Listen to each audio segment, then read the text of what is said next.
A service of KIBMradio.com, the Internet's home for an all old-time radio.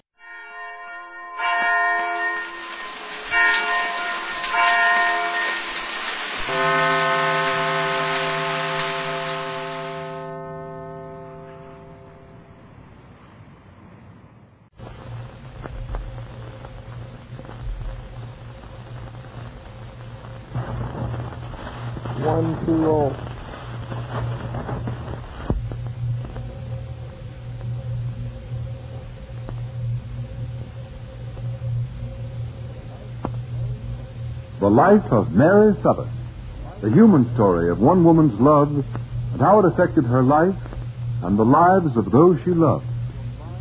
Mary Sothern is brought to you each weekday at this time by the makers of Ipana toothpaste.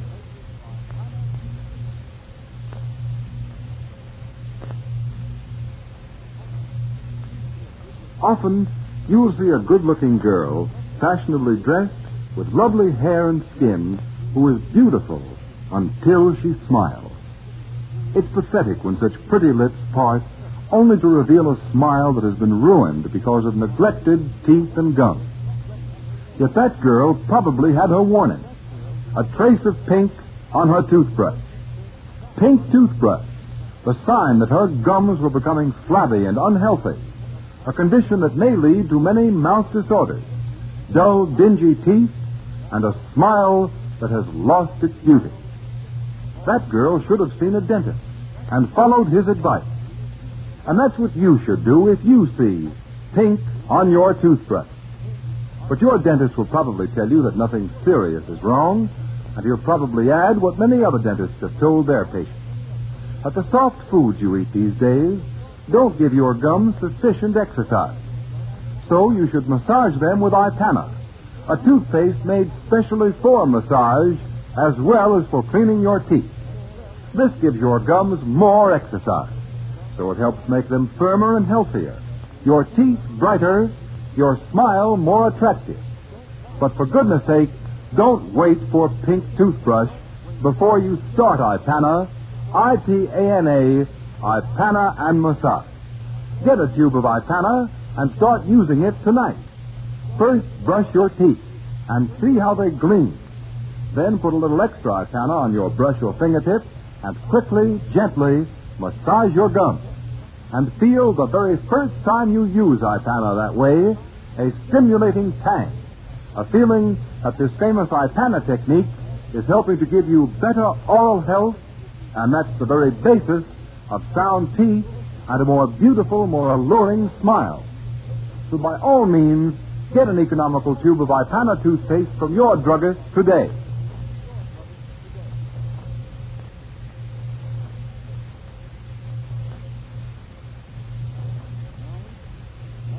And now, the life of Mary Sothern.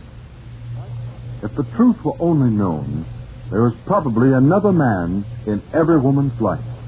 A man who loves her deeply, sincerely, who would have married her had she only shared that love with him.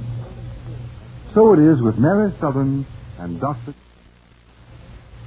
John always has and probably always will love Mary, but Mary has never shown the same type of love and affection for him.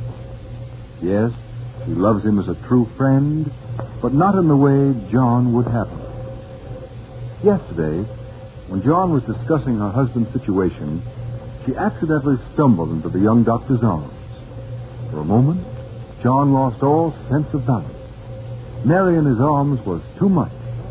But then, as always, he came to his senses, and in doing so, told Mary that it was very important that Danny Stratford be brought over to their side, so that a trial postponement for Max would be a certainty. It was obvious why John made that remark. It was obvious that he feared himself and the love he holds in his heart for Mary Sothern, wife of Max Sanctum.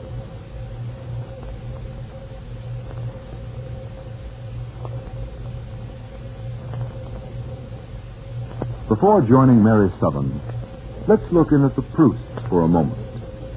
Mr. and Mrs. Gerald Proust are finding in Mary and Max's trouble an opportunity to gain social and business leadership in the town. And who, from all indications, are taking every advantage of it as quickly as they can. Gerald, pass me that box of chocolates over there on the table. Henrietta, aren't you fat enough as it is? Fat? Why, do you know I've lost 2 pounds in the past 6 months? Why, I'm not fat at all, Gerald. That's one person's opinion. Here's the chocolates. Thank you. Let's see, what's a good... Oh, here. Gerald, are you doing anything more about getting into Sanders' interest? Yes, Henrietta. Now, go eat your chocolates and read my paper. Well, if I didn't push you along, you'd never be anything. I suppose you know that Reverend Blaine saw fit to throw Mary Sothern out of his house. Henrietta, for heaven's sake, stop talking with a mouthful of chocolates. It annoys me. Well, I don't care whether it annoys you or not. Did you hear what I said about Mary Sothern? Yes. You complained to the Reverend about taking sides with Mary Sothern, giving her a home for her and her babies, and he's made her move. That's wonderful. Now let's read. Well, prove one thing, Gerald, that the Prousts are at last the guiding influence of Sanders. Now, all you have to do is to gain control of the Sanders interest, and we can change the name of the town. Henrietta, for heaven's sake, keep quiet just for a little while. Plenty of time to change the name of this town after I'm leaving citizen. Well, you have no doubt about it, have you? Well, no, but Dave seemed a little worried about this young Danny Stratford. I'm trying to figure out some way we can be sure that Danny Stratford doesn't change his testimony.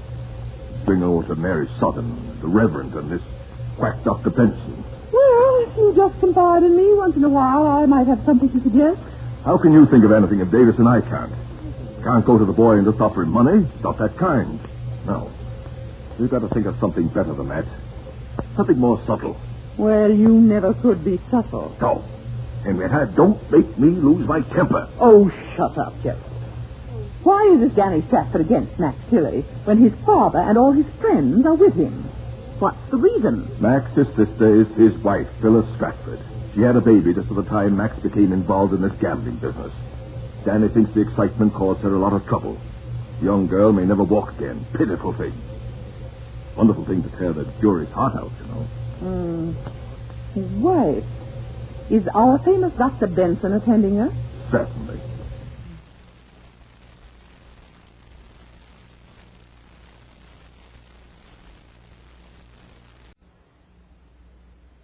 Ironized Yeast presents Lights Out. Everybody. It is later than you think. This is Arch Oboler. Yes, this tonight is not a play of horror. There is no terror in it, only wonder. For the day of which we speak was a strange, wonderful day.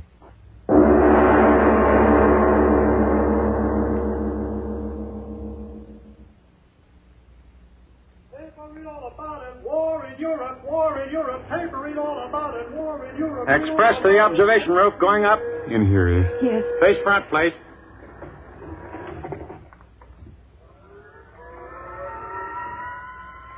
Eve? Forget all about what's happening outside, newspapers and things. Don't let it spoil this. Nothing can spoil being with you, Michael. Sweet. You can't hardly feel the elevator moving. It is moving, Michael. Oh, sure. Look at the lights. 25th floor already. It doesn't seem possible. Oh, my ears. Yeah, mine too. Because we're going so fast? No, it's something about air pressure. You know, like getting on top of a mountain. Gee, look at those lights. We're at the 50th floor. At least they say so. Oh, it's so scary and wonderful. Just think, 102 floors up in the air. Not on this elevator, mister. Huh? You'll have to change at the 80th, then at the 86th again. Oh, thanks. Look, Eve, 70th floor already. Of course, this is one of the longest elevator shafts in the world. Yeah, should think it is. I bet they're fooling us. Yeah.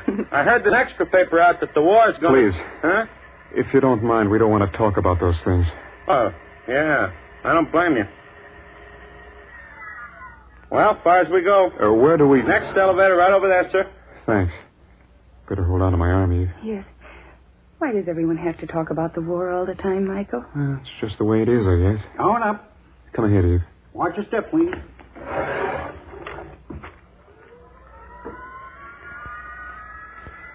Wonder how much you can see up there. All New York, the guidebook says. Far as we go. You mean this is where we... 86th floor, mister. Take the elevator right over there for the observation room. Oh, thanks.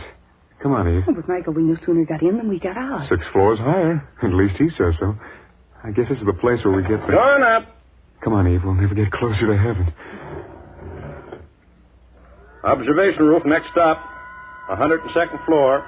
And I used to think that I was getting up high when I climbed the apple tree.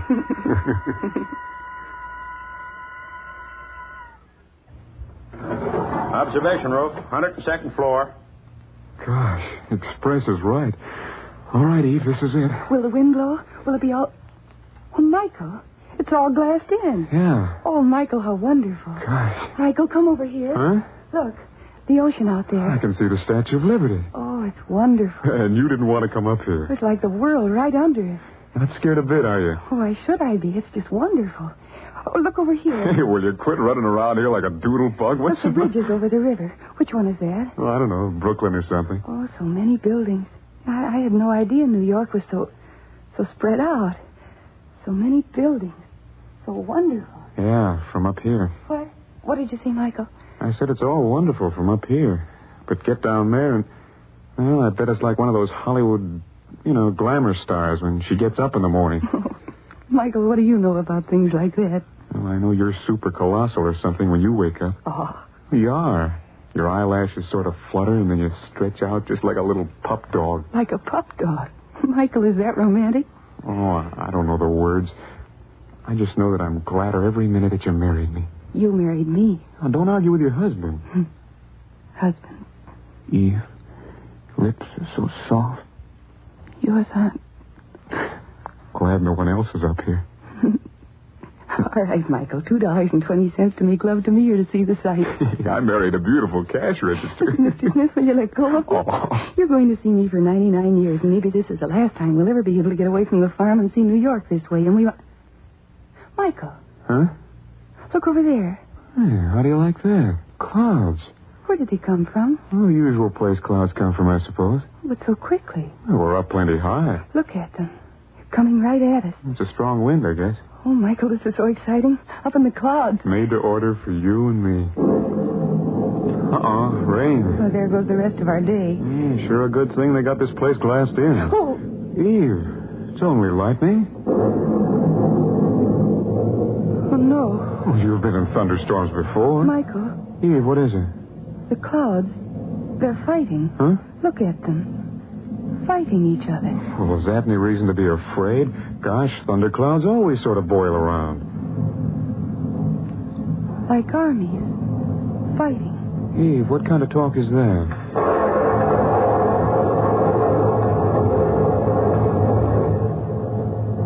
Armies. Fighting. Why do you keep saying that? I can't help it. I keep thinking... Well, don't think. Remember, we said our honeymoon, we wouldn't think about anything but us. But this is us. How can I be happy when all over the world... All right. I will talk about it. I'll talk about it once and for all, and then you and I won't have to talk about it anymore. Gosh, I don't know anything about those things the newspapers are always talking about. Maybe I'm not so smart as the people who live in this town and all the other big towns when it comes to dodging taxi cabs and throwing wisecracks. But I know this. I don't want to own everything I can get my hands on. And I know that it isn't right for some people to have too much and some people to have too little. And I know that when I go to fight, I will fight. And it'll be for what I know is right, for the kind of world where all the little people have a chance, no matter what they look like or what their name is or what their blood is. Because I know that no matter what any little dictator says, people all over the world are just like you and me. All they want and all I want is happy work and someone they care about to work for and a little time left over in which just to enjoy being alive.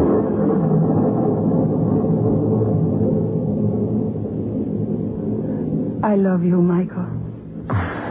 Let's go down. No, just a minute more. Storm's breaking. Yeah, I guess it is. First time in my life I ever talked like that. You're very good, Michael. I'm not bright, but good. Michael, look. Look at what? You just can't see anything down there. Yeah, air's full of mist, that's why. see things, and yet you don't see them. Let's go, huh?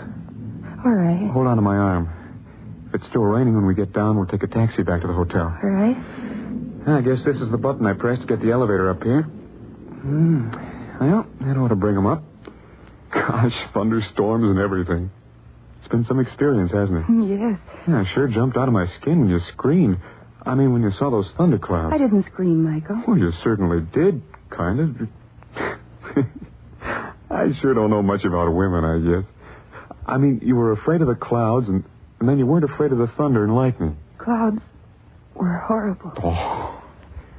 Hey, what's the matter with that elevator? Ring again. Well, that's all I've been doing. Something must be wrong with it. The button. Yeah, no answer. That's plain enough. Oh, don't be so impatient. Oh, we certainly can't walk down. They'll come up for us. Gosh, my thumb's getting sore punching this thing. Something sure is out of order.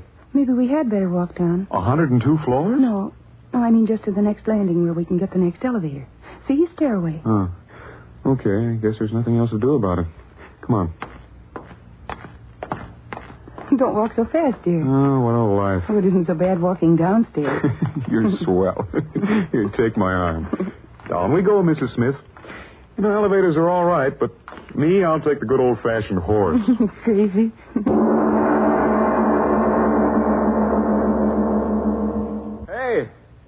Hey, isn't there anyone here? Hey, we want to get downstairs. Hey! It's no use, dear. Well, there's got to be somebody on this floor. Well, don't get so excited, Michael. Oh, gosh, there's 80 floors between us and the street. We can't walk all that way. We'll have to. Telephone. Huh? Yeah, telephone. That's it. I'll call the operator and tell her what's happened. Come on. Michael, wait for me. Michael, you can't go in there. Come on. It's a private office. Oh, sure, but they won't mind if I... Say, can you beat that? No one here. Gone off with the elevator man, I'll bet you. Well, at least they left the telephone. Hope I can dial this thing right. Yeah, here it says operator. Michael, they won't like it at all if they come back in here and find we walked right in without a... Gosh. What's the matter? The telephone. Here, listen. Sounds sort of dead. Yeah, I'll say. Here, give it to me. I gotta get somebody. Hey, listen, operator. How about answering? Operator. No use, Michael. Yeah. Oh, is this a mess? Have to walk down, I guess. Where is everyone in this building? Gosh, you'd... Michael, maybe there's been a fire. Fire? Yeah, maybe... Michael, quick, let's get to the stairway and get out of here. Quick, Michael.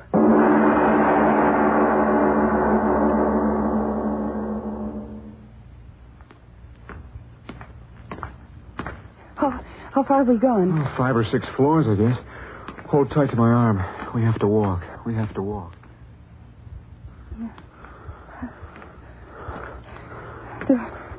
The whole building can't be empty, Michael. I tried every office on that floor, I tell you.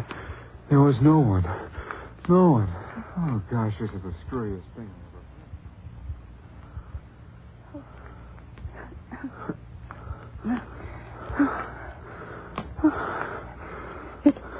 It can't be a fire, Michael. No.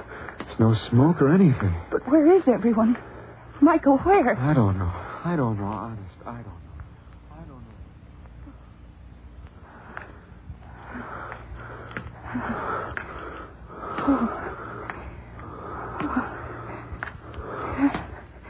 But, Michael... Honey, I'm as tired trying to figure it out as I am walking down the whole blasted 102 floors.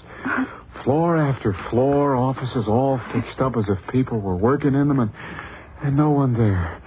I give up, tell you. Michael, the war. Huh? I mean the war news.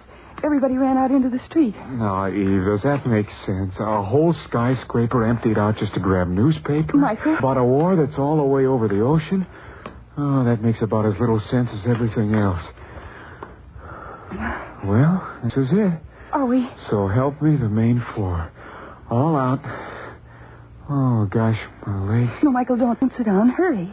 Hurry away. Out of here in the street. Don't you want to know what's happened? Well, sure. Oh, that door says to the street. Let's... Here, wait for me, Michael. I'm glad to get out of this place. Come on, out we go. Yes. Michael. Gosh. Oh, Michael. It's all right, dear. It's all right. Michael, what's happened? Not a person. person in the streets. There were so many. Yeah. Michael, listen. I don't hear anything. Listen. The wind. Yes, that's it. That's it, only the wind. Michael, don't you remember? Ever since we got to New York, all day yesterday, all night, all morning. The noise, Michael. Don't you remember the noise? Yes. And now nothing but the wind. What's happened? Why is it so quiet now? Where are the people? Michael, tell me.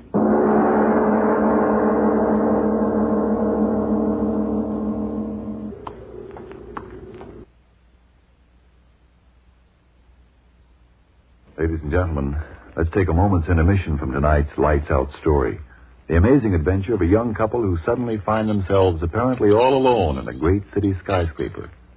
Let's turn to a far more usual situation here in America, where right now, tonight, the wives and mothers of our servicemen are saying, "Will this war ever be won and over with? Seems like a century since Bill went overseas.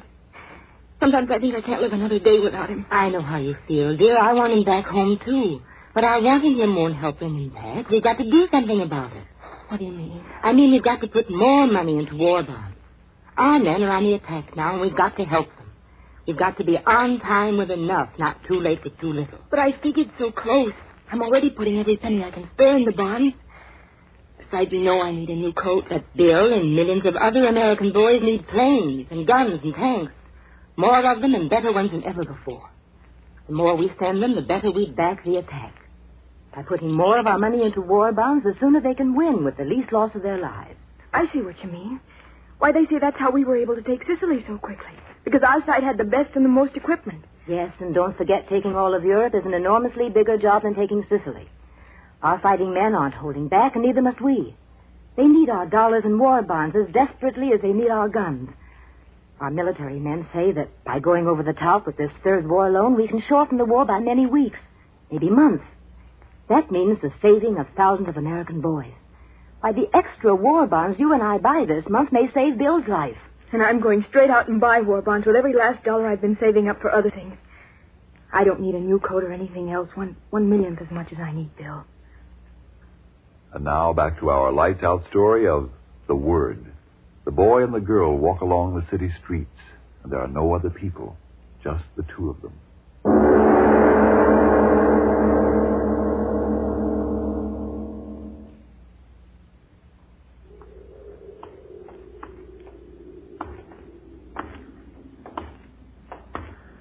Do you want to rest? No. Just keep walking. All right. If we'd only meet one. Michael, if we'd only meet one person.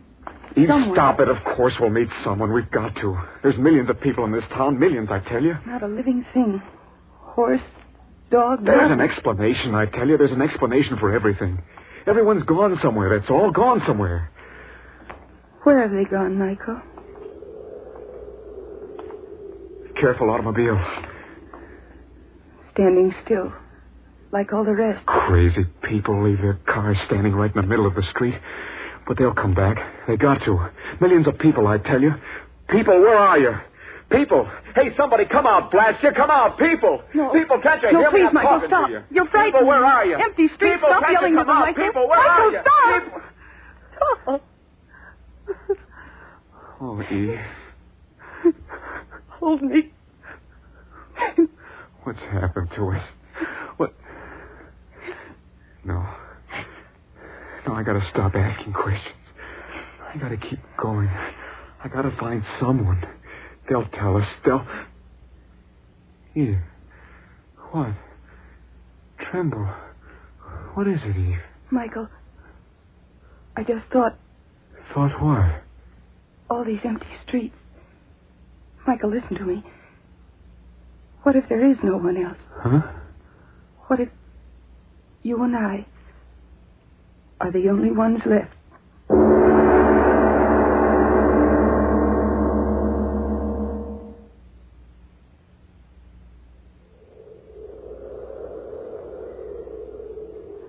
Michael? Yes? I can't walk another step. All right, we'll rest. Where? Anywhere. Doesn't matter much, does it? All New York's ours. You ought to know that by now. No, don't. Look, you know where we are? No. Broadway, Times Square.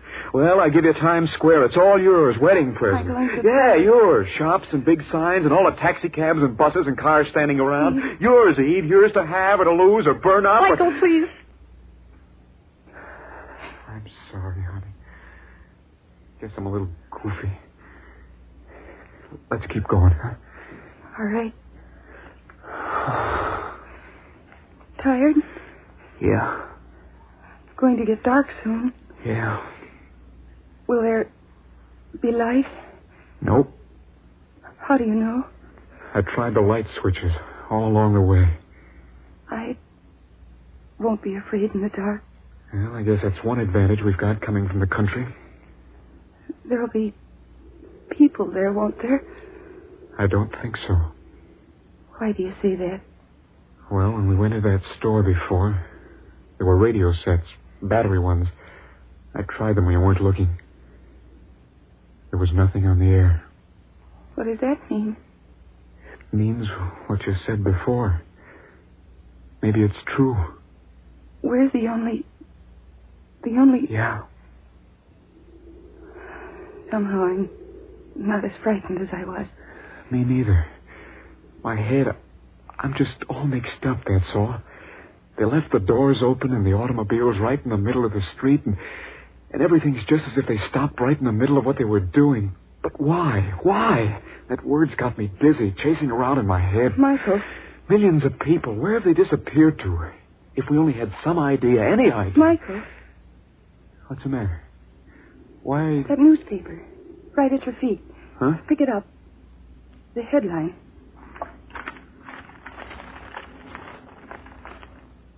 War fury rages.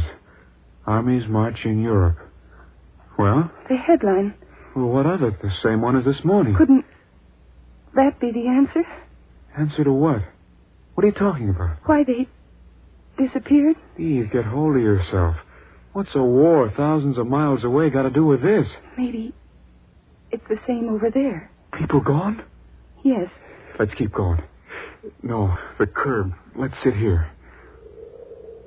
All right. Now, you got to tell me what you started to say. Don't laugh at me when I say it, Mike. Just tell me. Maybe God got tired of it. What? He's been so patient, waiting all these years for people to learn how to live on the earth. So today, well, he just got tired and took everybody away. Eve. Michael, don't look at me like that. Is what I said any more crazy than what's happened? Look, this street should be like daylight with electric signs. There should be so many people around us and automobiles coming and going and streetcars and a whole city living. But there's nothing. Michael, who else but God could have taken them away? Why can't it be true? He got so tired of the horrible mess they were making of things that he took away. Yes, that's it. He took... No, but stop it. No, it's crazy talk. I won't listen. Crazy because we don't understand. It's impossible, I tell you. Well, why is it impossible? Michael, I don't know very much, but I know this. I've been thinking about it all the time we've been walking. Call the way people got here on Earth any name you want.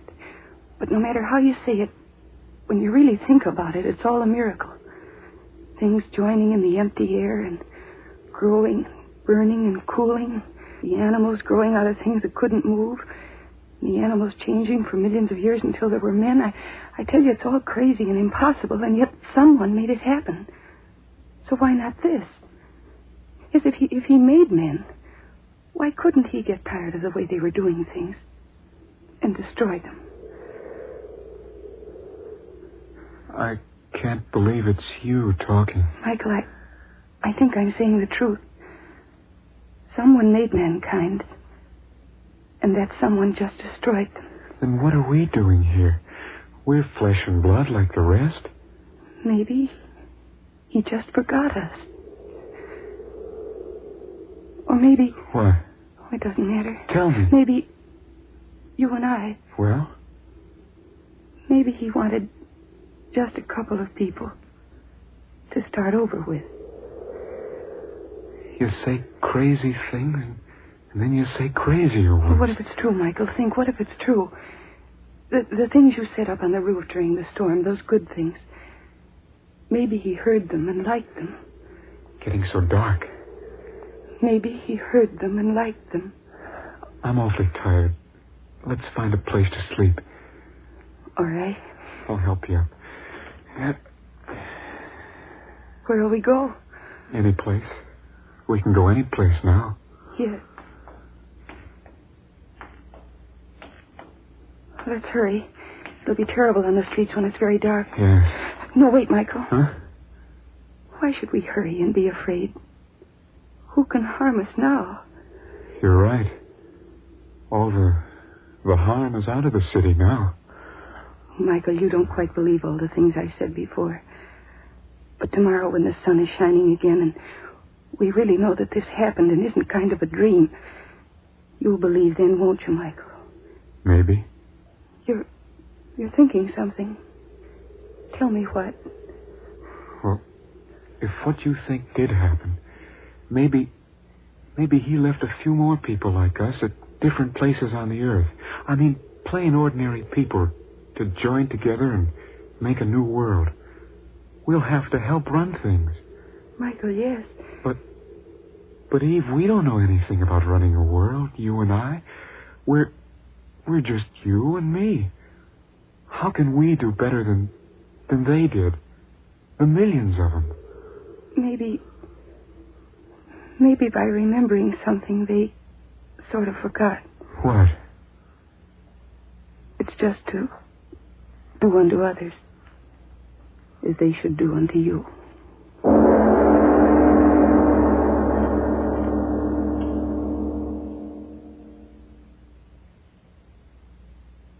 Ladies and gentlemen, this is Linda Darnell.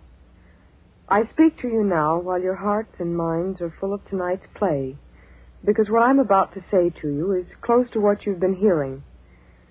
The victories a few days ago sang in the headlines, but today's headlines speak in a deeper voice of reality, a voice which says, "More of our men must die before this war is won."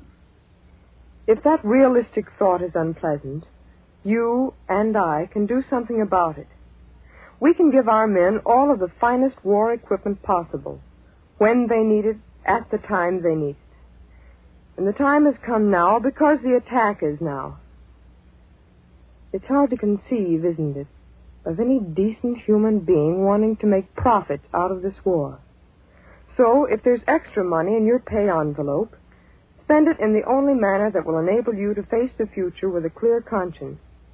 Put those dollars into war bonds. Back the attack now with your dollars. And when that final victory does come, a part of it will be yours. Thank you, Linda Darnell.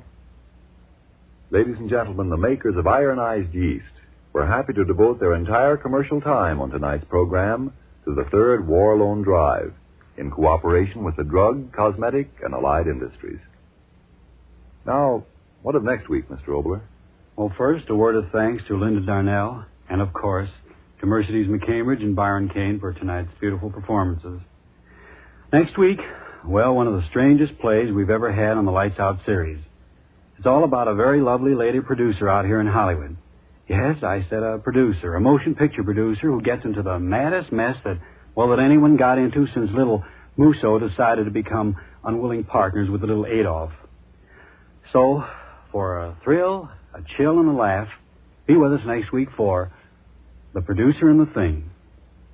Yes, tune in next Tuesday again for Arch Oboler's eerie story, The Producer and the Thing. And if you need more vitamin B1 and iron, be sure to try ironized yeast. But remember, there's only one ironized yeast. You'll know it instantly by the yellow and orange package and by the big letters IY on the container and on each tablet.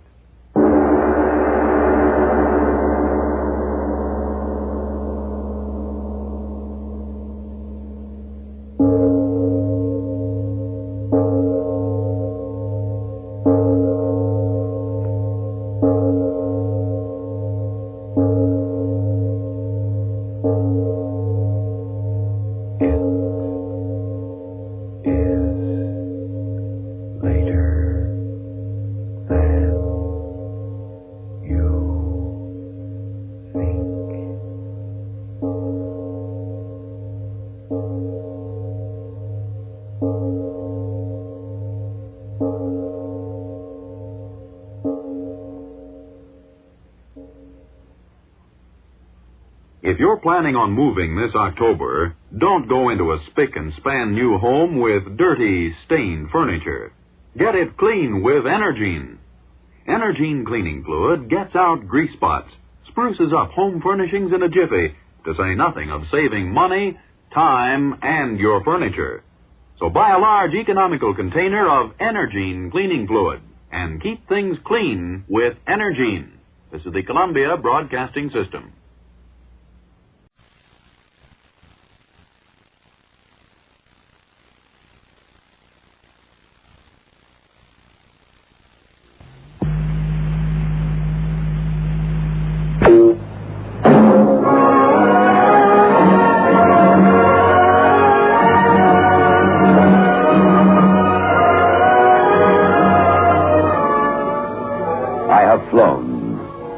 Sailed. I have moved about this world of ours, and ever in search of the finest of its kind, we bring you the tops in spine chillers.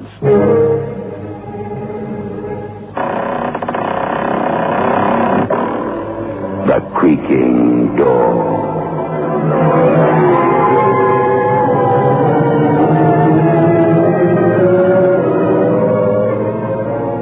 The manufacturers of State Express 3/5 Stilton King cigarettes take pleasure in presenting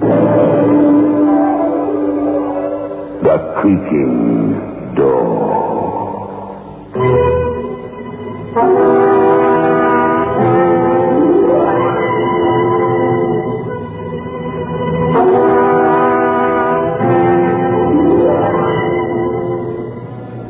Good evening, friends of the Creaking Door.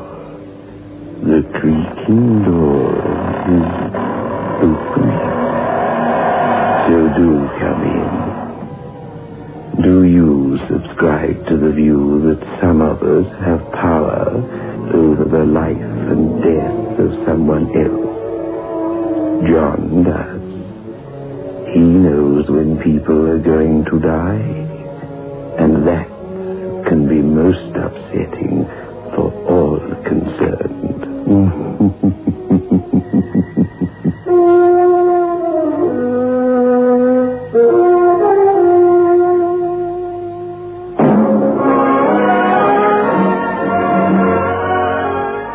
Move in world class. Get the taste of new smooth State Express 3/5s today. We promise you, it's the smoothest cigarette you can get.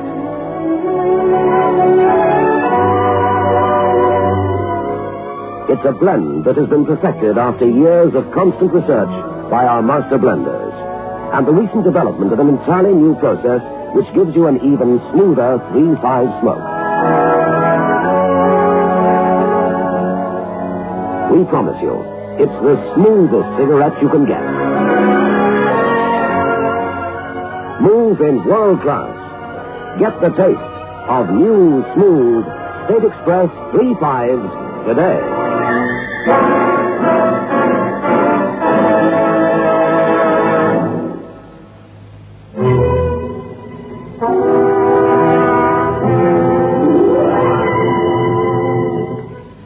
John is not a usual sort of man, although he has a very ordinary sort of name.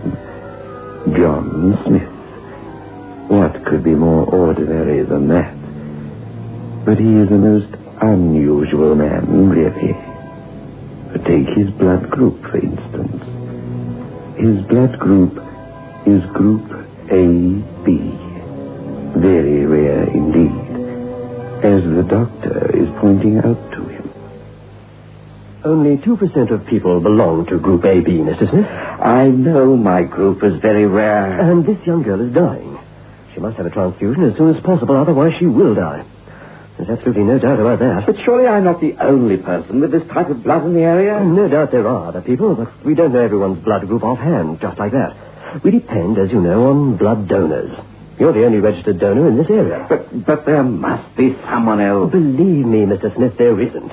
Anyway, giving a transfusion isn't anything to worry about. There's nothing to it. I've given blood before, I know that. Then you'll help us? You'll help the young girl? I can't. I can't go through that again. I won't. You've no right to ask me. Please, Mr. Smith, calm down. What I'm asking isn't so terrible. Yes, it is. But you said yourself... You don't know what you're asking. I can't do it. Mr. Smith, unless young Beryl Rogers receives a transfusion of blood, type AB blood, she will most certainly die. But there must be somebody else who can do it. Why pick on me? I've told you why, Mr. Smith. You're the only registered donor in the area. Well, then what about outside the area? What about blood banks? You keep supplies of blood under refrigeration these days, don't you? Our own local supplies of AB blood from the blood bank are exhausted. To find supplies elsewhere and fly them here would take too long. The girl would die.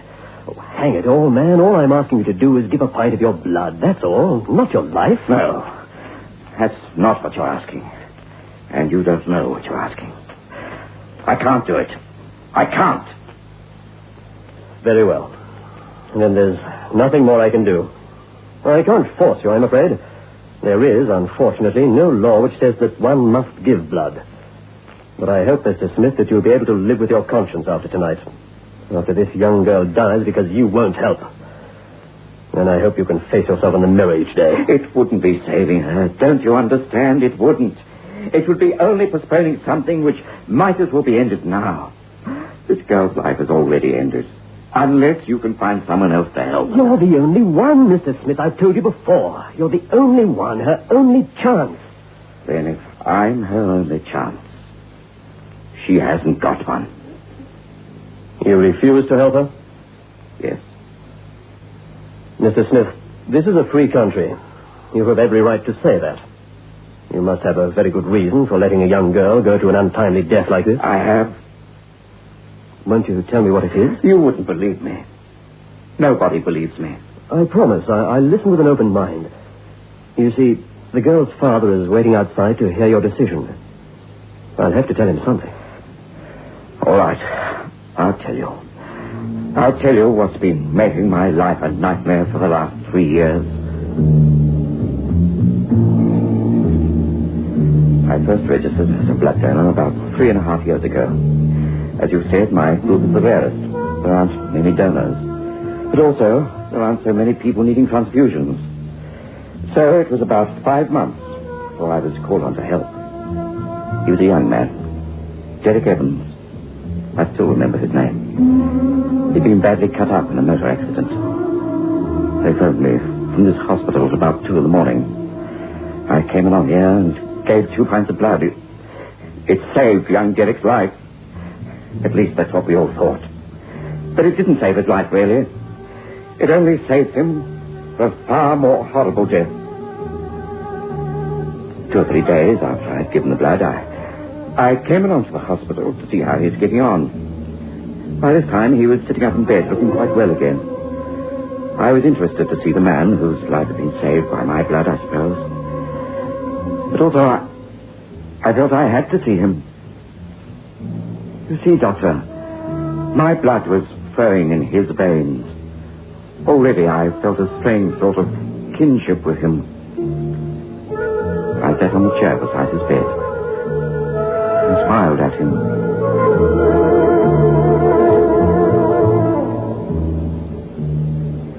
Well, how are you feeling? Fine. It's funny to think about it, isn't it? What? Well, that your blood is now flowing around my body, through my brain, and making me think and breathe. Yes, it is. Well, I must confess, I don't feel any different.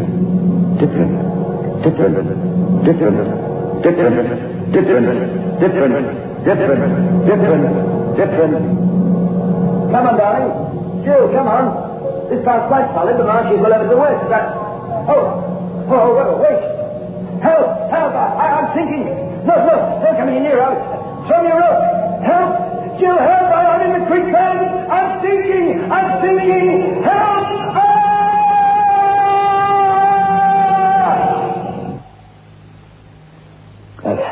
Mr. Smith, are you all right? Oh, good heavens. What is it? What's the matter? You've gone quite pale. No, it's nothing. I'll be all right.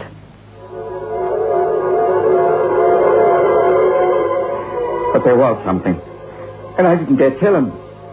As he'd been speaking, suddenly into my mind's eye, there'd flashed a picture that had been frighteningly real.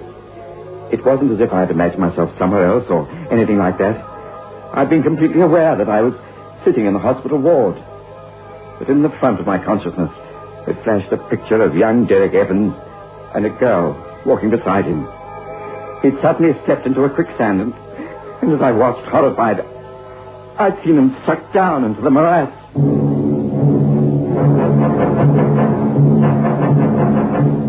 I didn't tell him what I'd imagined. It's not the sort of thing you'd tell a convalescent patient. But as soon as I could, I made my excuses and left. I tried to put the remembrance of it from my mind, but that night I couldn't sleep. The next morning, I made a phone call to Derek's parents.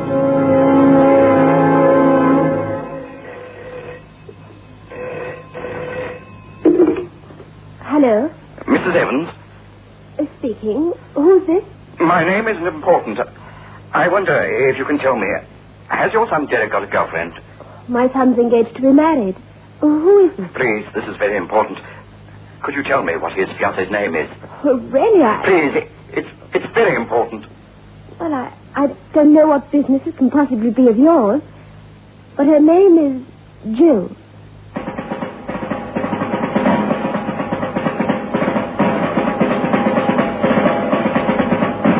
I'd somehow known, somewhere in the dark recesses of my mind, that was the name she was going to say. Jill. The name which I'd heard Derek call out in my vision. I was stunned. For a long time, I walked about like a man in a daze.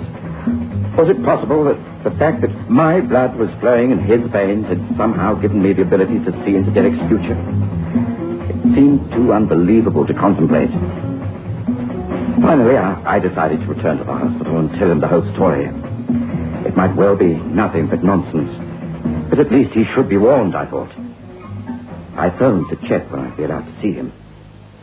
What name was that again? Evans, Derek Evans. He was in a motor accident. Oh, that Mr. Evans.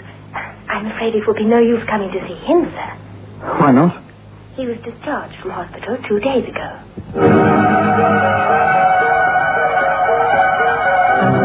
I phoned his home, of course. But his mother told me that he'd gone away for a week or so into the country to convalesce.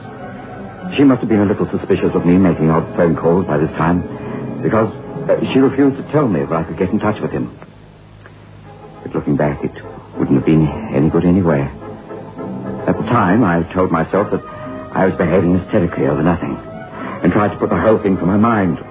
I succeeded, too, up to a point, until a couple of days later, I bought the evening paper as usual. And there it was, staring me in the face.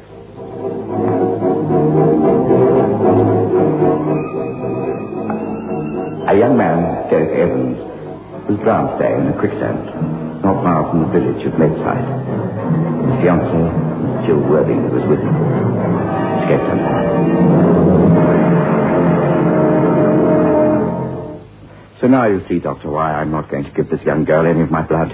My blood is evil. It brings about death in the most horrible fashion. And worse than that, I know about it in advance.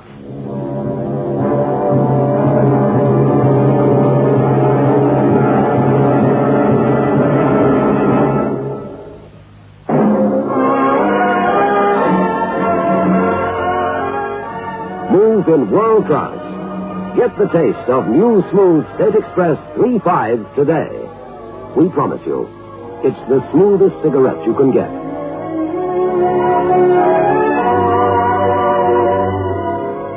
It's a blend that has been perfected after years of constant research by our master blenders, and the recent development of an entirely new process which gives you an even smoother 3/5 smoke.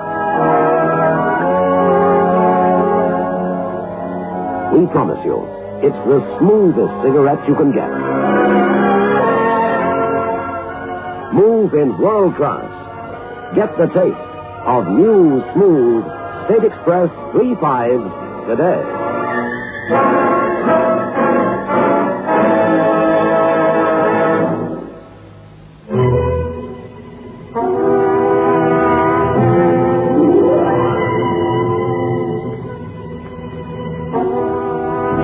Dear, poor John. getting quite restless. He wants John to look into his future by giving him some of his blood. The good old-fashioned way.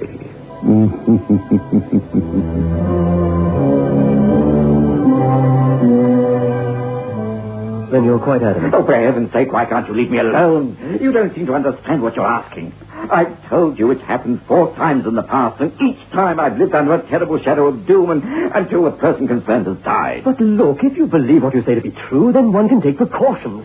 Take Derek Evans, for instance. He could have been prevented from going away into the country. The tragedy could have been avoided. I said that with Rose Warwick. But at least in her case, I was sure that my vision couldn't possibly come true. What happened? Rose was a cripple. I gave her blood, saved her life. Then I saw her quite clearly in my mind's eye. She was screaming for help, and there was ice all around her and ice skating. The more I thought about it, the more impossible it was. She couldn't even walk, let alone skate. At last, I thought this sequence was going to be broken. I should be free. And what happened? She was in a crowded cinema when it caught fire. She died, burnt to death. And the film that was showing was called Winter Wonderland. All about ice skating.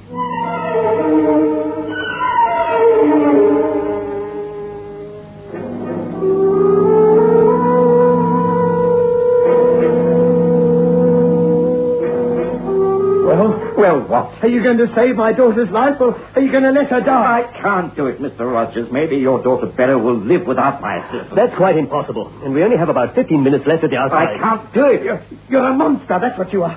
A monster. Now listen to me, Mr. Smith. I promise you one thing. If you don't help my little girl and she dies, I'll kill you. All right. All right, what's the use? You don't want to understand, either of you. I'll do it. Good. But I'm warning you. I won't be saving your daughter's life, Mr. Rogers. I'll just be keeping her alive so that she can die in a much more horrible fashion.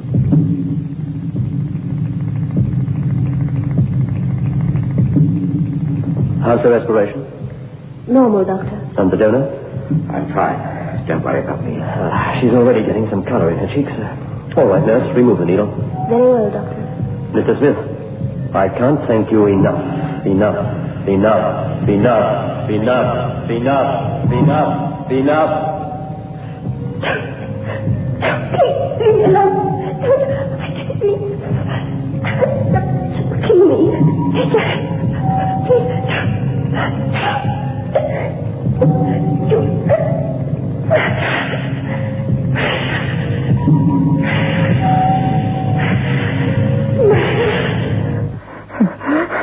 No. Mr. Smith, what is it? It's never happened as quickly as this before. What's the matter?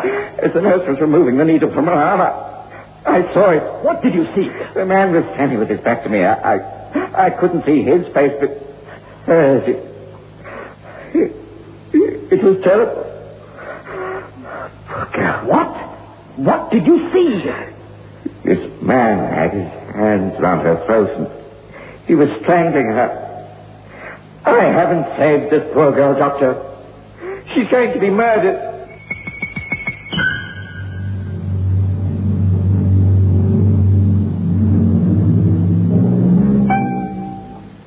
Well, how are you feeling? I'm fine. Who are you? Oh, I helped you when you were very sick. Oh, you're the man who gave me some blood, aren't you? That's right. It's funny to think about it, isn't it? Your blood being pumped about inside me. It must be nice blood because I'm feeling much better. I'm glad. How old are you, Beryl? 16, nearly 17. When are you leaving hospital? About a week, the doctor said. You will be careful, won't you? You're such a pretty girl. Careful? What do you mean? Nothing, just be careful. I pray that it doesn't come true this time.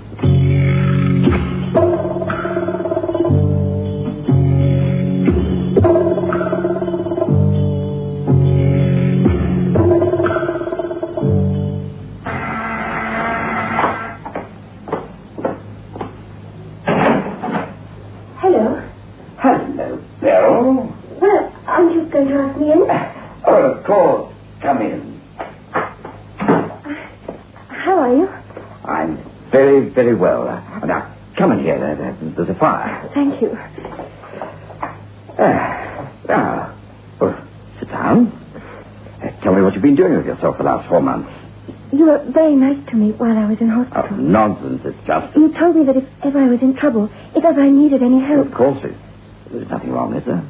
Well, you met my father, didn't you? Yes, I did. How is he? He's dead. He died last month. Oh, I'm sorry. I don't know what to do. That's why I came to you. You see, I'm not quite 17 yet. Unless I have a respectable place to stay, well, they're going to put me in a home. That would be awful. That's why I came to you. You said if ever I got a job, I could pay for my keep. It wouldn't cost you anything. I haven't got any relatives or friends.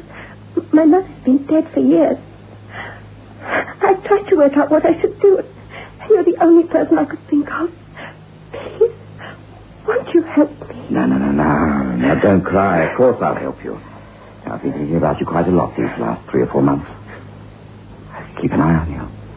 Maybe this time I could make sure that vision didn't come true.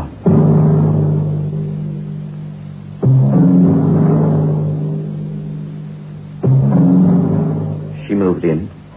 I had a big house and there was plenty of room. I've never married, never had a family. And it was wonderful at first. Just having someone to care about and someone who cared about me. Oh, there was nothing else in it but that. I know what people have been saying, but that was nonsense. She was like a daughter to me, the daughter I'd never had. Then she brought Mike home. From the start, I didn't trust him. He was too cocky, too confident. And he was evil.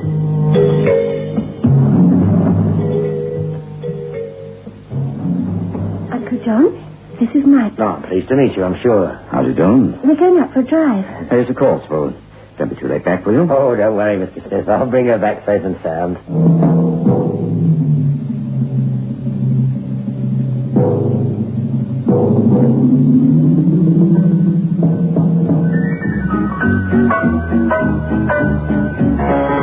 Hello, I think it's time you went to bed. 3 in the morning. Who's down there with you? It's only Mike. He's showing me some new dance steps. Well, I think it's time you went home. You must get some sleep. You'll never get up to work in the morning.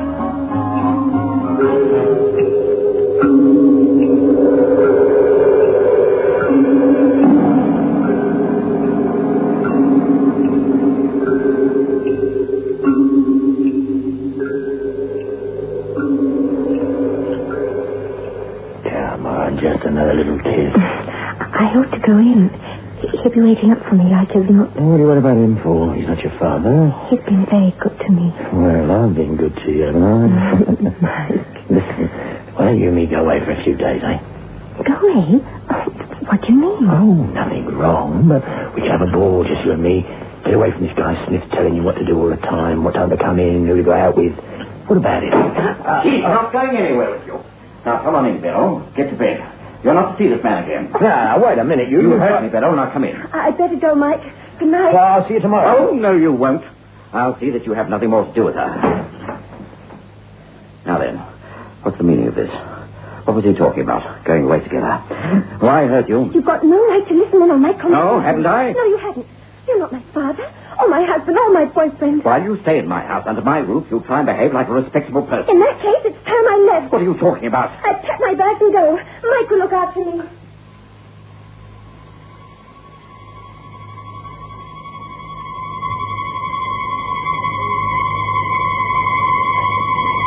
I should have let her go. She wasn't really my responsibility. But a nagging voice inside said that if I allowed her to leave, this Mike was going to strangle her. It had always been true before. I had to make sure it didn't come true this time. I had to. I raced up the stairs after her and threw open the door of her room. She had an open suitcase on the bed and was throwing clothes into it.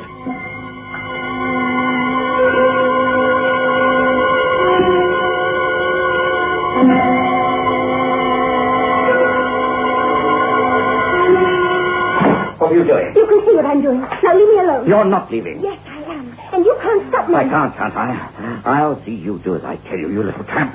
I'll see that you don't get murdered. I'll save you in spite of yourself. Leave me alone. You're choking me. Take your hands, please. You murderer.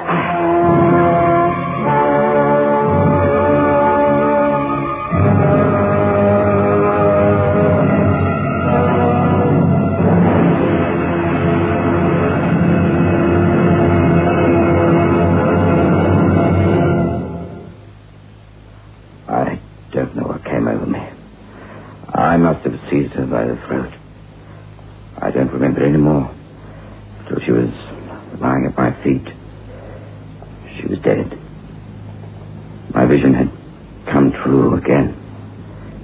She'd been murdered just as I'd seen. And now I knew why the figure whose back I'd seen had been vaguely familiar. It had been me that I'd seen commit murder. All right, Sergeant. Take him away. I only hope the judge believes your story, Smith, because I don't.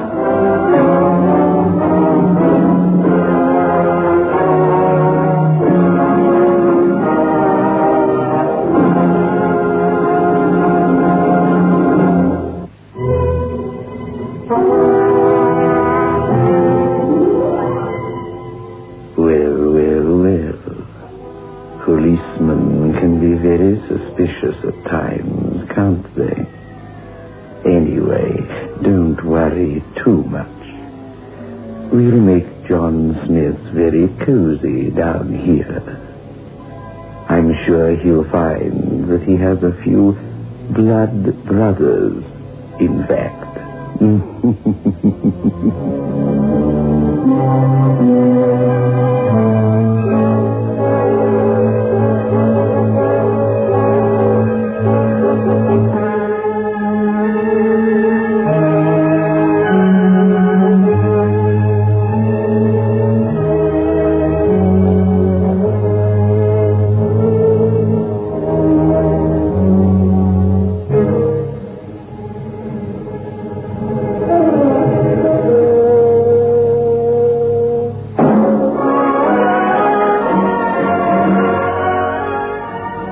In world class. Get the taste of new smooth State Express 3.5s today. We promise you, it's the smoothest cigarette you can get.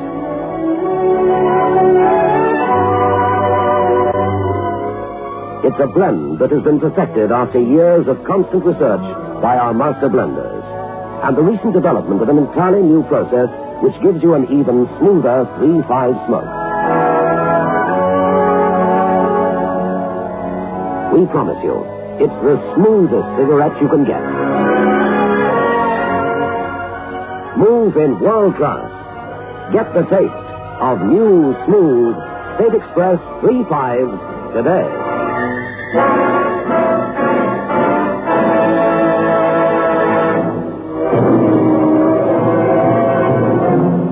This is your host back again.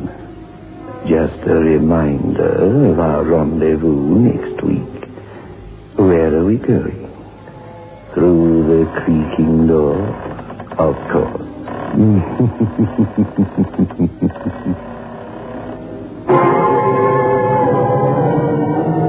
The manufacturers of State Express 3.5 Filter King cigarettes invite you to listen next Saturday at 9 o'clock when they will again present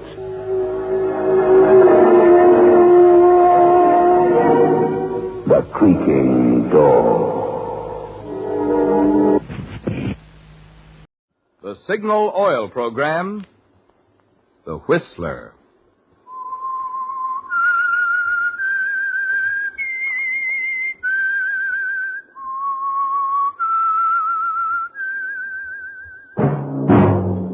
That whistle is your signal for the Signal Oil Program, The Whistler.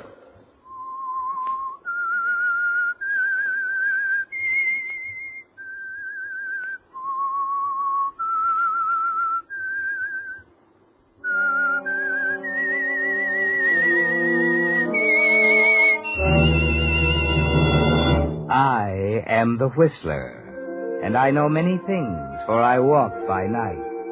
I know many strange tales hidden in the hearts of men and women who have stepped into the shadows.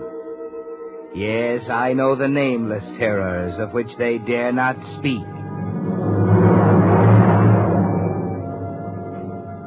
Yes, friends, it's time for the Signal Oil Program, The Whistler, rated tops in popularity for a longer period of time than any other West Coast program in radio history. And Signal gasoline is tops, too, tops in quality.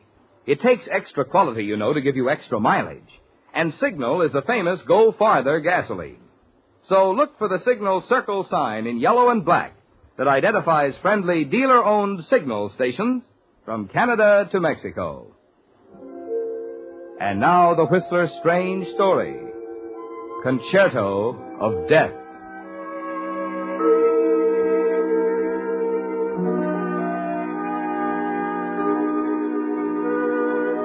For the audience gathered at Symphony Hall, it was a beginning, the start of a promising career for a brilliant young violinist. But for the tall, angular musician spotlighted in the center of the stage, it was an ending. The final, triumphant movement of a life's concerto that had opened with a melancholy theme, progressed through a somber adagio, and was reaching its climax now, tonight, in the glittering atmosphere of the concert hall.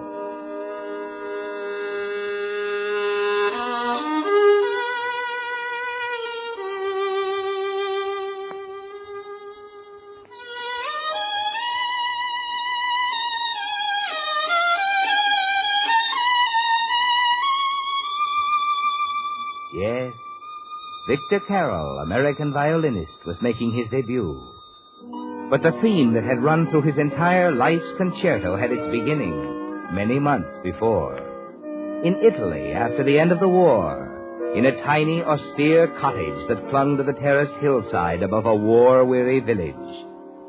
It began with American Sergeant Victor Carroll and an old Italian named Lavertu. And so you have come, my boy, to tell me you are leaving Italy. I'm afraid so, Maestro. Our orders came through this morning. We're sailing at dawn. See, I have expected it. But now that it comes, it is no less sad. I will miss you, Victor. These talks we have had, hearing you play, you know, you have a great talent, my son. A great talent for the violin. Do you really think so, Maestro? With so little time to practice, my fingers have been all tied up in knots. Oh, that is nothing. And to prove the confidence I have in you, I will show you something. Something very few people have ever seen. You wait, you'll see. A plain black wooden box. When I open it, there, you look. It's Stradivarius? Stradivarius. No, my boy. An Amati, then? No, not Amati. It's a finer violin even than Amati or Stradivarius. But... Del Gesù. This is a Del Gesù. Del Gesù? Why, that's impossible. There are only a few in the world. There's one at the museum, Genoa. I saw it. See, but this is another Del Gesù. It has been the treasure of my family all of these years. My great-great-great-grandfather, Del Gesù, made it for him when he was only a child. Maestro, would you allow me to... Play it? Yes, my boy, I want you to play it. Careful, eh? There, now. No, wait. Oh, not that kind of music for this violin, no. Here, let me show you. There, inside, you see? It is marked leggero, soft, light. Del Gesù made this violin for a child. It's meant for a lullaby, like a Brahms lullaby. You listen.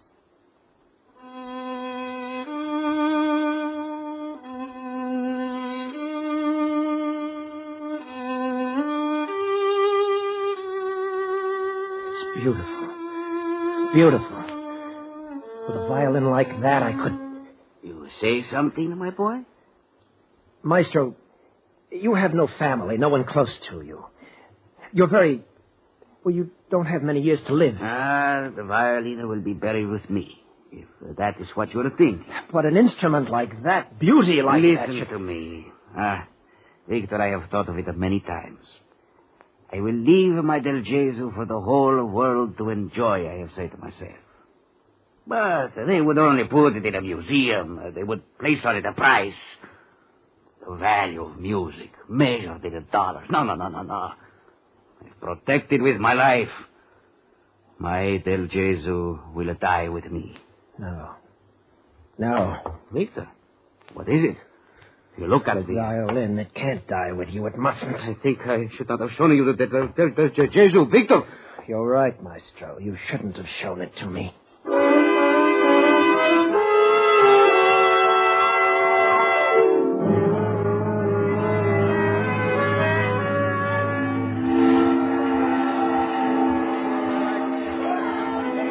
Next.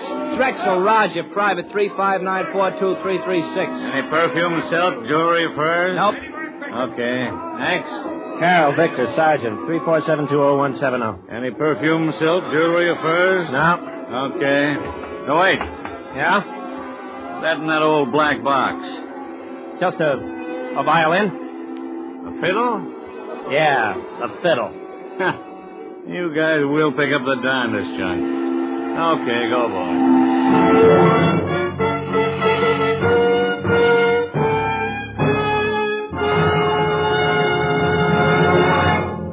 With the prologue of Concerto of Death, the Signal Oil Company brings you another strange story by The Whistler.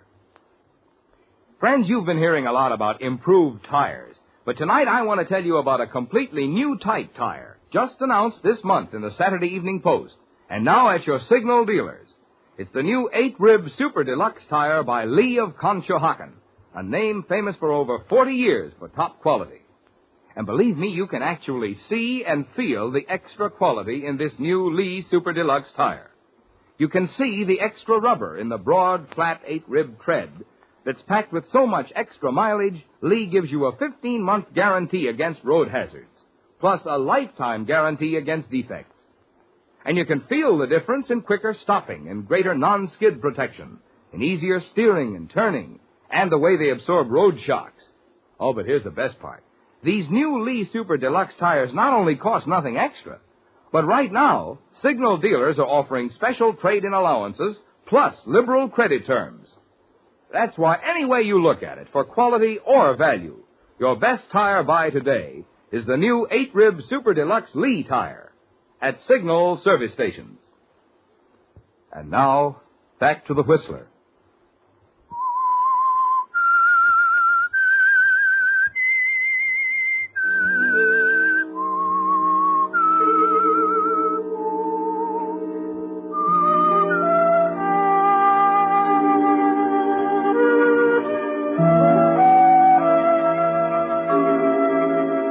The Italian theme of Victor Carroll's life concerto ended as he walked up the gangplank and stared out across the silent water that reached white-capped fingers toward the United States. But the second movement was not long in beginning. No, Victor. The first notes were struck as you walked out of the Army Separation Center and saw a familiar face focused on yours. Your wife, Peggy. And you wonder how you'll explain the priceless Del Jesu you carry in a little black box. Vic, over here! Oh, excuse me. Take it easy, man. Pardon me. Oh, Vic. Hello, Peggy. Hello, Vic. Oh, darling, I'm so glad you're back. I was afraid you might not recognize me, that you might have changed. Oh, what are you talking about? Oh, it's been a long time, Vic. And I love you even more than I did. Oh, Vic, I'm so happy. Peggy. Yes, darling. Peggy, I have changed. Oh, Vic, what do you mean? My fingers are stiff. I've hardly touched a violin. I've forgotten everything I knew about playing. Oh, is that all? Come on, let's get out of this crowd. It'll come back to you, darling. In a few weeks, you'll be better than you ever were. And besides, I got a surprise for you. Oh, I wasn't going to tell you until we got home, but... Dick, remember that room in the attic where we used to store trunks and things? Uh-huh. Well, I had it made over into a studio. You won't even recognize it. They put in a big window that looks out over the ocean. You'll be able to practice there and nobody will bother you. It'll be all yours. Well, Vic. Sounds wonderful, Peggy. Oh, darling, we'll be so happy now. You'll have your music, and I'll have you. Nothing else can come between us ever. Now, let me help with your things. How about this black box? Can I carry it? Yes, Peggy. You can carry it.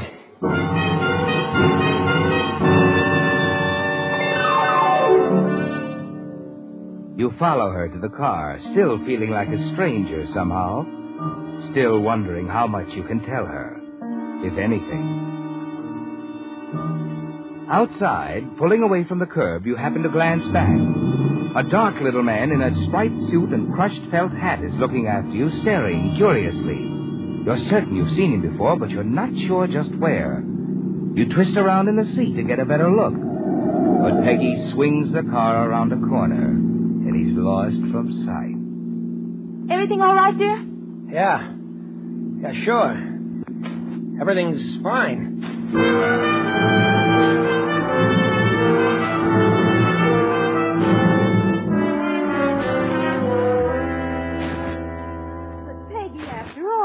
Vic's been home over 3 weeks now.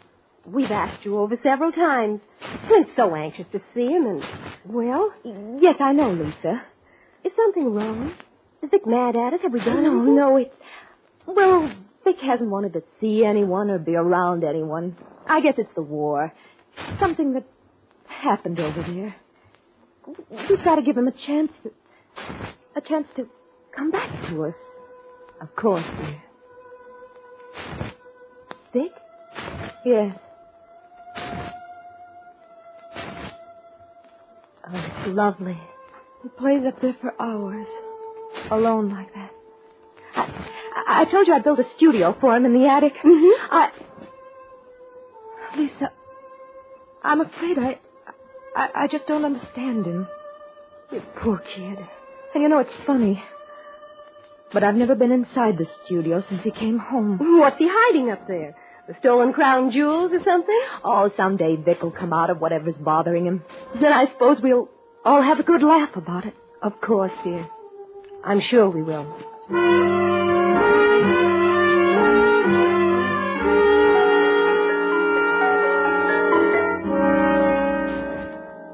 Morning, Peggy. Oh, hello, Vic. What are you doing? Oh, just looking through this photograph album you brought back. Who are these people here? Oh, people from the village. They loved having their pictures taken. The girls are rather attractive, aren't they? Yeah, I guess so. This one here next to you. She's very pretty. What's her name? Oh, I forget. Amelia, Nella, I don't know why. Oh, nothing. Vic, you practiced late last night. Yes, I did work late. I waited for you till 3 this morning. Vic, won't you give up your music for a while, a few days, take a vacation? We could go away for a while. Why don't you ask me to die? Is your violin that important to you? I haven't told you, Peggy. But I've been practicing for something very special. Not that I had much hope. Every violinist in town has been after it. After what, Vic? Dr. Kruvitz announced he's going to play the Max Bruch Concerto in G minor at the opening concert of the season. And he's going to use a new young violinist. He's heard you play? No, not yet, but he will. You see, they've had auditions for a month, and the board finally narrowed it down to 6. Kruvitz will make the final choice next week. Oh, Vic. Then that's why you've been shutting yourself up, practicing so hard. Oh, he'll pick you, I know. Listening to you last night, it was so beautiful that I almost couldn't believe it. You know, Vic, the music sounds different when you're upstairs. As if there was something or someone... Vic. Yes? Was there someone else? A girl in Italy?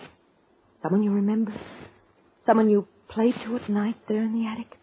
Oh, I know it may be foolish, but sitting here alone night after night, nothing to do but look at the window. Vic, I'd like to know... Look out the window now, Peggy. Please, Vic, I'm asking you something. No, there across the street, a little man in a striped suit. You see him? I noticed him the day we drove away from camp. A little man? He's gone. Vic, don't try to throw me off. Answer my questions. Tell me what happened in Italy, won't you? And the black box. What about the black box? What's in it, Vic? Tell me, please.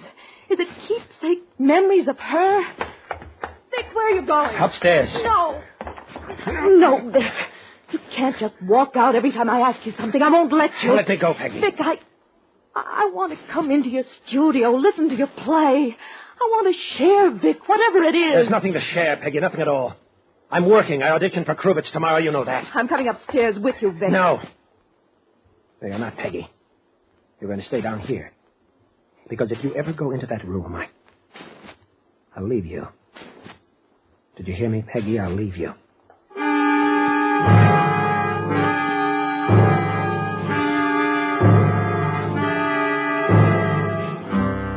It's the next day that you've been waiting for, isn't it, Victor? The day when you and a handful of others assemble in an empty, half-darkened auditorium. Wait around in the wings until Dr. Kruvitz is ready to hear you play. You become more and more nervous as the hours go by, listening to the others one by one as they step out on the stage to play for Kruvitz. Then, finally... I'm sorry you've had to wait so long, Mr. Carroll. Oh, that's all right. I don't mind. Dr. Kruvitz has a bad habit of forgetting all about time. I hope waiting here hasn't made you nervous. No, it's all right. See, I've been waiting years for an opportunity like this anyway. Of course. Well, if you want to take your violin and step out on the stage with me, sure. I'll introduce you to him. It's him. Oh, well, Dr. Kruvitz does look rather formidable. No. But don't worry. No, not Dr. Kruvitz. The little man in the striped suit at the back of the theater. What are you talking about? I don't see anyone. Duck back into the shadows. I'm sorry, I can't stay. I can't. Mr. Carroll!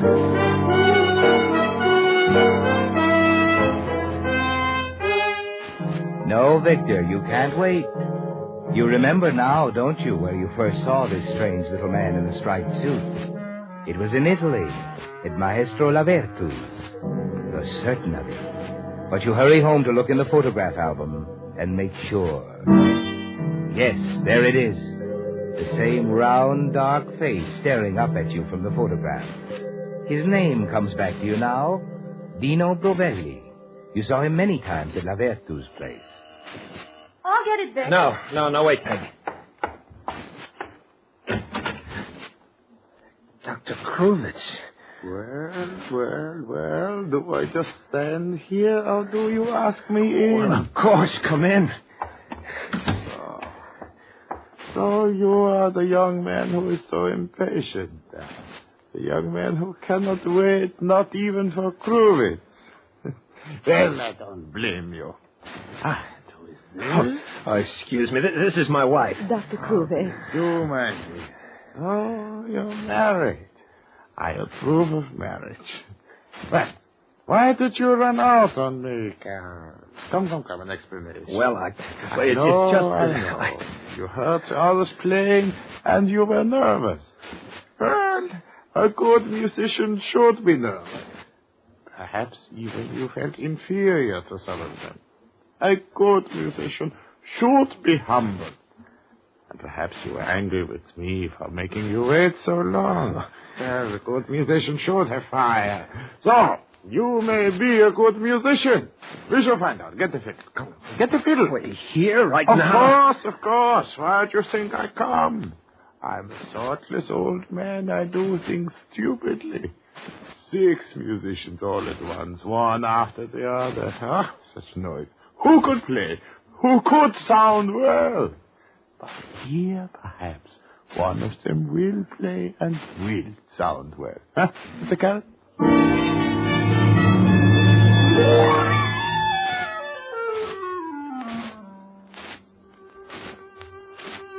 You do play well, don't you, Victor, in spite of the fear in your heart? Yes, and Kruvitz listens carefully. Occasionally a frown crosses his face, but the greater part of the time his head bobs up and down in silent approval. He seems impressed, yet you can't be certain, and you wonder what the final decision will be. Then the following morning you're summoned to his office. As you enter, Dr. Kruvitz is standing by the window, his hands clasped behind him. After what seems like an eternity, he finally turns, peers at you over his glasses. Oh, so? You did not bring the fiddle, no? Well, you see, your secretary didn't tell me that... Not waste a minute, a single moment. The concert is only a week away. We must begin rehearsals as soon as possible. You mean Of course, yes. I have decided, my boy, that you shall play the concert. What have you to say to that? Well, don't try, I know. Your heart is pounding so in your throat you cannot speak. Your knees are shaking. You want to run. Run to your wife. Tell, huh?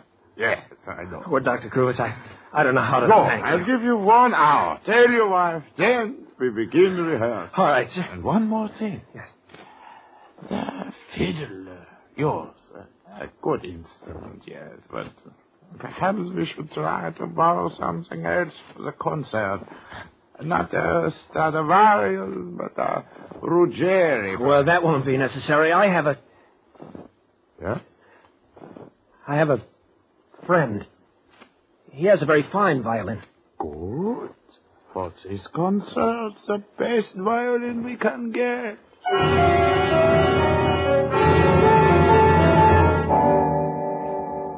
You're a little sorry you mentioned the violin to Kruvitz, aren't you, Victor? But at that moment, nothing mattered. You forgot about the Italian village, Lavertu's murder, and the mysterious dark-skinned little man in the striped suit. No, nothing mattered. You had been selected by Dr. Kruvitz to play the concert. But now you're afraid to bring the Del Gesù around to the studio, and in the days that follow, the endless hours of rehearsal, you stall off Dr. Kruvitz. You make excuses. Your friend is out of town. Then, on the day of the concert, after a late afternoon rehearsal, you return home to pick up the Del Gesù. Quickly, you start up the stairs.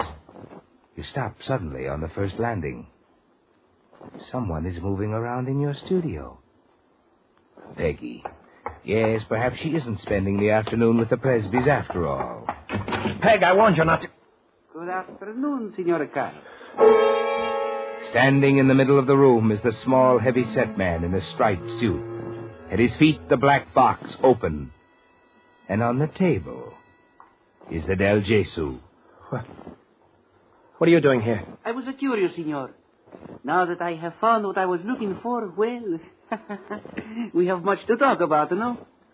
You shouldn't have come after me, you know. That was a bad mistake. One moment. I killed once for this violin. I won't hesitate to kill Signor, again. I warn you. Do not come closer. I won't hesitate to kill again.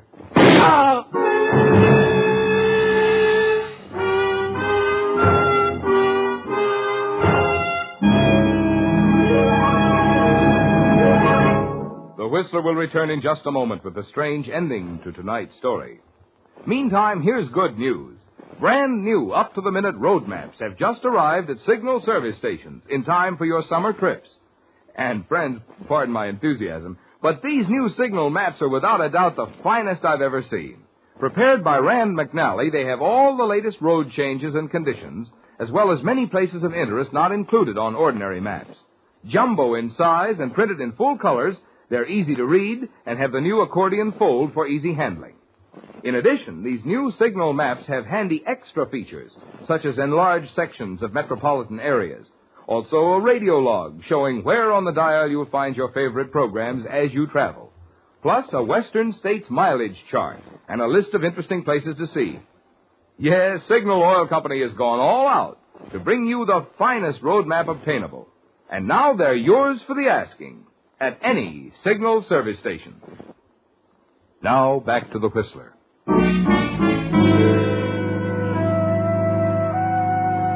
The final movement of Victor Carroll's Life Concerto was coming to a magnificent climax that night at Symphony Hall. The final triumphant movement of a Concerto of Death. The first movement had begun in Italy 6 months ago, had ended with the death of Lavertu. The second movement had also ended with a murder of Dino Brovelli. And 2 hours later, Victor Carroll stands spotlighted on center stage.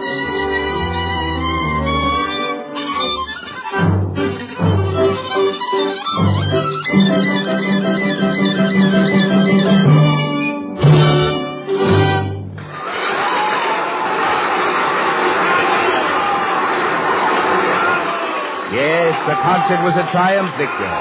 But as you stand there taking your bows, you're thinking of the small, heavy-set man in the striped suit who is sprawled out on the floor of your attic studio with a bullet in his heart and thinking how to get rid of him. You hurry out of the hall, the applause still ringing in your ears. Sending your wife and friends on ahead to the reception, you hurry home alone. As you slip the key into the front door, 2 men emerge from the shadows beside you. Mr. Carroll? What do you want? Lieutenant Paul, FBI. Been waiting for you. Shall we go in? I don't understand. What's wrong? You mind if I take this? My violin? Yeah. Uh-huh. I think this is what we're looking for. This and a gent named Dino Brovelli. Brovelli? Look, Mr. Cal, we know you spent a lot of time in Italy.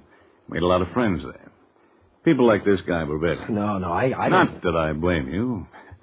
Probably didn't know too much about him. Naturally, when he showed up here... I don't even know what you're talking about. Sure. So you're trying to help this guy out. But you're not being very smart. Brovelli is wanted by the Italian police for murder. Murder? They say he killed a man named Loverto. To get this violin, he's trying to sell you. What? Yeah. Now, the Immigration Department would like to have a little chat with him, too. Maybe you didn't know about that either. Huh? Now, look, Lieutenant. Oh, it won't wash, Mr. Carroll. One of our boys saw Brovelli come in your house late this afternoon, and he hasn't come out. So, play it smart, huh? Call him out. We have orders to search your house and find him. Well, what do you say, Mr. Carroll?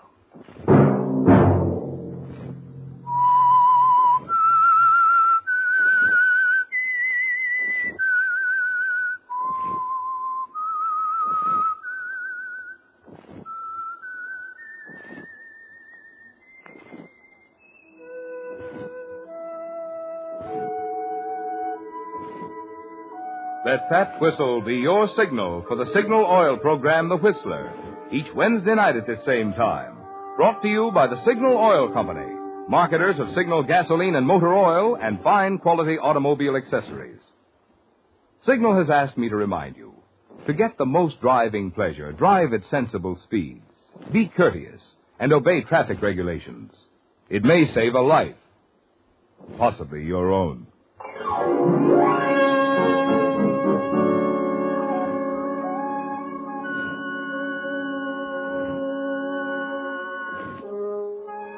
Featured in tonight's story were David Ellis and Gene Bates.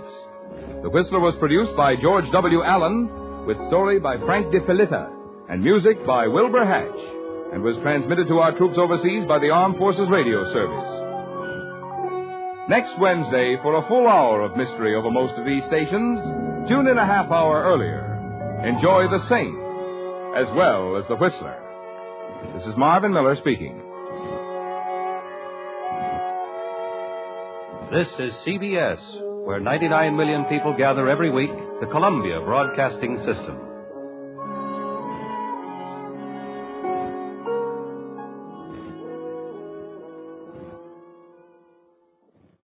And now for the radio program that has rated tops in popularity for a longer period of time than any other West Coast program. The mystery program that is unique among all mystery programs. Because you know who's guilty. You see his every move. You know his complete plans, even his innermost thoughts. Yet the final curtain always brings a startling surprise. In the Signal Oil program, The Whistler.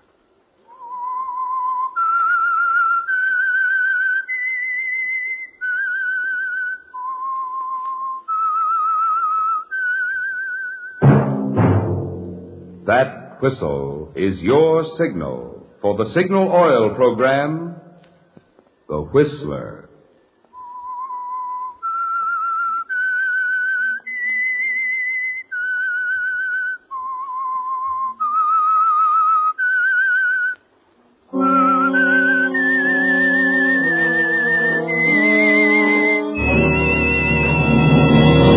I am the Whistler. And I know many things, for I walk by night. I know many strange tales, hidden in the hearts of men and women who have stepped into the shadows.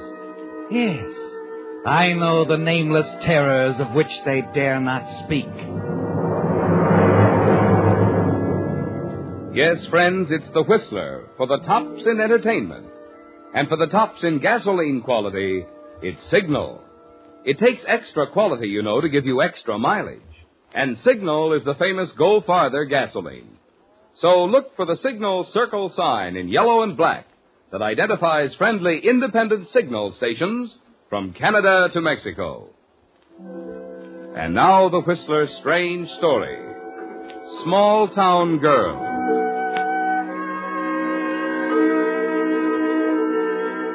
The young man was tall, tanned, and impressive. There wasn't a guest at Mrs. Parkford Smith's cocktail party who would deny that his presence had livened the affair considerably. The hostess especially appreciated Mr. Derek Marlowe, his gentle flattery, and his absurdly amusing story.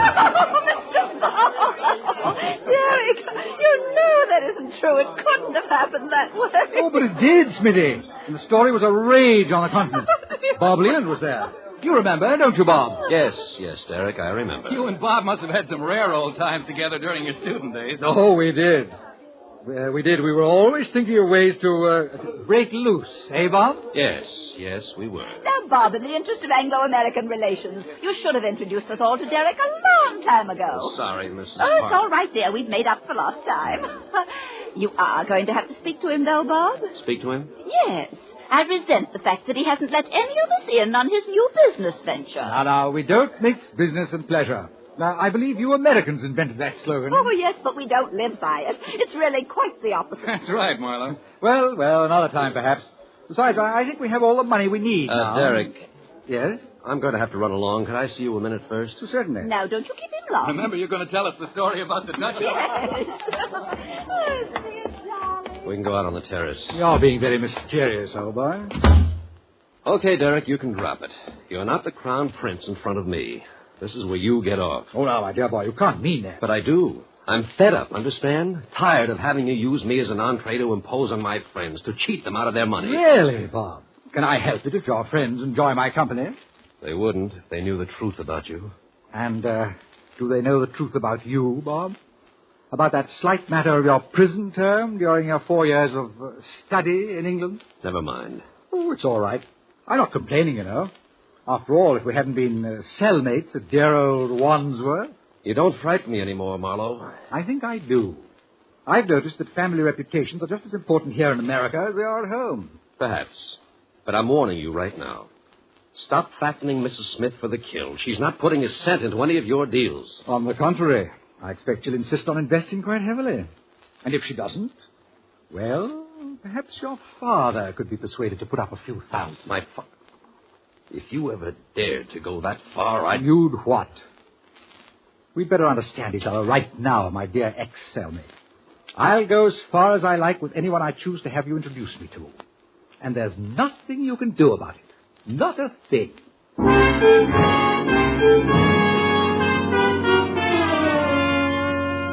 No, Derek, you're not worried about Bob Leland's threats. Not for an instant. The offense that sent him to Wandsworth Prison while he was a student in England was a minor one. Little more than a college prank that backfired. But it did land him in a British prison. And with the importance of his father's position, it gives you the key you need to open wide the doors of society. That's what brought you here to America, isn't it? And living in Bob Leland's home, being accepted by his parents and introduced to his society friends, makes it all so easy.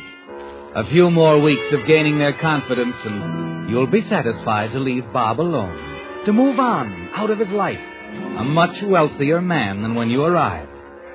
You don't see any more of Bob that evening, and the next day you stroll down to the stables for your afternoon ride. Oh, Mr. Marlowe. Huh? Oh, hello. Hello. I'll bet you don't even remember me. Allison Kingsley. Alice? I knew it. I was one of the many people you met at Mrs. Parkford at Smitty's cocktail party yesterday. Bob introduced us. Oh, yes. Yes, of course, you're his fiancée. Oh, not yet. And I won't be if he doesn't stop standing me up this way. We had a date to go riding. Oh? Well, as an acquaintance of long standing, I can tell you that the only way to handle that habit of his is with a slight kick in the shin. And how do you suggest I do that when he isn't here? Simple. You go riding with me. I see. I'll admit it's a temptation. But if he did show up... He'd learn that you were a lady with a mind of your own. All saddled up, Mr. Marlowe. Right. Well, what do you say? All right, I'll do it. But, of course, only as a lesson to Bob.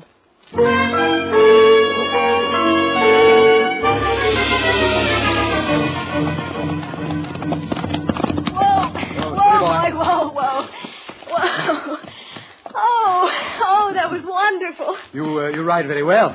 Thanks. We ought to walk in, though. Cool the horses down. Oh, suits me. You know, Allison, this is much better than a cocktail party. I mean, to really get to know someone. Oh? You think you know me now? Like a book. You were born in Kansas. You come to the big city with ambitions to become a famous actress.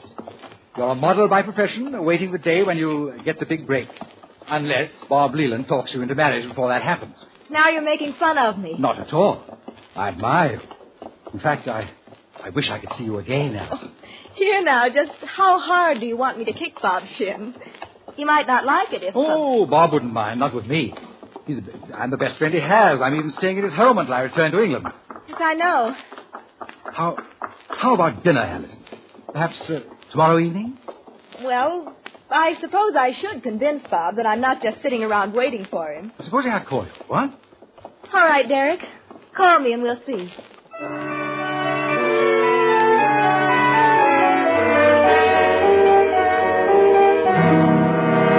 I warn you, Derek, you'll go too far. Really, old man, can I help it if Allison preferred to go riding with me? I was late. There was a rather important matter I wanted to look into. Then it's your own fault. Putting business before Allison. No, it wasn't business. As a matter of fact, it concerned you, Derek. Oh?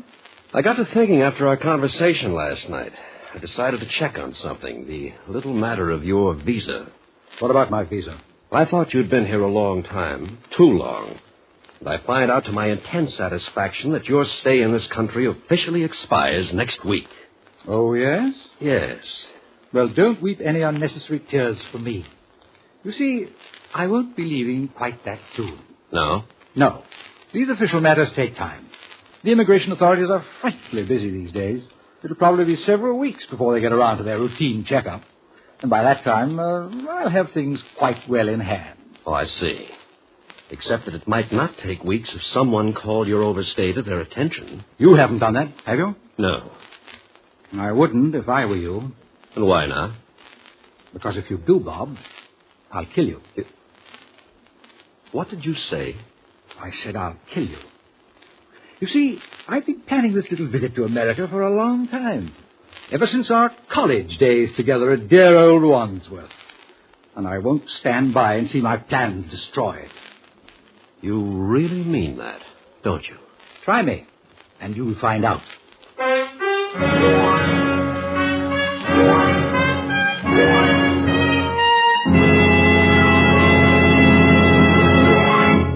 With the prologue of Small Town Girl, the Signal Oil Company brings you another strange story by The Whistler.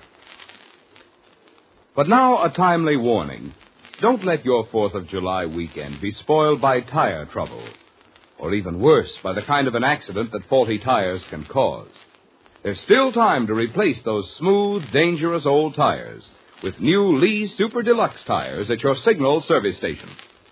And when you choose Lee Super Deluxe tires, you're making one of today's best investments in safety and satisfaction. The broader, flatter riding surface of this completely new type tire has extra rubber in it for extra long mileage.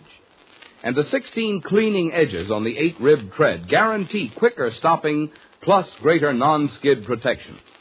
In addition, you'll enjoy easier turning and steering and the way this new type tire absorbs road shocks. Yet you pay no more for a Lee Super Deluxe tire than for ordinary first-line brands.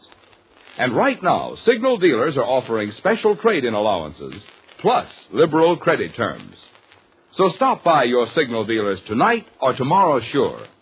You'll be surprised how little it'll cost to start off on your 4th of July trip with new 8-rib Lee Super Deluxe tires. And now back to the Whistler.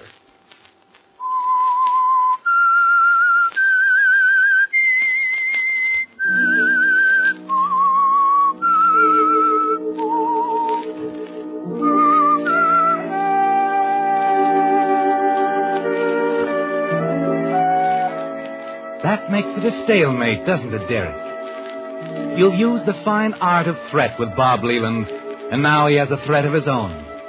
You wonder if he really would go to the immigration authorities, and it worries you, doesn't it? You need time to plant your deal with Mrs. Parkford Smith, time to nurture it and watch it grow. You realize you've got to get the upper hand again, to slow Bob down. And then you think of it. Allison, the girl Bob's in love with, the one person he wouldn't want to hurt, wouldn't want to learn about the sentence he served in that British prison. You decide that you can use Allison Kingsley to advantage, and so you press hard to arrange that dinner date, and then another and another, until you can sense that she's becoming quite fond of you, helping even more than you'd counted on. You know something, Derek? I know a lady who's positively captivated by you. Really, Allison? Really? That's a delightful coincidence. You see, I know a man who... Oh, now, wait a minute. The lady I speak of, she's Mrs. Parkford Smith. Oh, I thought... No, you didn't. Anyway, I had lunch with Smitty today. Oh, the old girl's really quite fond of you, isn't she? Oh, she's been wonderful. She's sponsor of the little theater group, you know. She's helped me more than I can say. But that's not what I wanted to talk about. Oh, what then? Derek, why don't you talk to her? Send her the brochures. Let her in on that venture of yours. Whatever it is. You, really think she'd like to invest something? I know it. She practically begged me to say something. And she has confidence in you, Derek.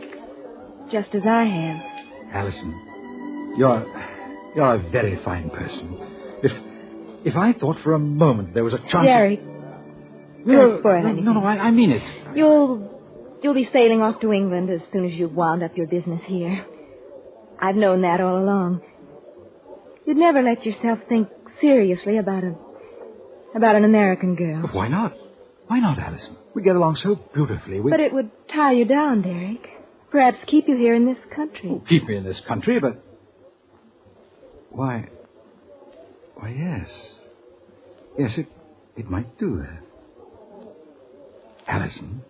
Yes, Derek? There's a moon tonight. What do you say if we get into the car and have a drive down by the sea? Do you really want to? Yes, I do want to. Very much.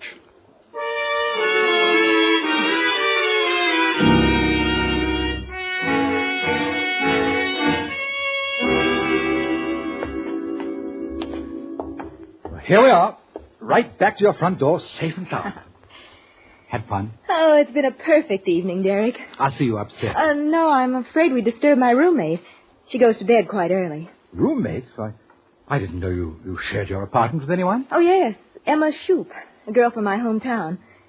You've never looked at the mailbox. Emma Shoup, Allison Kingsley. Yes. We've shared an apartment ever since I arrived in New York. Do you think your friend Miss Shoup would mind so much?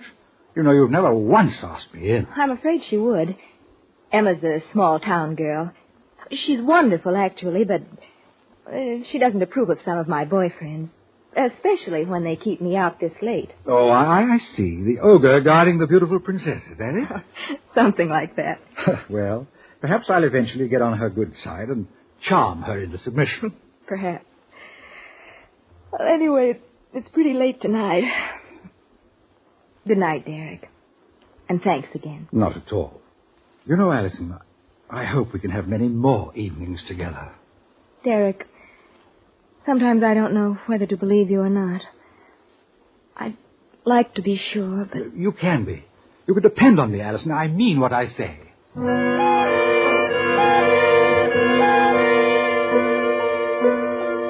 You are sincere now, aren't you, Derek? And when Allison mentioned that marriage might keep you in this country, she gave you an idea. Yes, it's the answer to your problem. A wedding might not ensure permanent residence in America, but at least there'd be a long delay. Enough time to feather your nest beautifully before returning to England. So the next morning you call Mrs. Parkford Smith, arrange to send her the brochures. And you're delighted when she offers to invest $75,000 with you. However, there'll be a short delay, a matter of a week or so before you can get the money. So there's nothing to do but wait. The days drag by slowly. Then on the morning of the third day, as you're about to leave the house, you run into Bob downstairs. Morning, Derek. Going out again? Oh, Bob. How's the stranger? Where have you been keeping yourself these days? I've been around here. It's been rather pleasant having the place to myself for a change. You've been quite busy, haven't you, Derek? Quite. Oh, by the way, there's a letter for you. There on the hall table. Letter? Oh, Oh, I wonder who could... It's from the immigration office. Yes, the immigration office. Mr. Derek Marlowe, care of Mr. Robert Leland, 1822 Oakdale Road. Dear Mr. Marlowe, this is to inform you that as of midnight, July the 2nd, your passport and necessary documents covering entry into the United States will have expired and... You did this! You notified them. I didn't do anything at all, Derek. I'm sure they have routine ways of checking such... You want me out of this country. Really? How can you say that, old chap? And not just because of your friends. That isn't all you're afraid of, is it, Bob? I don't know what you're talking about. Oh, yes, you do. If you don't, you're the only one who hasn't noticed. All right, Bob. You asked for this. I haven't asked for anything, and I didn't set up the immigration laws. You have to get out legally. Could I have caused that? Perhaps. Perhaps not. But you think you've won, don't you? Because this letter gives me only a few days more. Well, we'll see about that, Bob. Perhaps I have a surprise for you. A big surprise.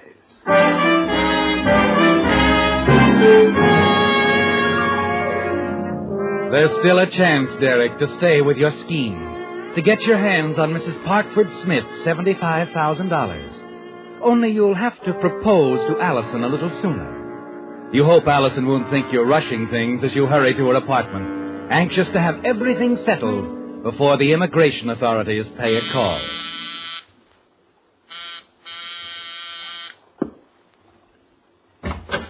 Yes? Oh, Derek. I had to see you, Allison. I couldn't stay away. May I come in? But, Derek... I know, Emma Shoup, but you just have to let me explain. I must talk to you, Emma or no Emma. I'm afraid you won't be bothered with Emma anymore, Derek. What? You don't mean that she's leaving? Yes. Emma's leaving. Just like that? Just like that. You, quarreled, did you? Yes. You can call it a quarrel. May I come in? Do you wish?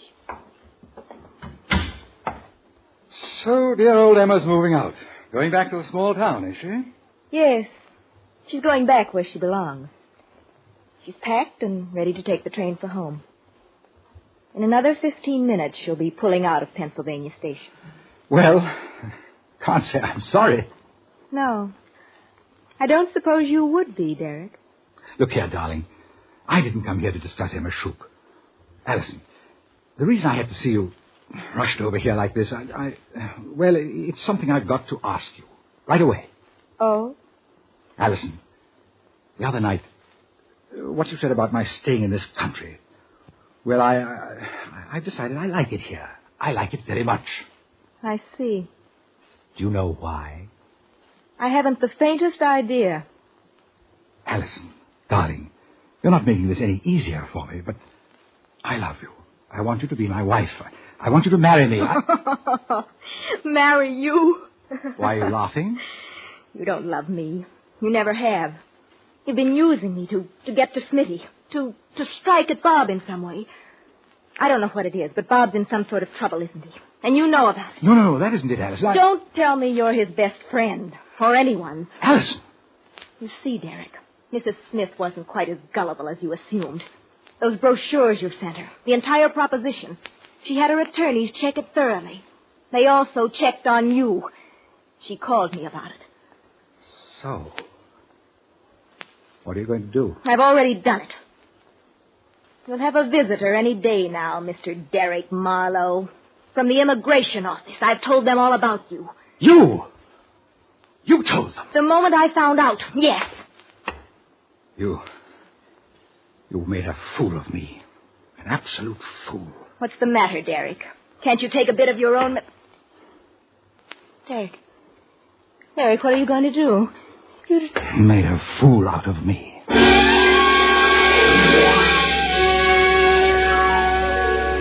It happened swiftly, Derek. A few wild, unreasoning moments, and then you're standing over her, trembling, terrified at the realization that you've killed her. And just as suddenly, you know that you've got to find a way out. This is far more than attempted fraud, isn't it, Derek? It can mean your life. And then as you stand there, forcing yourself to think, something comes back to you. Your conversation with Allison when you first arrived at the apartment. Emma's leaving. You quarreled, did you? Yes, you can call it a quarrel. She's going back home. In another 15 minutes, she'll be pulling out of Pennsylvania Station. Yes, Derek. Whether there actually was a quarrel or not, it's your only out.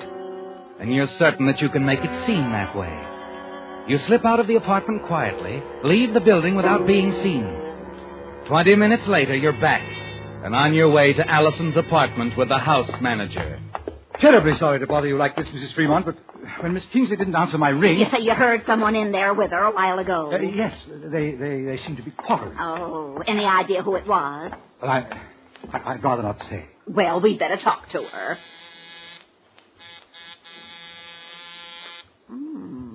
Perhaps I'd better wait for you.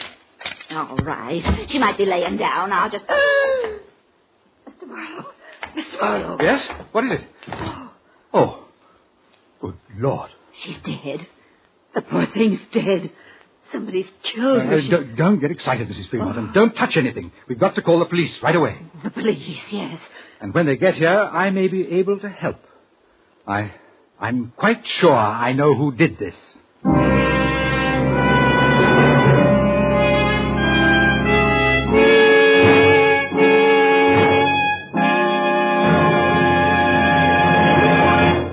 The Whistler will return in just a moment with a strange ending to tonight's story. Meantime, since next Monday, July 4th, you'll be celebrating the 172nd birthday of independence for America. It's interesting to note that since the war, there has been a tremendous rebirth of that independent spirit as more and more veterans go into business for themselves. That's particularly gratifying to us at Signal, because since the very beginning, Signal products have been sold only through independent dealers. At first, there were just a handful of them in Southern California. But drivers liked Signal products and services so well that the Signal family grew and grew, until today there are almost 2,000 Signal stations serving 6 western states from Canada to Mexico. Now, obviously, there must be good reasons why so many drivers have switched to Signal. To discover them for yourself, stop by your nearby Signal station before the 4th of July weekend and fill up with Signal, the famous Go Farther gasoline. You'll like it. And at independent Signal stations, you'll see a fine example of the American way of doing business that has made and kept our land such a great place in which to live and make a living. And now back to the Whistler.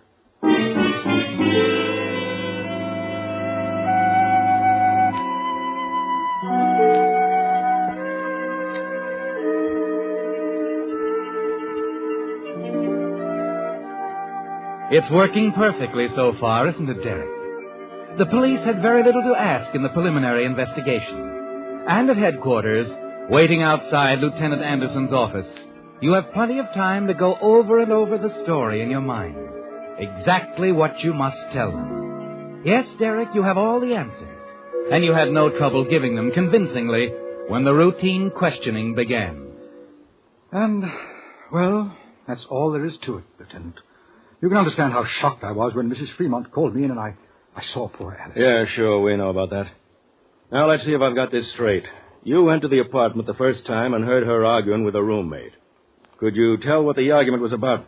Well, yes, that's why I didn't ring. I didn't want to embarrass Allison. They were quarreling over me. I see. Allison and I were going to be married. Her roommate, Emma Shoup, felt that she wasn't being fair to Bob Leland. Leland, eh? Sergeant, you might as well bring him in here now. Yes, sir. Leland, in here. Lieutenant, Oh, so they finally caught up with you, did they, Derek? I'm afraid that's a bit of wishful thinking, Leland. And out of place, as usual. Never mind, you two. Save it. Sit down. If you don't mind, Lieutenant, I hate to sit here chatting with him. After all, the girl I was in love with has been murdered. And they're not doing anything... Oh, yes, we are, Marlowe. The railroads will be checked, the airports and bus stations. We'll get this Emma Shoup in plenty of time. Emma Shoup? Wait a minute, what about Emma Shoup? Just before Miss Kingsley was murdered, Marlowe here went to her apartment. Heard the two of them arguing. Arguing? Allison and Emma Shoup. Oh, no. Oh, yes. Sorry to disappoint you, old man, but what they had to say to each other was pretty violent. You told the lieutenant that? It happens to be the truth, Leland. Is it, Derek? And this is one time when you've stretched the truth too far. There wasn't any argument, Lieutenant.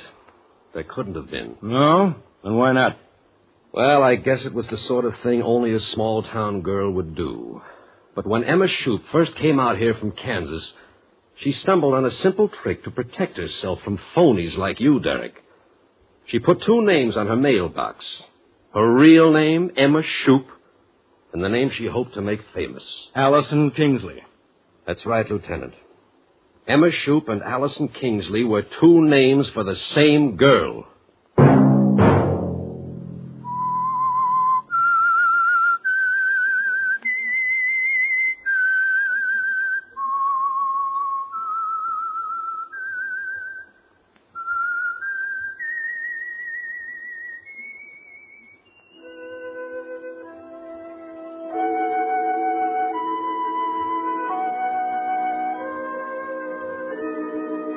Let that whistle be your signal for the Signal Oil program, The Whistler, each Wednesday night at this same time. Brought to you by the Signal Oil Company, marketers of Signal gasoline and motor oil and fine quality automotive accessories.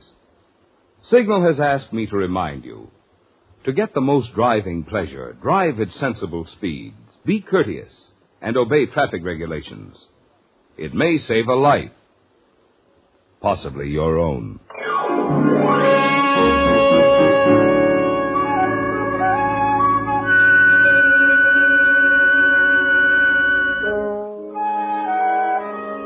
Featured in tonight's story were Paul Cavanaugh and Lorette Philbrandt. The Whistler was produced and directed by George W. Allen, with story by Leslie Edgley and music by Wilbur Hatch, and was transmitted to our troops overseas by the Armed Forces Radio Service.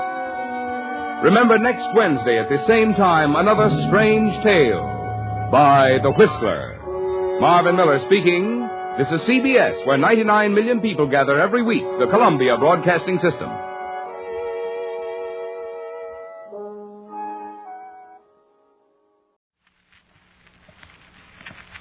Quiet, please. Quiet, please.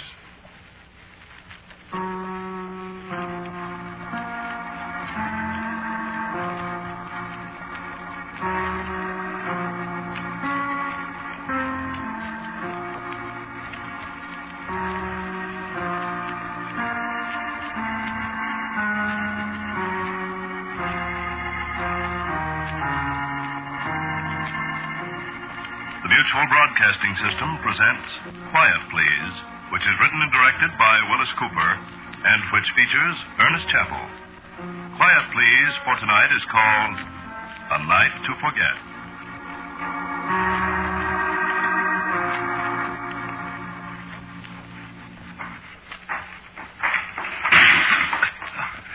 Excuse me.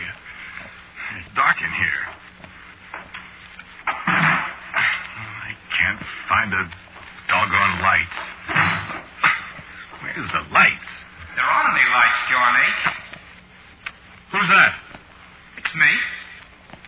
What'd you say about the lights? I said there aren't any lights. There's got to be. Not in here, John H.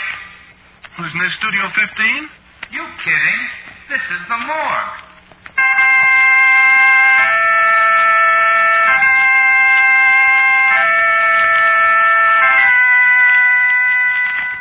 That was last night. I think it was a dream. I remember I went to bed early because I had to get up so early this morning to get that stuff to Ted before he takes off for California. I drank a bottle of ginger ale with some lemon juice.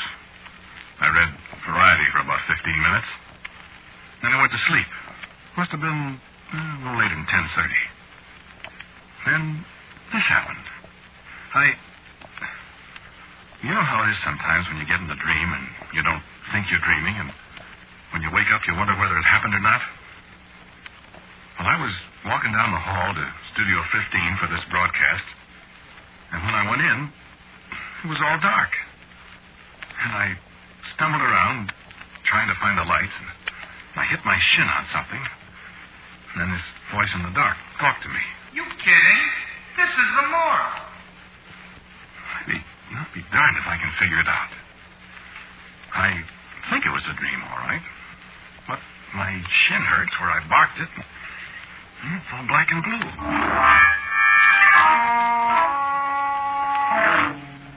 I woke up and I lay there quite a while. You know, half dopey, trying to figure it out. I turned the lights on finally, and I was right there in my room with my shin hurting me. I know I hadn't been out of bed because I was all wound up in the covers. And I couldn't get back to sleep again. You know how it is? You have a nightmare and you're afraid to go back to sleep because you might have another one, a worse one. Well, listen. I was just lying there in my own room with the lights on, looking at the ceiling and trying to think. And it began to get dark. No, the lights didn't go out. I could see the lights. But it was dark. Everything just sort of faded. Like in a movie, you know? And pretty soon it was black dark. I tried to get up, but I couldn't. And I just lay there, flat on my back, in the dark and the silence, and I was scared. Doesn't he look nice? Beautiful. He's got that blue and white shirt on that I gave him. I wish I could have got that tie from him in time. I always liked that tie. It is pretty. He certainly looks nice. Certainly does. Look, will you two please get out of my room? What'd you say, John H.? I said get out of my room. Why, this isn't your room, John H. Now, look. Of course it isn't. Now, look, if I have to get up and chase you out of here... Right, John H. You know you can't get up. Of course you can't. You're dead, John H.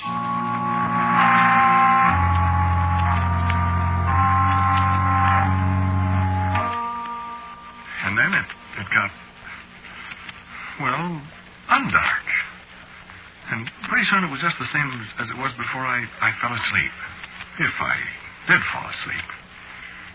Look, I'm a hard-headed guy, even if I do work on supernatural radio shows. You don't want to believe this stuff. You go nutty.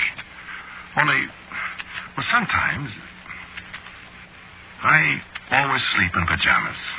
Both halves. I put on my pajamas when I went to bed last night. Red and white striped textron. Yeah. Well, when I woke up, or when it got undark again, I was wearing a blue and white shirt I never saw in my life. And I was wearing a hand-painted Countess Mara necktie that I never saw before either.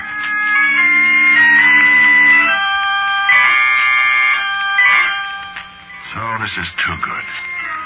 Somebody's playing funny jokes on me. I love practical jokers. In a pig's eye, I do. Radio's full of practical jokers. All sorts of bum gags, like Don Amici used to do when he was a radio actor. You used to be reading a commercial, giving it this and that. Don would come up behind you and start to take your coat off. Well, you know you can't stop. You're on the air and you have to make with this thing. So you'd wiggle around. The first thing you'd have your coat. Then he'd unbutton your suspender buttons. Take off your necktie. You can't do a thing but keep that old smile in your voice and go about locked-in goodness and, please, Mrs. Housewife, buy the large economy size and holding onto your pants with one hand, and it's all very, very funny. Especially if the sponsor's sitting there in the booth looking at you. So I say to myself, some practical joker. Only I add a couple of adjectives to that. Only thing is, how did he get the lights to go out? I lie there a while, and I think, and I try to figure it out. And I shut my eyes, I guess. Anyway, when I opened them, it was dark again.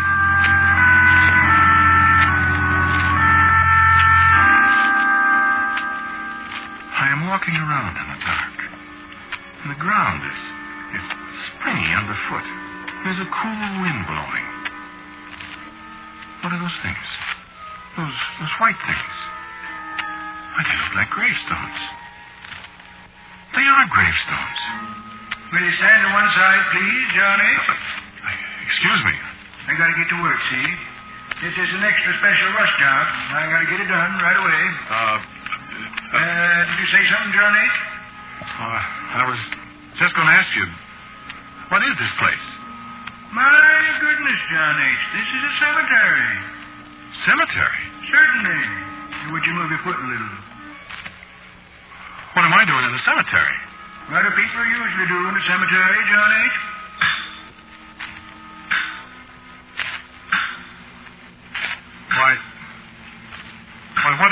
What are you doing? Me?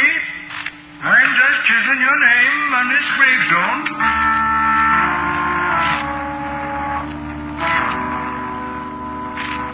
And there it was, laid out in chalk on the gravestone.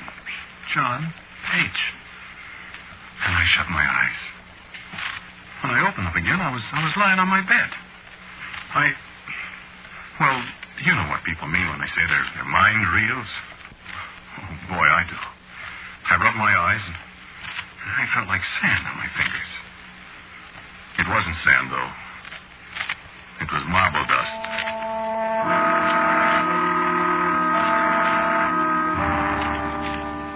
And brother, I was shivering. This kind of nightmare is a little too real. And the telephone rang. And so I got up to answer it. Mind you, I was awake. Well, I know I was. Well, the lights were on. I got up and I picked up the receiver. I said, hello? Hello?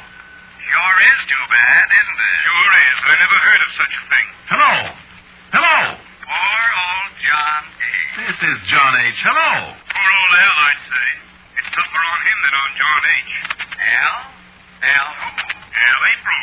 You know, the sound effects man. Oh, I didn't know his name. Who is this? Hello? Yes, he feels pretty awful about it. Well, I should think he would. Who is... killing a man. He didn't mean to, you dope. I know it, but just the same, poor old John H. He didn't know it was loaded. I mean, loaded with bullets. Matter of fact, there was just the one bullet. One was enough. Right on the air, too. Yeah. I bet that was the first time a radio audience ever heard a real killing. Yeah. Hello. I want to know who this is. What about his commercials? You know? John H., you mean? Yeah. Well, I'm auditioning for the big one tomorrow. You are? Yeah, they called me this morning. Gee. I wonder if I could get in on that. Well, I don't know. I'm pretty sure they're going to pick me. I think I'll try anyway. Sure you won't mind? No. Oh, no. Well, I'll see you. Poor old John H. Yeah, too bad, wasn't it? So long. Who is that? Hello? Hello? Hello? Yes, sir? You got me in on a crossed wire or something. Oh, no, sir. Well, when you rang me, I picked up the phone and... Well, I'm sorry, sir, but I didn't ring you. What? Well, I haven't had a call for you all evening.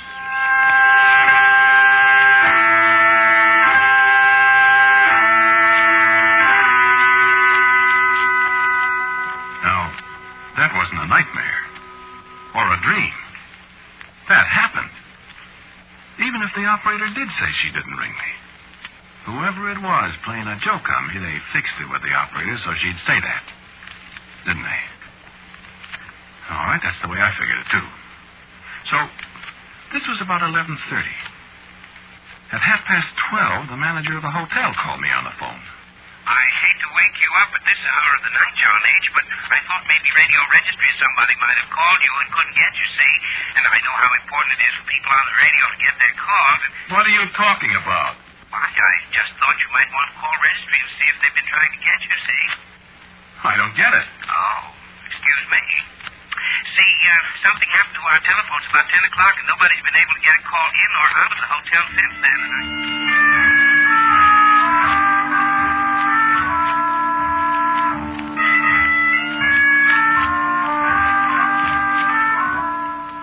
Well, maybe my practical jokers might have got to the manager, too. But this morning when I came downstairs, I found he wasn't kidding. The phones had been out for 2 hours and a half. Something blew up in the switchboard or something. Well, that's carrying a practical joke an awful long ways, isn't it? That's one night I won't forget, believe me. Yeah, but I gotta stop this kind of talk. And this kind of thinking. I will forget it. Heck, it was probably a lot of nightmares. I'm gonna stop drinking ginger ale before I go to bed. Well, anyway, I saw Ted and gave him the stuff, and he got away to California okay. I sort of had a hunch that if this was a gag, Ted might have had a hand in it. So I made a few cracks, but he didn't give it a tumble, like he would if he'd had anything to do with it. He can go just so far with the gag, and then he can't keep his face straight. But he didn't fall for any of my hints at all. So, man, I gotta forget it. But just for laughs, when I see that Al April, I'm gonna make him show me that sound effects pistol. Believe me. So then I went and did my commercial. The guy from the agency was there. He had the renewal of my contract with him, so... Well, anyway, after I signed it and he signed it, I'm not going to hold auditions for my job tomorrow. So, like they say on the radio, here we are at the bottom of the well. This is no dream. This is the hallway that goes down to Studio 15. Here, there's Miss Rose. Hello, Miss Rose. Through the door. There's the drinking fountain on the left. And the lights are turned down. It's bright. Early today. I want to be here early so I can talk to Al April and look at that sound effects gun. I'm not dreaming now. Cut it. Studio 15. Turn the door. Open the control room. Nobody there. Hang up the coat. Go in the studio. Yeah, the light switch is right where it always was. And the lights go on. Yeah, studio 15, all right. Nobody here yet. You're late, Johnny. Oh. I'm not either. Look at the clock. Oh. Who are you? I'm Mr. Deah. I got your note and I came right over. Note? What note? The note you wrote me to meet you here tonight. I didn't write any note. Why, you certainly did. I've got it right here in my briefcase. Now, I've got it right here. I don't know what you're talking about, mister. Just a second. Oh, my goodness, I don't seem to have it after all. But I'm here, so that's all that matters, isn't it? What'd you say your name is? Deah.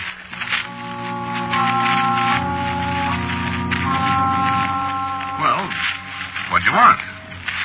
I'm on the air in just a little while. Oh, it won't take long, Johnny. I've got the catalog right here. And you can pick one out in no time. About how high do you want to go? What'd you say your name is again? Deah. Here's the catalog. How do you spell it? Spell what? Your name. Oh, Death.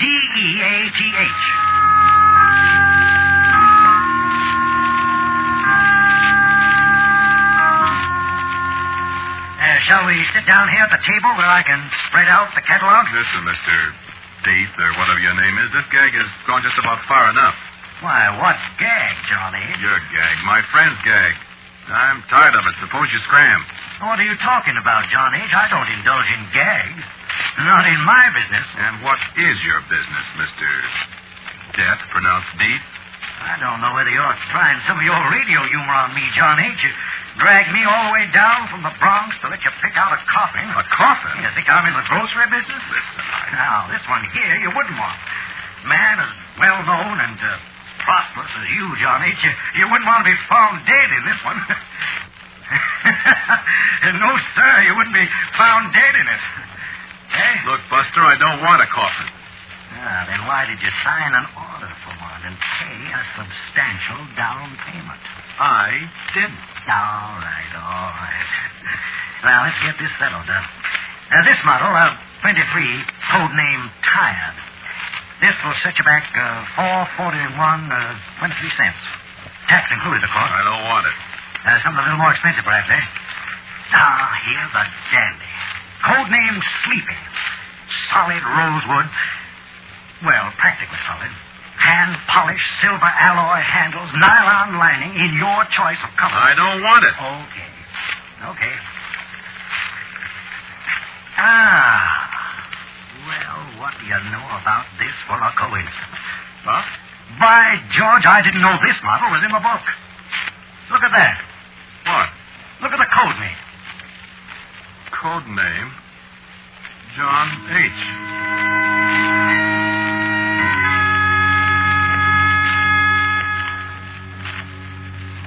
Man, is that a job.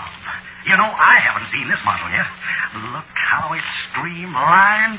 Plastics, too. The latest thing. Real built-in factory engineered dependability. Finest model we've ever made. And look, it's fireproof. And that coincidence about the code name, the John H. You know what, John H? You'll be the very first user of this latest model. Stand up. What for? My goodness, this is a made-to-measure job, John H. Nothing too good for you famous radio people. Stand right up there.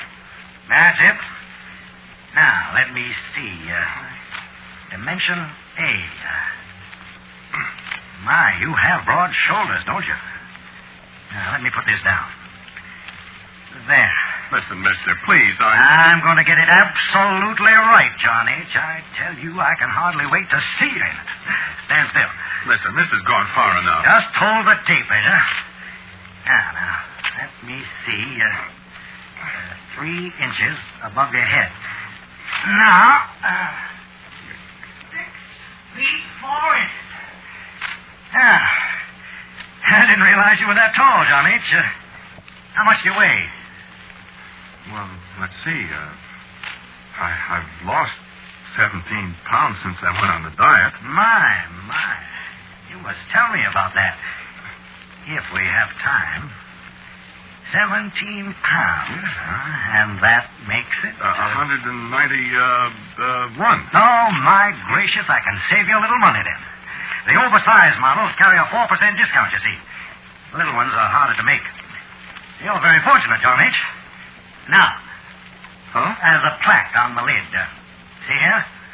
Yeah? Now, well, we can engrave that with any lodge emblem or, you know, an odd fellow or a moose or anything like that. You are a big fellow, and I suppose you could say in slang that you're a big moose. Get it? No. The only thing I belong to is the lambs. Lambs? Oh, my, John H., I really don't think we could do that. You see, we carry all the well-known emblems in stock, but the lambs, we'd have to have that engraved, and I'm terribly afraid there won't be time. Huh? Oh, you said it was a rush job, remember? Matter of fact, it's tonight, isn't it? What's tonight? When you're to be killed. If I remember correctly, you said in your note with the order that a sound effects pistol was... Mr. Deah, did I write that? Well, I couldn't swear to it in court, of course, John H., but somebody wrote it, and your name was signed to it. Well, look. I'll write my name.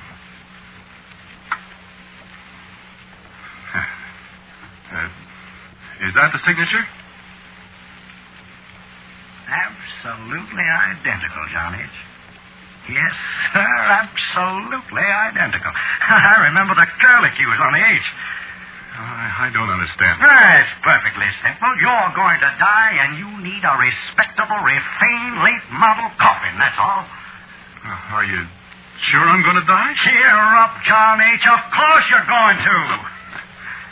You know, I heard that before. Yeah, it's all over town. Tonight? That's what you said. By a shot from a sound effects pistol. I saw it in your own handwriting. How did I know, Mr. Deah? I'm sure I don't know, Johnny. Isn't there any way out of it? Don't ask me. I'm just a salesman. And you're just a customer. Not that I don't enjoy listening to you on the radio, John H. I really do. And I must say that you're going to be a great loss to the art, science, profession? What do you call it? It's a living. Now, living. And now it's a dying. Mustn't mind my little jokes, John H. I'm an inveterate joker. Is this one of your jokes? Oh, no, John H. This is strictly business. Now, did you want to give me a check for the remainder now? Well, I think possibly that'd be wisest, considering that, you know how long it takes to get money out of an estate. Now, look, what if I don't die? Oh, I wouldn't worry about that. Well, what if I don't? Well, you will eventually, John H., and at least we'd have time to engrave anything you wanted on the plaque. So, excuse me. Is this the gentleman that's going to shoot you? Huh? Oh. Hello, Al. Hi, John H. Well, you get killed again tonight. I do, huh? Yeah. Says here you do. How do I get killed this time, Al? Get shot. I see. Excuse me, Mr. D. Certainly. Is he the one? He's the sound man. Al April. Huh? Very interesting. Say, Al. Yeah? You ever have any accidents with those guns? No. How could you? I don't know. What kind of accident? Really shooting somebody. With these things? No. Look, in the first place, they're loaded with blanks. In the second place, there ain't any place for the bullet to come out, if there was one. And in the third place, I always shoot him at the floor. So how could I shoot somebody? I was just wondering. You know, I always wondered how you do sound effects on the air. This is most interesting. This is Mr. Deah, Al. How are you, Mr. Deah? Your face looks familiar. You in radio? Oh, my, no. I'm a salesman. Oh. Can I look at the guns, Al? Sure. Which one you going to use on the show? This one. Say, what's the matter with you, John H.? I'm a little nervous, I guess, Al. Thought you was on the wagon. Well, I am. I'm just a little nervous, I guess. Let's see the bullets. They're not bullets. Blanks. The blanks. Here. How do you load it? Oh, give it to me.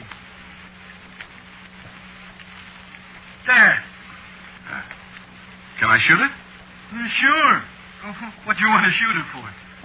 Well, I got to make sure of something. John H. is sure he's going to be shot tonight. Yeah, that's right, Al. I just want to test out these shells. Well, that's silly because... go ahead. But don't point it at me. Oh, I thought you said you couldn't shoot anybody with it. Well, you know, the wadding. It stings, kind of. You'd use these same shells on the show, huh? Sure. What you scared of? I got a hunch, Al. Well, those are the same shells I'll use on the show. Go ahead and shoot. I gotta get set up. Okay, Al. You asked for it. Hey, don't point that gun at me. Doggone it. Hey, I told you about that wadding. It stings. Doggone it. I'm sorry, Al. You shot me. There, Mr. Deah. Why, John H., you killed him. That's right. So I'm not going to die after all. Take your coffins and get out of here. Why, don't be silly, John H. Of course you're going to die. I am not. Why, certainly you are. You murdered poor Al in cold blood, and they'll send you to the electric chair. Yeah? How are they going to do that? They won't have any witnesses except you. Why, John H., how foolish. What about the people listening to you on the radio? Goodness, John H., don't you know you're on the air?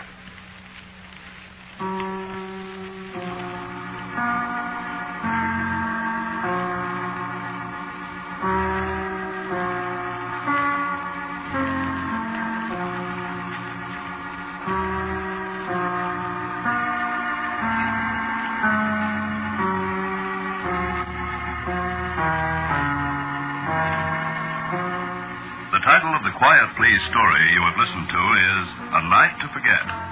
Willis Cooper writes and directs Quiet Please, and John H., the man who spoke to you, was Ernest Chappell. And James Monks played Mr. Deah. Al April was played by Murray Forbes, and the sound effects on the show were played by Al April. Others in the cast were Jack Tyler, Kermit Murdoch, Lon Clark, and Polly Cole.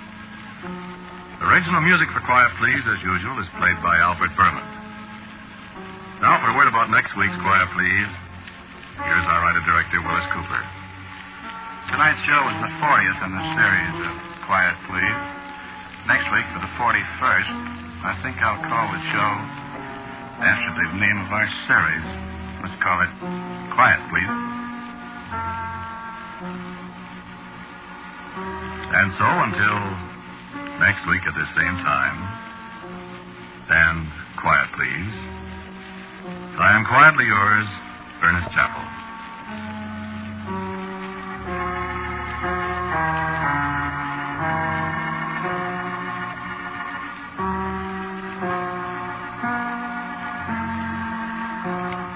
Quiet Please comes to you from New York.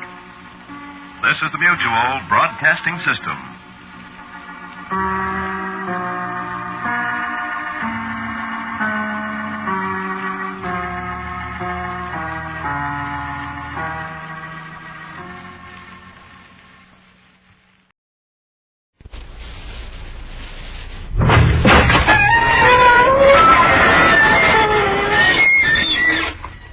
Good evening, you on the other side of the creaking door.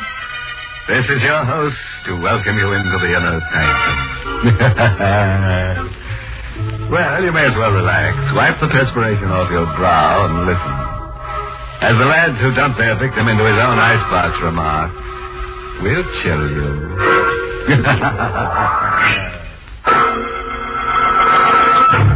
Tonight's Inner Sanctum mystery, Death Rides a Riptide, was written by Lou Vittis and stars Arlene Blackburn in the role of Carol with Lawson Zerbe as John. Tonight, we're featuring a jovial little item about a girl named Carol Vane. She married a man whose first wife had been drowned.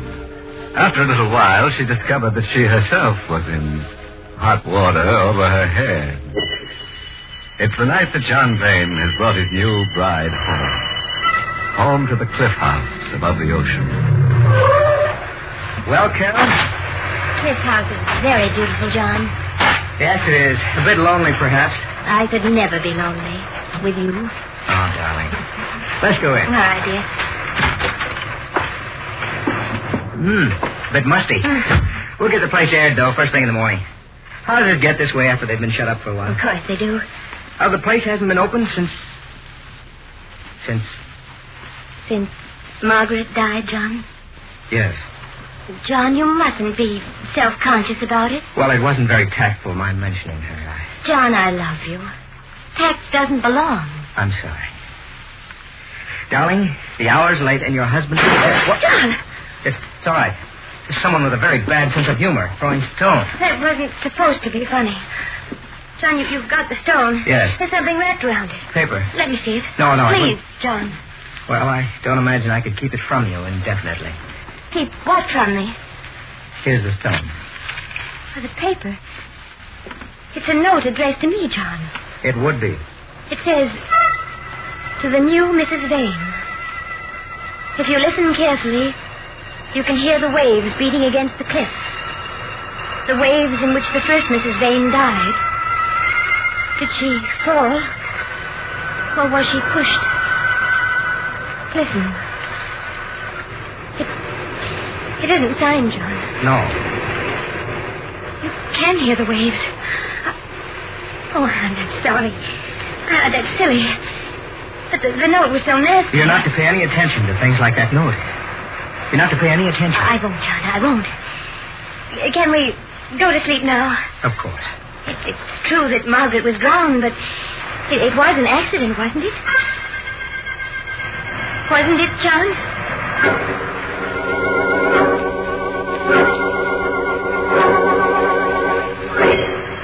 John fell asleep after a while. and the waves kept pounding against the rocks. I remembered having heard how badly she'd been bruised by the rocks. I remembered seeing her and John in the village, and how beautiful she'd been, and how I'd envied her. And now after the waves and the rocks, she didn't care anymore. And before I could fall asleep, I envied her even now.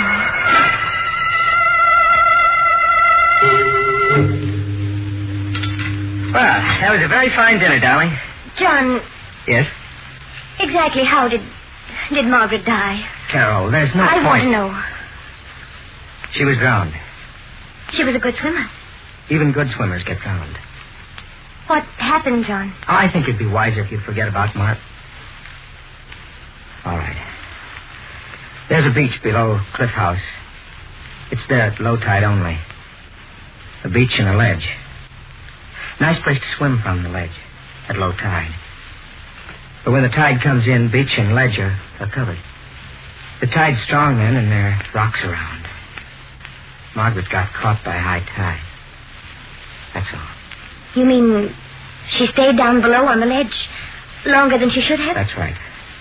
And that's all, John? What else should there be? I don't know. It's low tide now, isn't it? Yes? I'd like to look at that ledge. Why? Oh, because I'm silly. Because I'm a fool, but... John, I want to look at that ledge.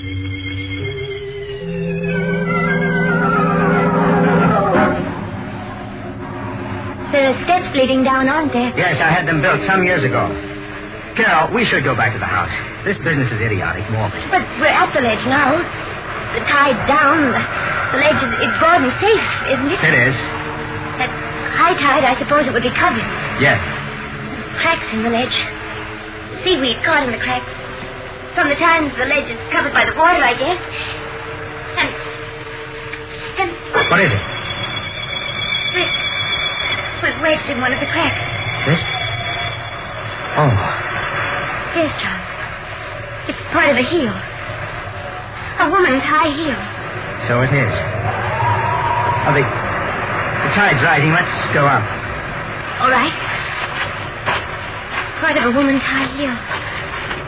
Caught in one of the cracks. John. Yes? Could it be from Margaret's shoe? I couldn't tell. Throw it away, or better yet, give it to me. Here's the coin. Here. Thank you. John, a woman was going swimming. She wouldn't have been wearing high heels.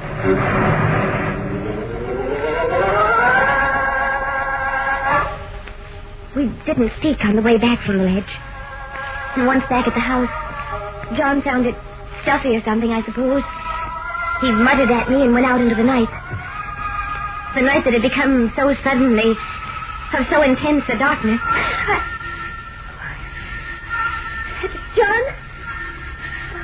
Oh, wait, I'm coming. Who is it? You startled me, my dear. Sitting there in the door, for a moment I thought you were my niece. Your niece? Yes. You're not, of course. My niece is dead. Who are you? Jeremy Mangan, my dear. Mangan? Mangan? Your predecessor, my dear, was named Margaret Mangan. Her father? Uncle. May I come in? For an elderly gentleman like myself, the night is cold. It's cold for me, too. Come in. Thank you. Where is dear John? He's out. Oh, it's too bad. I did want to see him. What about? Money. I hope I don't shock you by my frankness. He owes you money? No, but I think he'll give me some. Why? You're a prying little creature, aren't you? Why do you think John will give you money? My dear, I intend to sell John a letter. Sell him a letter? A letter written to me by my dearly beloved niece. By Margaret. But why should John want to buy it? Let me read you a bit of it, shall I? All right. She says in the letter, among other things, Yes. Uncle, come for me. At once. I must get away from Cliff House. Because if I don't, I'm going to die. I'm afraid. Please don't think I'm making this up, but I'm going to die. I'm going to be killed. Well, I rather think that's enough, don't you? Why didn't you come in answer to a letter? She sent the letter out 2 months ago. 2 months ago, I happened to be detained elsewhere. To be precise, I was momentarily in jail. I didn't get the letter which had been sent to my lodgings until this week. Tragic, John has nothing to be afraid of, whatever the letter says. My dear, I never suggested the ad. But I still feel he'll buy my letter from me. For old time's sake. How much? A couple of $1,000 will be enough. I'm not a grasping man. If you saw John, spoke to him as you've spoken to me, he'd kill you. A habit of his? I'll get you the $2,000. Give me the letter. Hardly, my dear.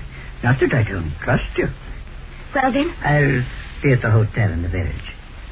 Shall we say tomorrow afternoon? Tomorrow afternoon. Good night, my dear. Oh, it occurs to me, am I likely to run into John? I don't know where he is. Oh, well, the night is dark, and I dare tell now. I did mention cash, didn't I? But,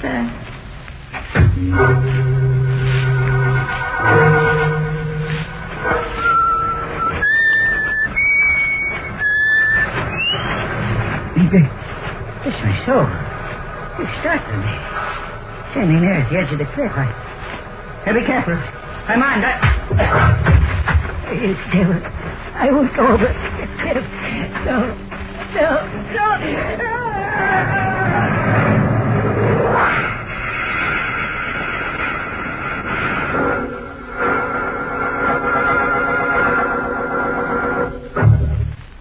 Well, here we are, back again with Carol Vane, who married John Vane after his first wife had been drowned. Officially, it was an accident, but a lot of people feel that John believed in the old saying, cast your dead upon the water. At any rate, late one night, the drowned woman's uncle, a man named Mangan, visited Carol. He had a letter from the first Mrs. Vane in which she wrote of her impending murder. Carol agreed to meet Mr. Mangan the next afternoon with some money. But long before then, somebody heaved Mr. Mangan over the edge of a cliff. Maybe for exercise? At any rate, it's the next morning at breakfast. Carol. Yes, John? You're upset about something. No, I'm not. Not really. John, when you went out last night, where did you go? For a walk. Why? Nothing. What's in the paper this morning? Oh, same old stuff. International crises and... John? Look at something else. Mangan, Margaret's uncle, Carol. Yes? What about him? It seems he fell off a cliff last night. Oh, John. He was wandering about in the dark. Was it near here? Oddly enough, yes. And they found his body this morning. John, did you see him last night? No, I haven't seen him for months.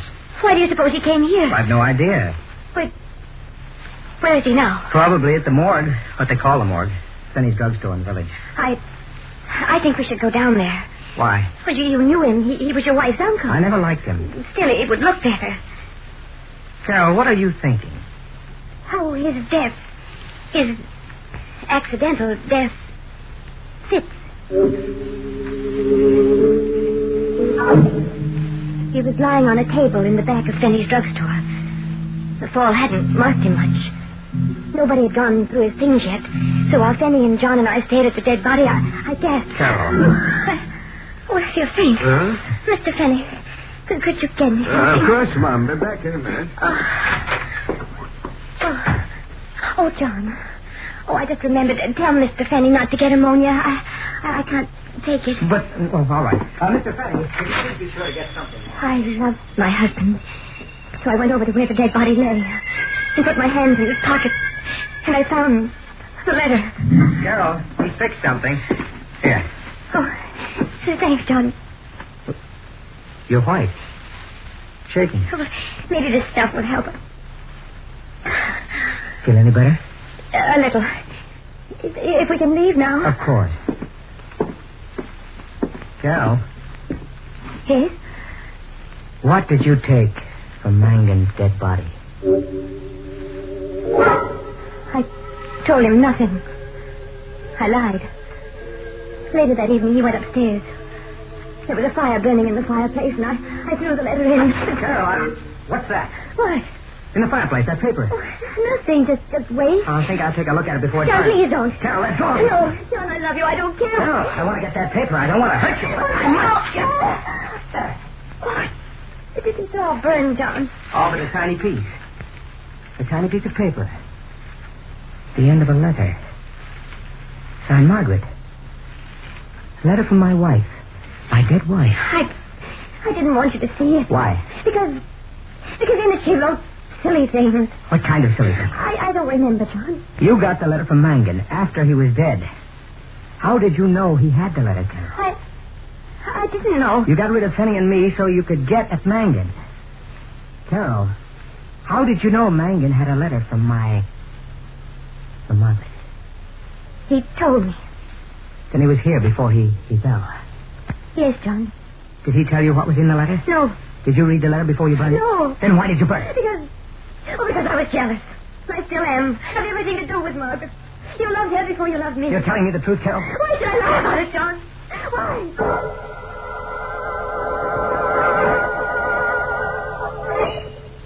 It wasn't very good after that. John took to staying away from home. I saw very little of him. We avoided each other. Each of us for reasons we didn't dare speak of. It wasn't very good there in the cliff house above the ocean. The ocean where Margaret Vane had died. And where Mangan had fallen to his death. I might have gone away. That would have been the safest thing of all for me, but I loved John. I hoped. And in hoping, I was betrayed. John? Yes, my beloved John. Oh, I'm glad you're home, even though the hour is too late to be respectable? Oh, I don't care. There's a lot you don't care about, isn't there? I don't know what You put on quite an act, don't you? About not knowing. But you do know, don't you? I do know what? That my wife, my first wife, was murdered. John. Yes, it's out now. It's been said now. Margaret was murdered. They don't have to whisper about it in the village anymore. I'll shout it out. Oh, listen. You think that'll make it right, huh? It won't, my love. Because you see, the fishing boat Evangeline is back. Fishing boat? It's been away for 3 months. The men on board didn't know about Margaret's death. They know now, and a couple of them remember something. What do they remember? Seeing Margaret on the ledge just before the tide turned. The trouble is, they're prepared to swear that Margaret wasn't alone. John, that doesn't have to mean anything. Look at me, John. It doesn't mean anything. Carol, what was in that letter you burned? I didn't read it. John, you hurt me. What was in that letter you burned? Oh, let me go. I'll tell you. Thank you. Margaret was afraid she was going to be murdered. Yes. I rather thought so. That was why Mangan had to die. John, I'm leaving. No, you're staying. Here with me. You're the only wife I have left now. You're insane. Am I? That's a thought. Hadn't occurred to me before. I'll think about it. I won't stay. Why not? I'm afraid. Are you? Get away from my desk. No, you keep a gun here. Yes, I have it now. You wouldn't shoot me. You love me. I do, John. But it's no good anymore. I'm going away. You're mistaken. Don't come any closer to me. You're not going away. You're never going away, Carol. John, if you take another step, I'll... You what, my precious? Oh. You did shoot after all. Somehow. I didn't think you would. I told you not to come any closer to me. I underestimated you. I've always underestimated you. But, Carol, when I die, and I am going to die, what will you tell The police. But I have to tell them that I shot you in self-defense. Yes, of course. That would be a lie. Not a bad one. It might have worked. It's the truth. Of course it is. But, Carol, defending yourself against a murder charge isn't considered good motive for acquittal. What do you mean? I would have brought Mangan off because I was in love with you. Even though I knew. But Mangan was murdered anyway. By you. Very consistent story. But, Carol, you remember that shoe heel? Yes. High heel?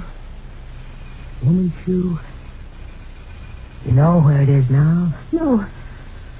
On the ledge, down below, in the crack where it was before. And the police are going to examine that ledge once again. Now they've heard the story of the fishing boat people. It has nothing to do with me. Carol, Margaret never wore high heels. Never. Something wrong with her feet. So the heel has to be yours. My beloved murderess. John. Dead. Dead as Mangan. Dead as Margaret. And I. There was the ledge and the broken heel and the crack. A little item of unfinished business that I had to finish. Mangan was dead and the letter burned. I was safe there. John was dead and his knowledge dead with him. I was safe there.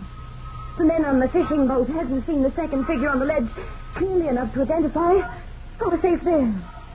There remained only the heel broken off one of my shoes when I hit Margaret. And I'd get it before the police did. And I'd be safe there. The tide's coming in. The ledge is still above water. The ledge where my heel had been. But the heel wasn't there.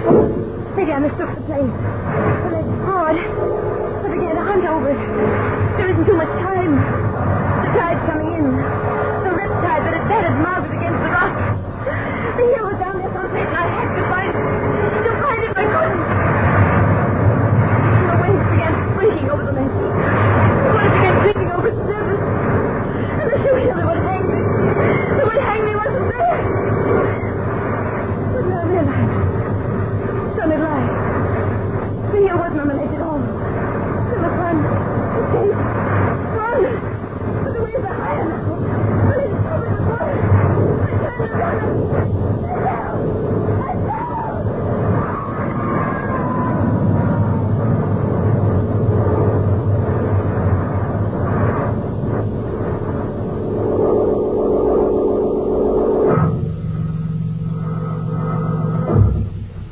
Well, there went Carol Vane. Fundamentally a nice girl with a slight character defect. She killed people. Of course, her reasons were the finest. She only wanted to get married. Unfortunately, she never learned the old proverb. As you make your dead, so you must lie about it. She tried, but she was tripped by a heel. Incidentally, if you happen to be out fishing one of these fine evenings and the tide's going out, say hello to Carol.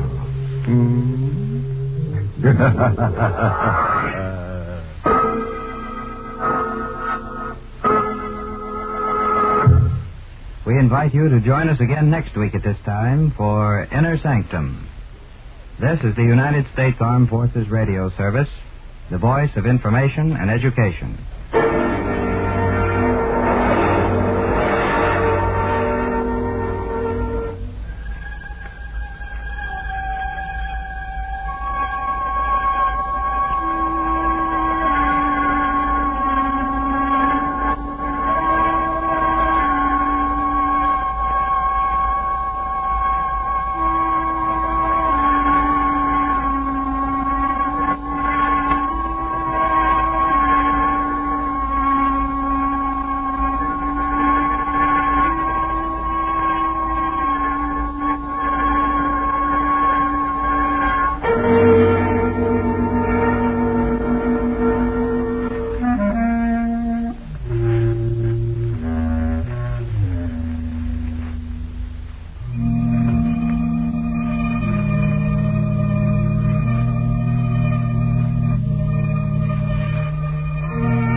Howdy, stranger.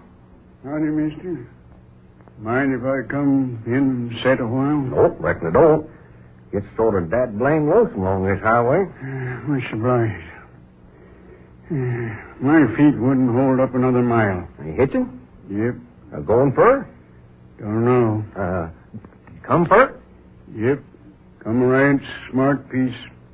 Getting pretty old to be hitchhiking. Get many rides? Yep.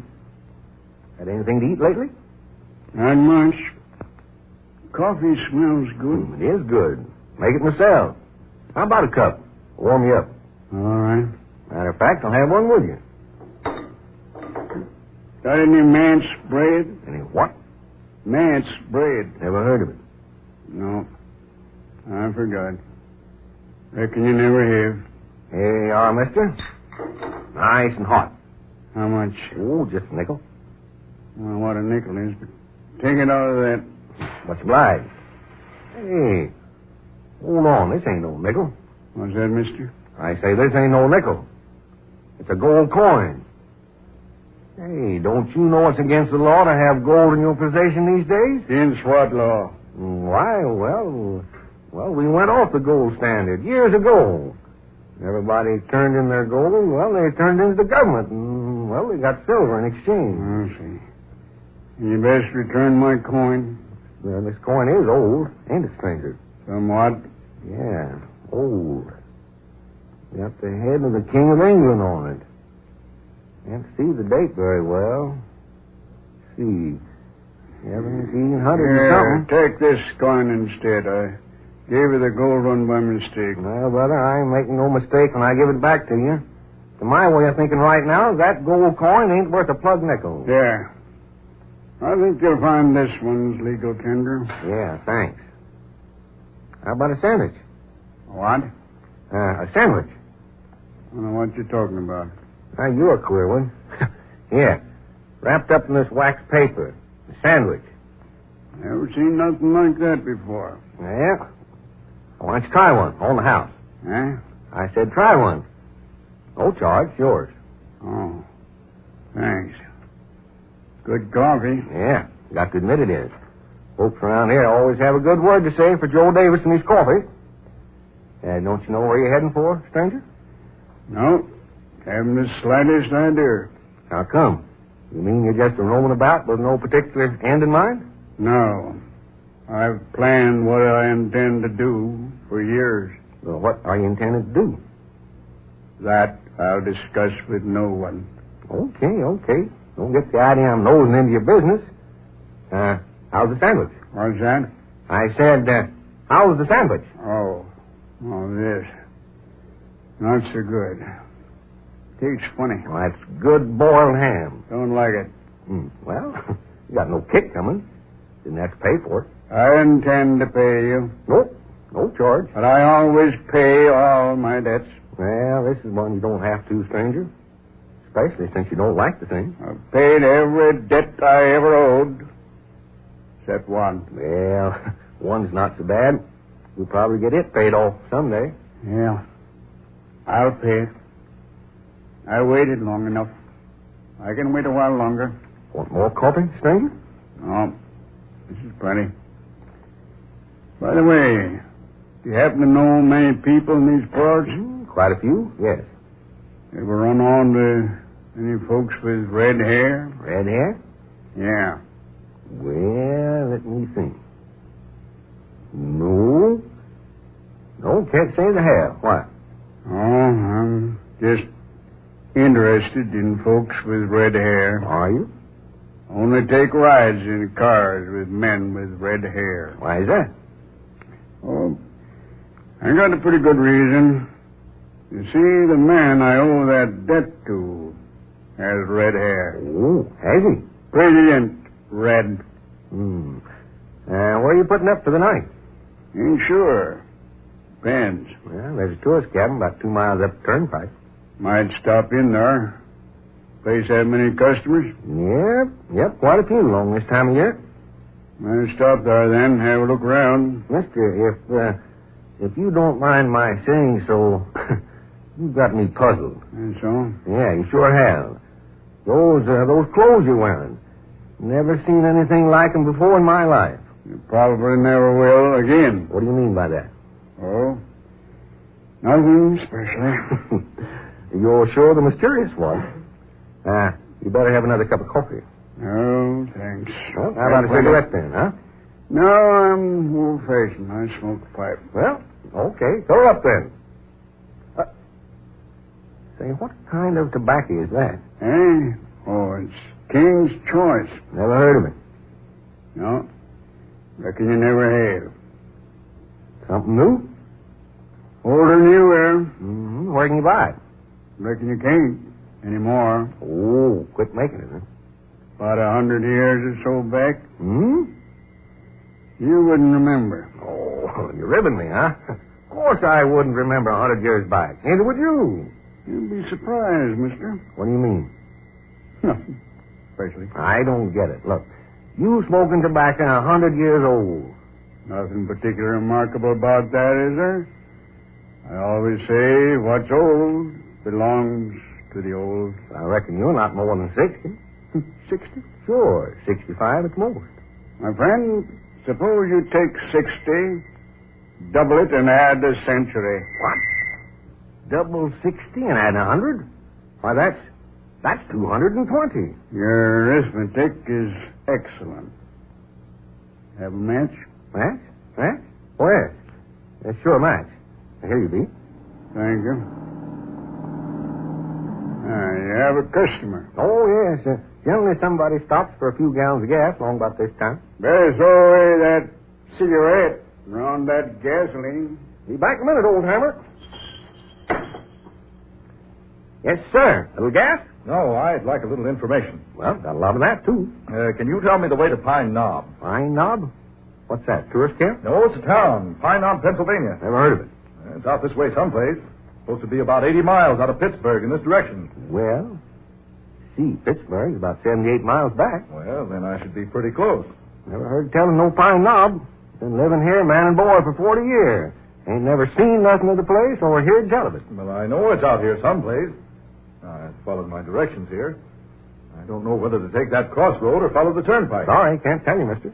Perhaps I can. Eh? Oh, you. Pine Knob, you say, mister? Yes. It's a small town somewhere in this neighborhood. Not in this neighborhood, it ain't. You don't happen to remember anything about it, do you, old-timer? That's a nice hat you're wearing. Huh? I said that's a nice hat you're wearing. Yeah, thanks. Did you ever hear of Pine Knob? Mind if I see it? You see what? Your hat. Oh, forget my hat. Do you know anything about Pine Knob? I might. After I've seen the hat. Look here. If you know how I can get to Pine Knob, I'll... Hey, look, mister. Let him have a gander at the hat. You know the old boy. He hasn't got all his marbles. Oh, very well. Here. You can buy it in any hat shop for $10. 3 initials if you want them. Yeah. Quite nice. What's that? The hat? Oh, you haven't even looked at it. No. I was admiring the gentleman's hair. What about my hair? I said it's nice. Bright red. Yeah, red hair runs in my family. Now, how about the hat back and a little information? Oh, your initials in the band. KM. Could the last name be Minor? Yeah. Yeah, that's right. Oh, you saw my driver's license on the steering post. No. How'd you know? I just hoped I was right. Oh, hang it all. Do you or don't you know how I can get to Pine Knob? Yes, I know. Will you tell me then? No, I can't do that. Why not? Because the way is seldom traveled. You'd never find it by directions. Then can you go there with me to show me the way? There's nothing I'd like better than to take you to Pine Knob. Yeah. Well, now, that's more like it. I'll pay you for whatever your time's worth. I'll collect all right. But I assure you my time's of practically no value whatsoever. Come on around, get in. I'll ride in the back. No, come on in front with me. No, thank you. I prefer the back. Say, mister, you better humor the old boy as much as you can. He ain't as bright as he probably used to be. Oh, all right. All right, old-timer, hop in. Oh, thanks a lot. Oh, you're welcome. Come back and see me.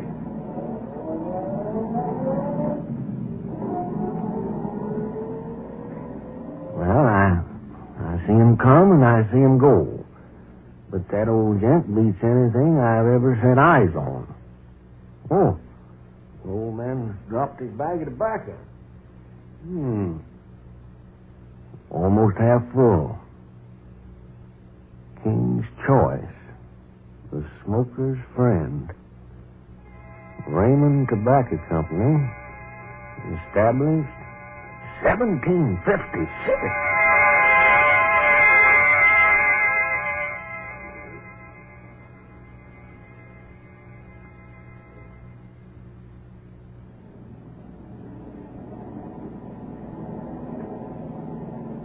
We leave the Turnpike in a minute or two. Then how far? Not far. Is the road good? Not so good. I say, does my chatter bore you, old-timer? No, not especially. You give me the impression you don't want to talk. People talk too much nowadays. Me, I like to talk. Especially when I'm driving. Helps make the miles go faster. The turn up ahead. Yeah, where? Off to the right. There's no place to turn off. Yes, there is. You see it. There. See? Well, yes. Well, that road, it wasn't there a moment ago. It's been there for years. It's the road to take. This isn't any ordinary road. Right. It isn't. And no automobile tracks.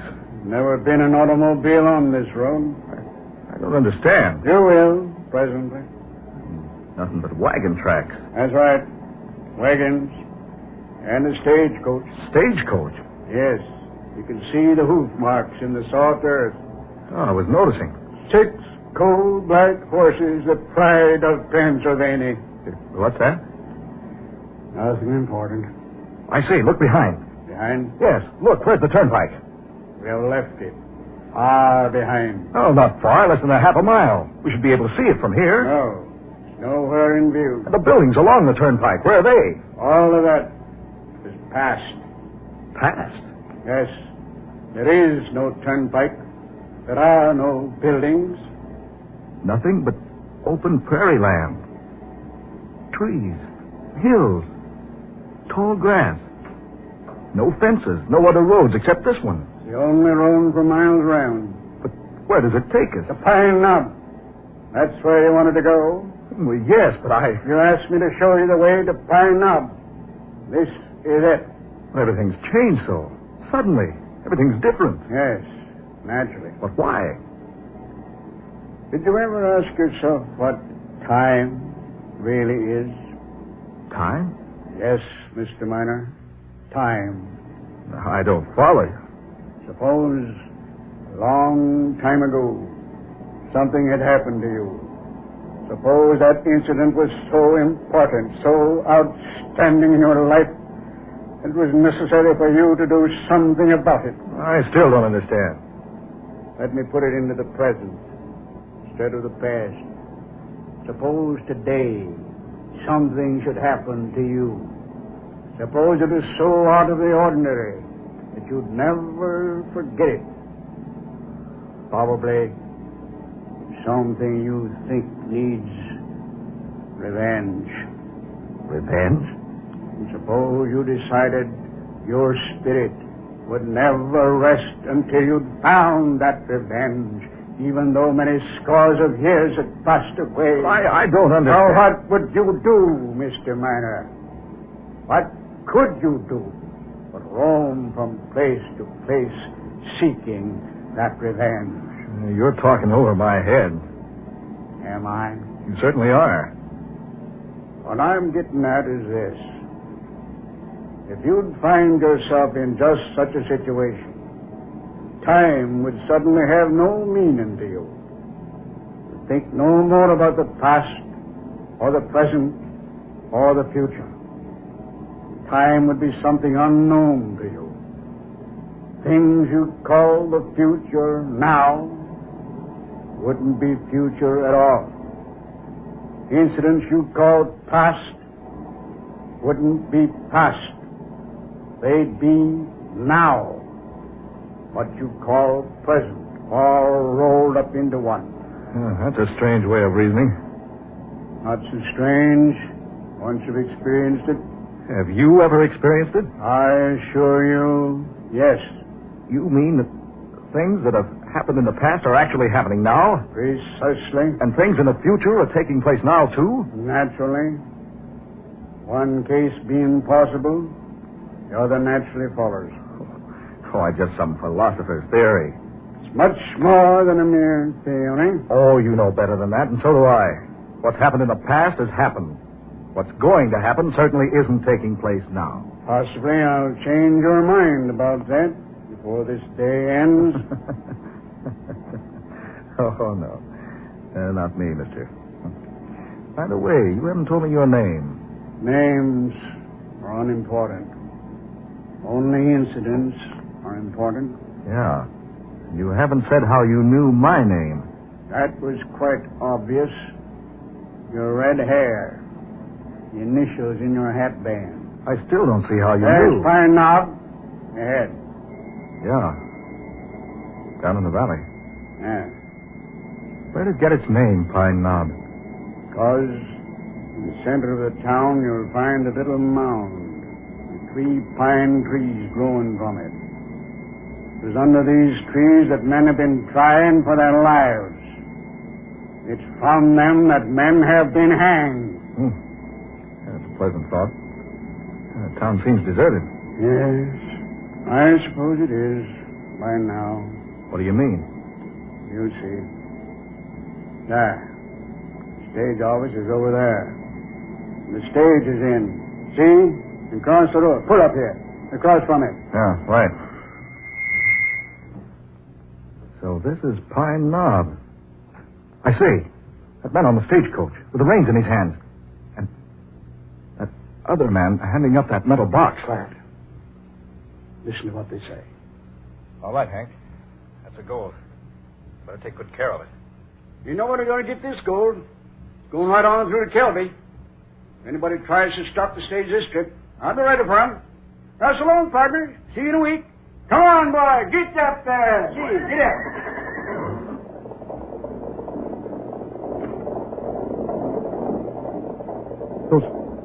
Those 2 men. The one on the stagecoach. Exactly. He looks and talks exactly like you, and the other one like me. You must follow that stage. Start the car. I don't understand all this. Start the car. Follow the stage. I'd take my oath that those 2 men are It's not time to talk. Follow the stage. Oh, what is this, a dream? No. I waited a long time for this day. What do you mean? Yes. 9 score years I waited. 9 score? More than 3 normal lifetimes. And finally the day is here.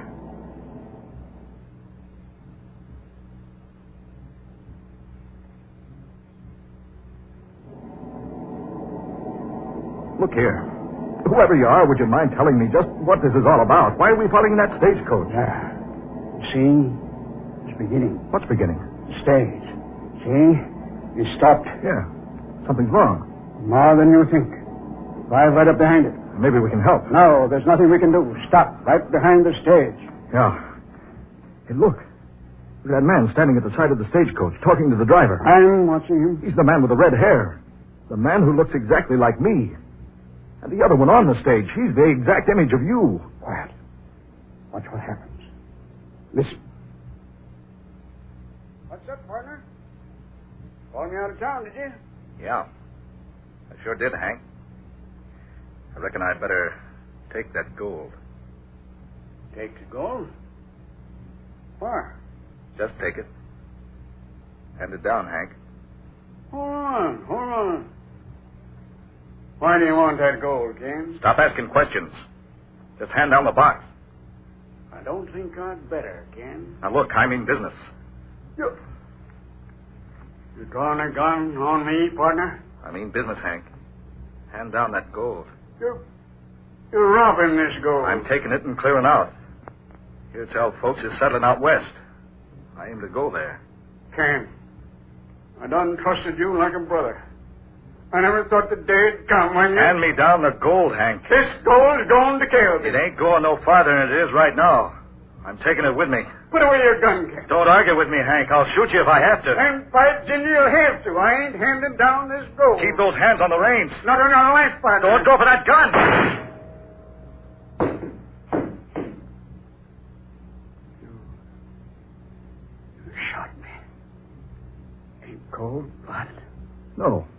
No.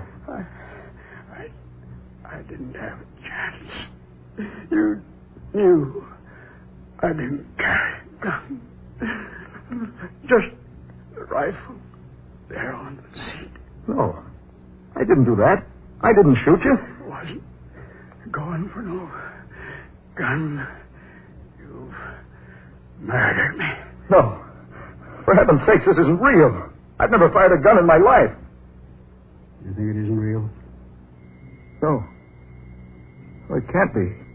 Now, you understand what I meant by no past, no future?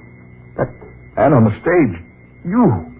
180 years ago on this spot. But it can't be you.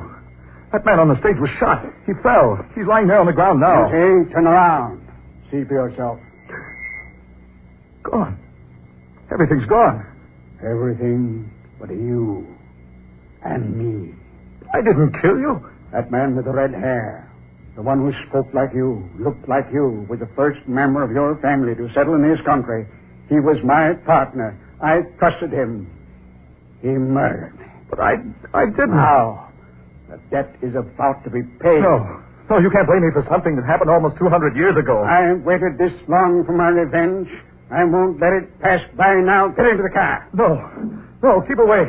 Don't come near me. Don't touch that wheel. Time has come. I'm driving now. No, I say. There's no way to escape. You can't murder me. I had nothing to do with that shooting. You can't escape. I will escape. I will. You're doomed. I knew you were some devil. You brought me here to kill me. But you can't. You can't. The road ends around the turn up there. Nothing but 1,000-foot drop down the mountainside.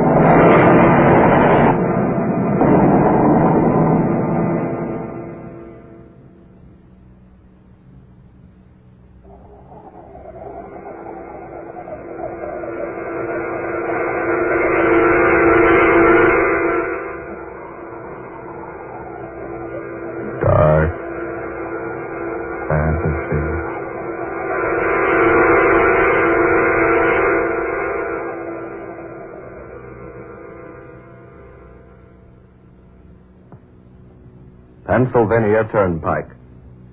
Tonight's original tale of dark fantasy by Scott Bishop, originating in the studios of WKY. Ben Morris played Ken Miner. Fred Wayne was heard as Hank, and Muir Hyde was the filling station attendant. Next Friday night at this same time, listen to the 19th in this series of unusual and original tales of dark fantasy, created by Scott Bishop. Next week's story is called Convoy for Atlantis, a fantastic yarn of ships that disappear in the night, and of strange and valuable treasures which arise from the sea.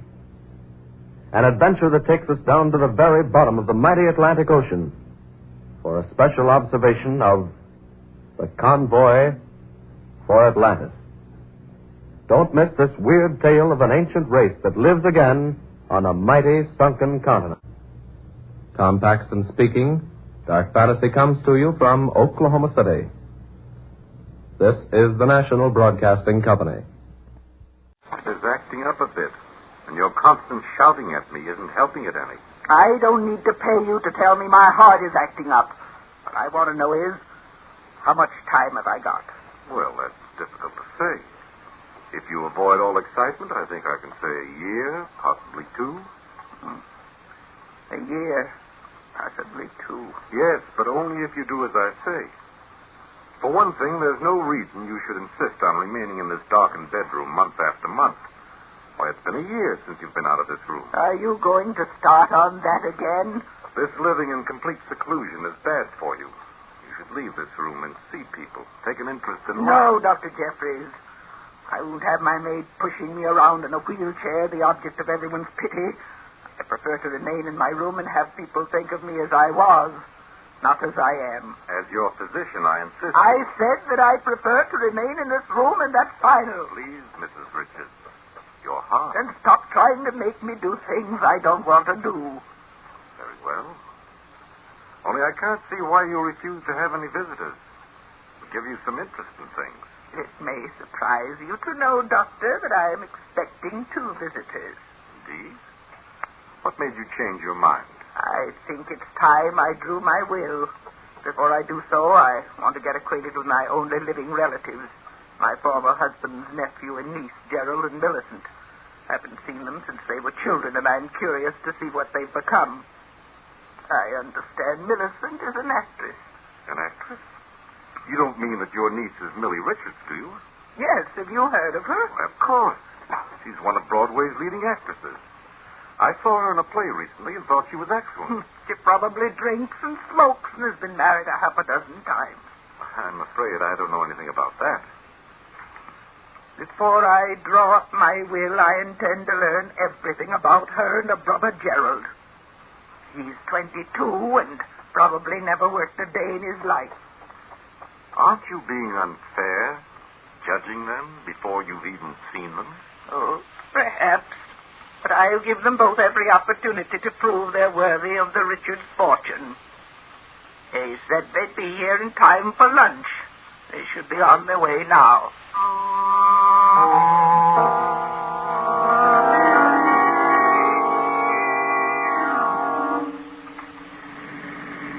Oh, my head. How's the hangover, brother dear?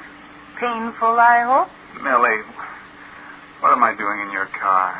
Where are we going? Have you forgotten, darling?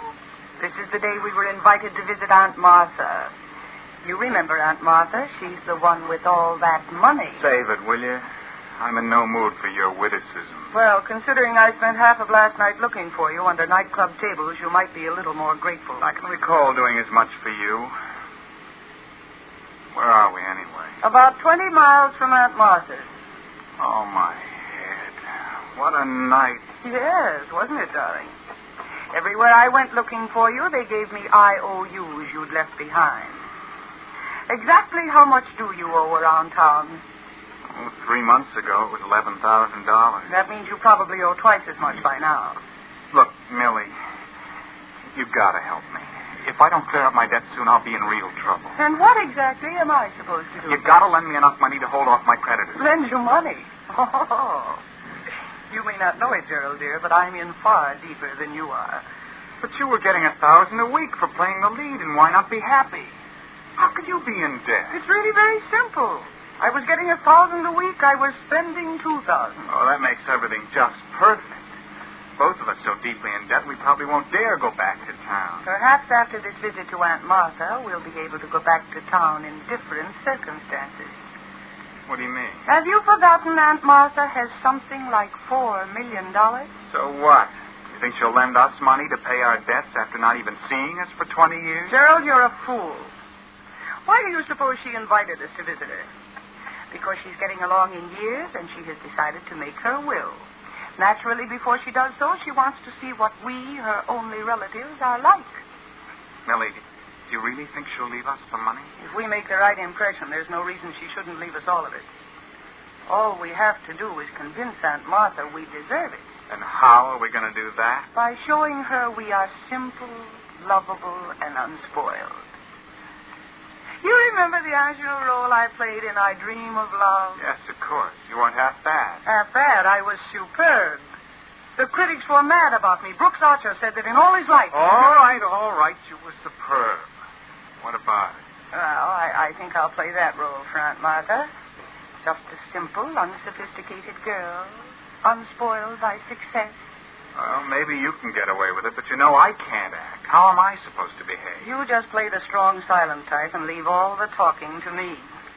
Well, I only hope you can sell the old lady on our charm. Darling, you are forgetting I am, quote, Broadway's leading younger actress, unquote. When the curtain rings down on my special performance for Aunt Martha, the Richards' money will be ours.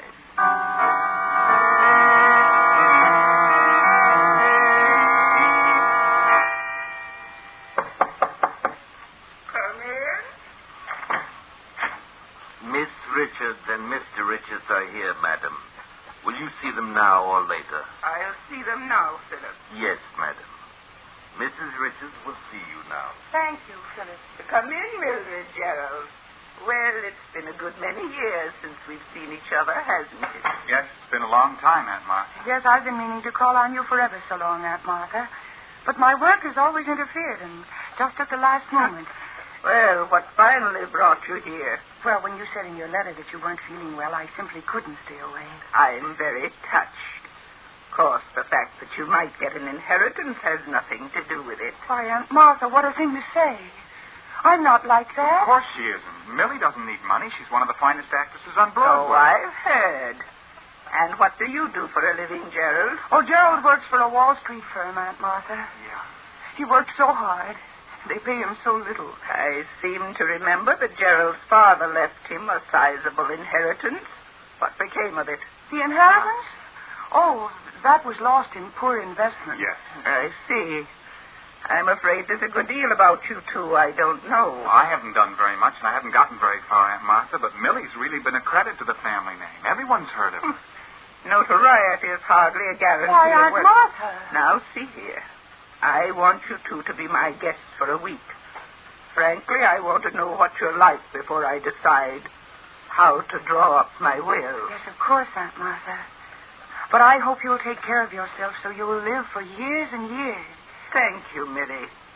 Now I must ask you to leave me. I'm a bit tired. Why, certainly, Aunt Martha. Of course, Aunt Martha. We'll talk some more tomorrow. I'm glad we're out of there. She stares at you as if she could see right through you. The room's so dark it was hard to see her. But you can tell she can't last much longer. The main point is, did she fall for a little act? If you ask me, she wasn't exactly bowled over by your performance. Nonsense. I played my role perfectly. She's a bit suspicious now. That's only natural. But before I'm finished, she'll be eating out of my hand.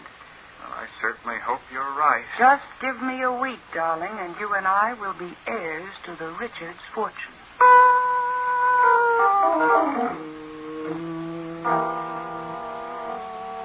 A week passed. A week in which Millie was constantly by her aunt's bedside. Millie told her aunt about her Broadway career and read her notices from a large book of clippings. Martha Richards listened quietly, now and then venturing a question. And Millie became more and more certain she'd won the old lady over. By the end of the week, she was quite sure that she'd convinced her aunt of her own simple, unspoiled character. But... Hello, Millie. Gerald, where have you been all night? I've looked every place for you. I spent the night in New York. You've been drinking. So what? You're a fool. What if Aunt Martha heard about it from the servants, just when everything's working out perfectly? So everything's working out perfectly, is it? Yes, it is. Last night, Aunt Martha phoned New York. I listened in on the hallway extension. It was her attorney she was calling, and he's coming out here tonight to draw up her will. You don't say. Well, well. What is the matter with you? You're acting very oddly, Gerald. My dear Millie, it may interest you to know that the greatest performance of your career has gone for nothing. Why? What do you mean? You may be able to sweep the Broadway audience off its feet, but not Aunt Martha. Oh, I tell you, she believes in me completely. Oh, does she? While Aunt Martha was listening so devotedly to your every word, she had a private detective in New York at work investigating us.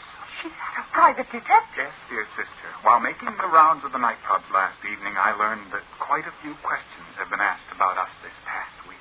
So that's what she's been up to. Hiring a private detective to pry into our past. And you can guess what she'll do when she learns that I haven't any job and gambled my inheritance away. And what do you think she'll say when she hears you were named as correspondent in 3 divorce actions and were involved in the Wainwright scandal? I'd like to scratch her eyes out. Playing with me like a cat with a mouse. Well, the game's up. We may as well go to our rooms and pack. And walk out on $4 million? I should say not. There's no use being stubborn about it. We gambled and we lost. Tonight the lawyer will be here, and she'll cut us off without a cent. There's nothing we can do about it. Well, I don't give up so easily. There must be something we can do. Well, what, for example? I don't know yet. Let me think. I won't go back to New York so deep in debt I can never get out. For the rest of my life, I'd be hearing her voice. Millie, dear, I want you to tell me all about yourself. Where you've been and what you've done. Well, she won't beat me. Before I'll let her cut me off with a cent, I'll... Yeah. Oh, yes. What are you planning? Gerald, Aunt Martha is not going to cut us out of her will. Yes? And exactly how are you going to prevent her? If we have nerve enough, we can stop her. We can inherit the whole fortune. Now, you listen to me, Gerald, and listen closely.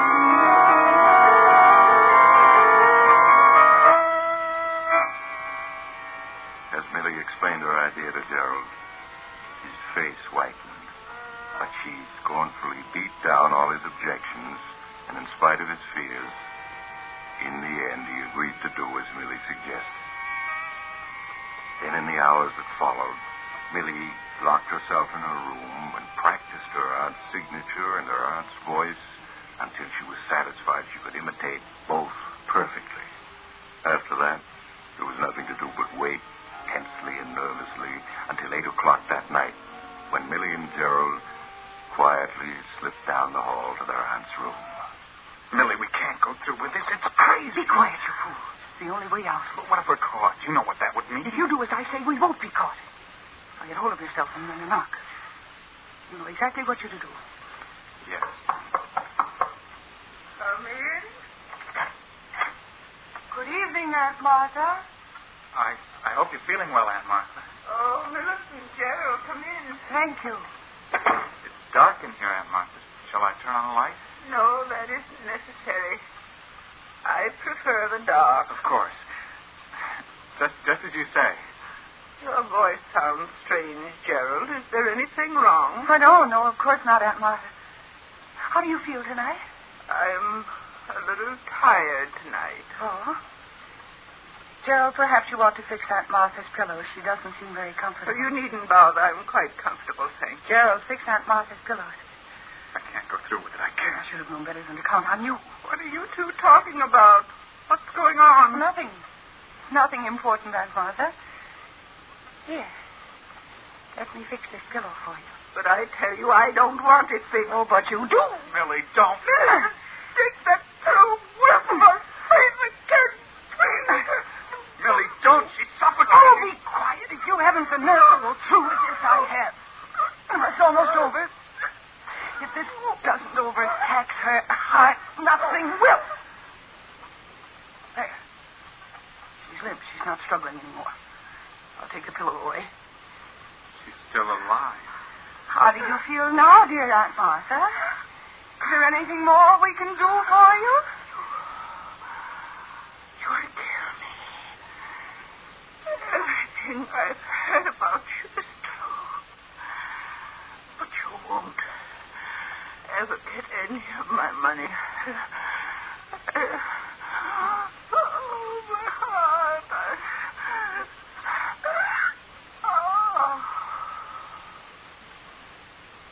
She's gone. She's dead. Millie. Her eyes are still open. Staring at us as if she could see right through us. Never mind her eyes. They can't bother us now. She's dead. Not from suffocation, but from a heart attack. I told you my plan would work. We killed... Nonsense. We simply helped nature take her inevitable course. You think of it that way and you'll feel better. You aren't human. Well, I'm afraid we haven't time to discuss that. Aunt Martha's lawyer will be here in an hour. Now, will you do as I say, or won't you? Now that we've gone this far, I guess I had no choice. Thank heavens you have enough sense to see that. You do exactly as I say, and we can't fail.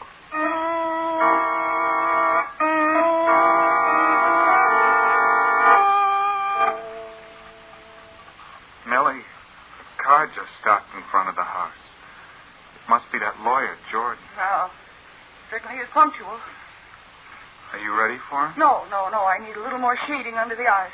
Millie, hurry. You'll be here in a minute. I've never been late for a curtain yet, and I won't be late for this one. There. Now, you help me on with that Martha's bed jacket. All right, here you are. There. No. How do I look? You look exactly like Aunt Martha. If I didn't know her body was in that closet, I'd swear you were. In the dim light of this room, no one can help but think I'm Aunt Martha. Yes, but what about your voice and the things you'll have to know? I have been practicing, Gerald. Listen to this.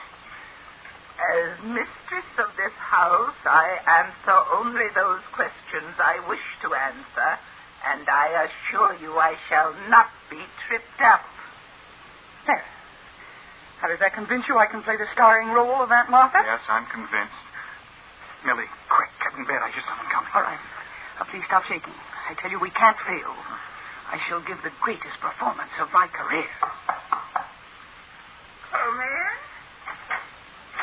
Good evening, Miss Richards. Good evening, Mr. Jordan.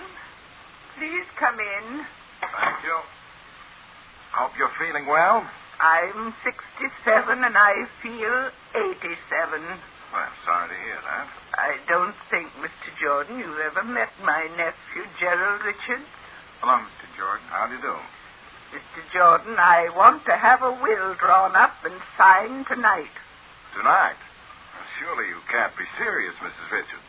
Vast holdings like yours require a will that will take days to draw up properly. All I want is a simple will dividing my entire estate equally between my nephew Gerald and my niece Millicent. But, Mrs. Richards... I'll be frank with you, Mr. Jordan. I have a premonition that there is no time to wait for an involved will. I see. I've been feeling worse than I've admitted to Dr. Jeffries. Quite possibly I won't be here tomorrow to sign a will. I surely hope you're exaggerating, Miss Richards. If I am, we can draw a new will later. Tonight I won't rest easy until I know that my wishes have been put into writing. Very well, Mrs. Richards. If you'll excuse me for a moment, I left my secretary downstairs until I'd seen you. I'll just step out and tell her what you want. She'll draw up the papers in a very short time. Thank you, Mr. Jordan. I won't be long. Well, Gerald, you feel better now? You fooled him, Millie. He's completely taken in. As soon as the will is signed, I'll get rid of him. Thank goodness there's no danger of Dr. Jeffries getting here tonight. No, you might not fool him quite as easily. Well, he's attending a meeting of the State Society of Physicians. Wait a minute. Is Jordan coming back? Yeah. Since all you want is a simple declaration, Mrs. Richards, my secretary won't take long over it. Is this Millicent Richards your niece, by any chance the Broadway actress? Yes. Have you seen her? Well, yes. I never miss any of her plays, if I can help it. Indeed. And what do you think of her? Well, she always puts on a good show, but privately, I think she has a tendency to overact. Oh. You think she overacts, do you? Yes. I take her last play, Why Not Be Happy. Well, I think she played it much too hard for comedy. I'd have preferred to see an actress like Joan Walker in her role. The critics didn't agree with you. Gerald, will you please hand me Millicent's scrapbook? You'll find it on the desk there. Really, Aunt Martha, do you think... Gerald, hand me that scrapbook. Very well. I can understand criticism when it's justified, Mr. Jordan, but it seems to me that you're going against my niece's huge public. Here's the scrapbook, Aunt Martha. Thank you, Gerald. Now, just a moment, Mr. Jordan, and I'll read you what the critics had to say about Millicent's performance in Why Not Be Happy. Here we are. This is what Martin Walters, dramatic critic of the Evening Sentinel, had to say. Rarely in 30 years of theater-going has this reviewer seen such a fine flair for comedy as was displayed last night by Millicent Richards in her new hit, Why Not Be Happy. And that, Mr. Jordan, is the opinion of one of the best critics in the country. Well, I may be wrong, Mrs. Richards. Naturally, I was only venturing a personal opinion. Excuse me, Mr. Jordan. Yes, Miss Andrews. You finished already? Yes, sir. It's just a paragraph as you instructed. Here's the original and a copy. Good. Now, let me see what you've written. Mm-hmm. Yes, perfectly straightforward. Everything in order. Now we need witnesses. Miss Andrews will do for one, the butler for the other, if he's handy. He's just out in the hall, Mr. Jordan. I'll get him in, Aunt Martha. Thank you, Gerald. Now, Mr. Jordan, you are sure this will is going to stand up in court? Oh, yes, Mrs. Richards. But if it's probated, it'll certainly leave a good many unsettled problems to your heirs. I'm sure they'll be able to handle them. Oh, Phillips. Yes, madam. I want you to witness my will. Certainly, madam. Give me the will, Mr. Jordan, and a pen. Thank you. Now, I sign here. Right at the bottom, Mrs. Richards. There. Now the carbon copy. There. Now I feel better. That does it, except for the witnesses. Phillips, will you sign here? And here, please. Certainly, sir.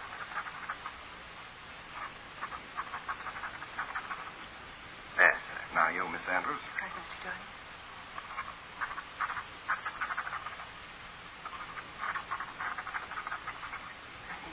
Excellent. Your will is signed and witnessed, Mrs. Richards.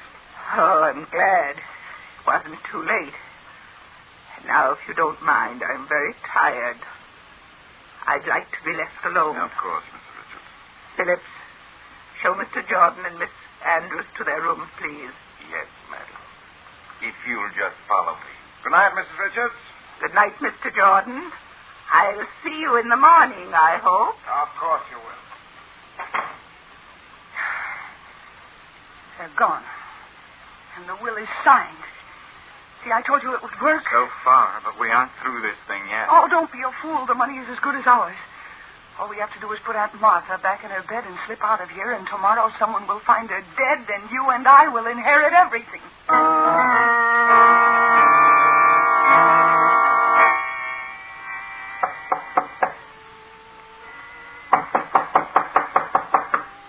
Mrs. Richards. Mrs. Richards, Dr. Jeffries is here. Mrs. Richards, excuse me, but... Dr. Jeffries. Dr. Jeffries, come quick.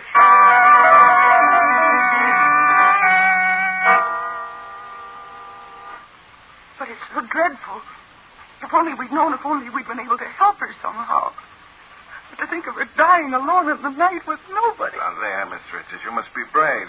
Your aunt wouldn't want you to take her death like this. You're very kind, Mr. Jordan. She said only last night that she had a premonition she might not live much longer, that she felt worse than she admitted to you, Dr. Jeffries. That's quite possible. She hated to seem ill or in any way not her old self. She didn't suffer, did she, Doctor? No, I'm sure it was all over very quickly. Her heart just gave out.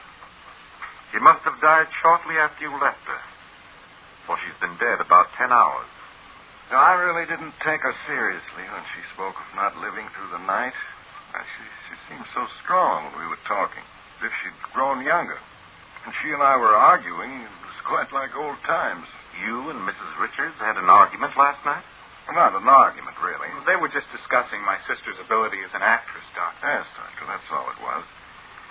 I hope you won't mind, Miss Richards, but I told your aunt I thought you overacted your roles. No, of course I don't mind. But what did she say to that? Oh, she almost hit the ceiling when I criticized you. She claimed you were the finest actress in the country.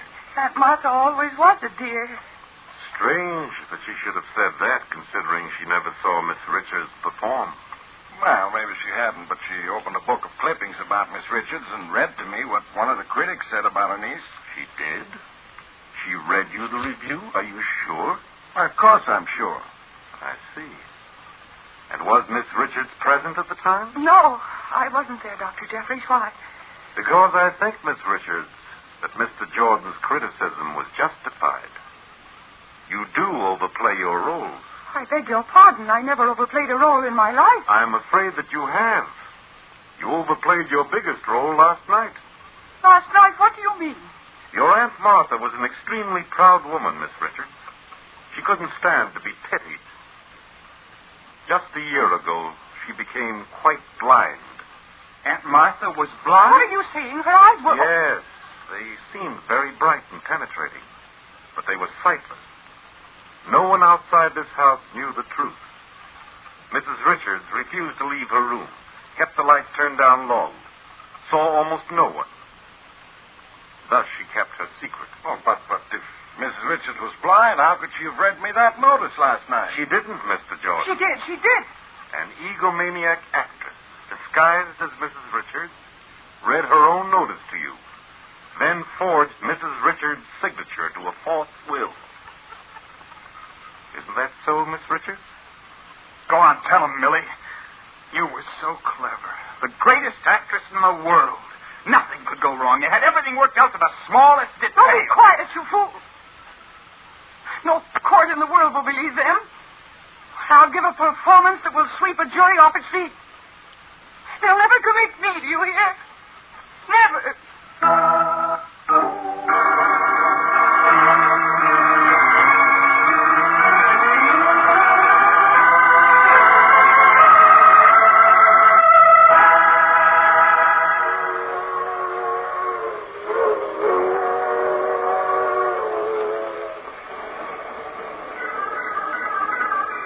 This is the mysterious traveler again. What happened to Millie and Gerald? Oh, didn't you hear? They're both playing in a long run now. Life imprisonment. The critics thought Millie's performance at the trial was superb, but the jury disagreed. They're inclined to think she had overacted. That recalls the case of another actor who tried to play the role of a dead man. He did it so realistically that they buried him and then... you have to get up. Were Maurice Tarplin, Mercedes McCambridge, Gladys Thornton, Martin Wolfson, and Jimmy Lipton. Original music was played by Paul Taubman. Engineer Alfred King. Sound Walt Schaefer.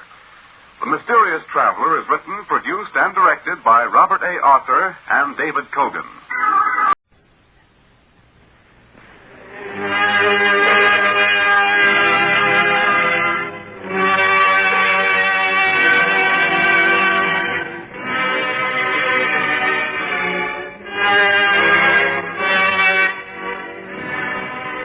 Ladies and gentlemen, we now present George Edwards in Dr. Jekyll and Mr. Hyde.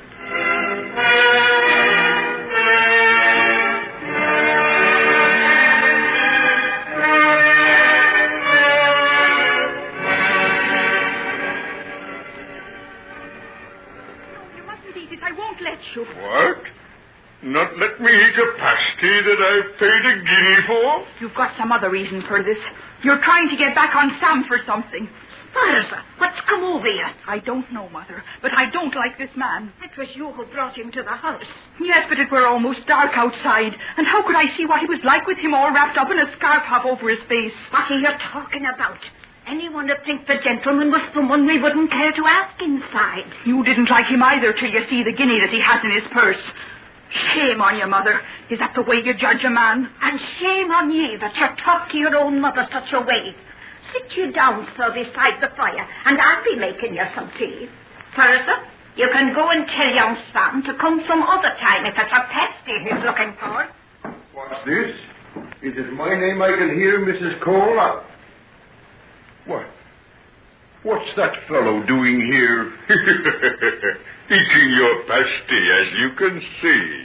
Sam, come outside with me. I want to talk to you, Sam. Yes, go along with her, young man. Your pasty's gone, I'm afraid. I bought it for a guinea. What? Now, Sam Trelawney, don't you go making scenes in this house.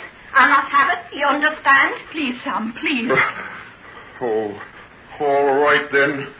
But it sticks in me throat to go taking dirt from him. I hope I won't cause you any serious trouble between your daughter and her admirer, Mrs. Cole. It won't be troubling me too much if he never darkens the door again. Don't you like him? Oh, he's well enough. But she's thrown herself away on him, and that's the truth of it. In what way? She could do better for herself than Sam, if she'd a mind to. So she has more than one admirer, then? Oh, my Furs is the prettiest girl for 30 miles around. She could take her pick. Even Josiah Wallace would wed with her, and him with the finest farm in the district and 3 houses and a ship in Rodman. Quite a match. That fair makes me mad to think of that young Sam standing in a way, and that's the truth of it. So you wouldn't be sorry if he was removed? Oh, I don't wish him any harm. But I don't want to see my girl wed to a poor man the same as I was. Well, we'll have to see what we can do. We'll have to see. I'm not saying that the widow Cole weren't a lot to blame for what happened. Fair daft she must have been to be took in by a scoundrel like Hyde.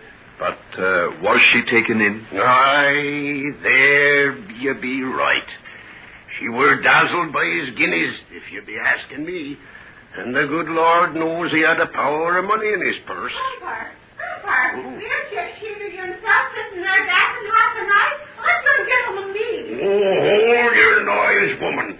The doctor wants to hear all about young Sam and that feller Hyde. Don't you, sir? Yes. Let me hear it all. Well, as I was saying, the widow Cole were fair dazzled by his guineas. And brazen it were, and at her age, too. You could have knocked me down with a feather when he moved his traps out of this here inn and went off to live with them. He did, too. You know, he went off from the inn under their invitation. And, how did the rest of the village take it? Oh, it were open scandal, so it were.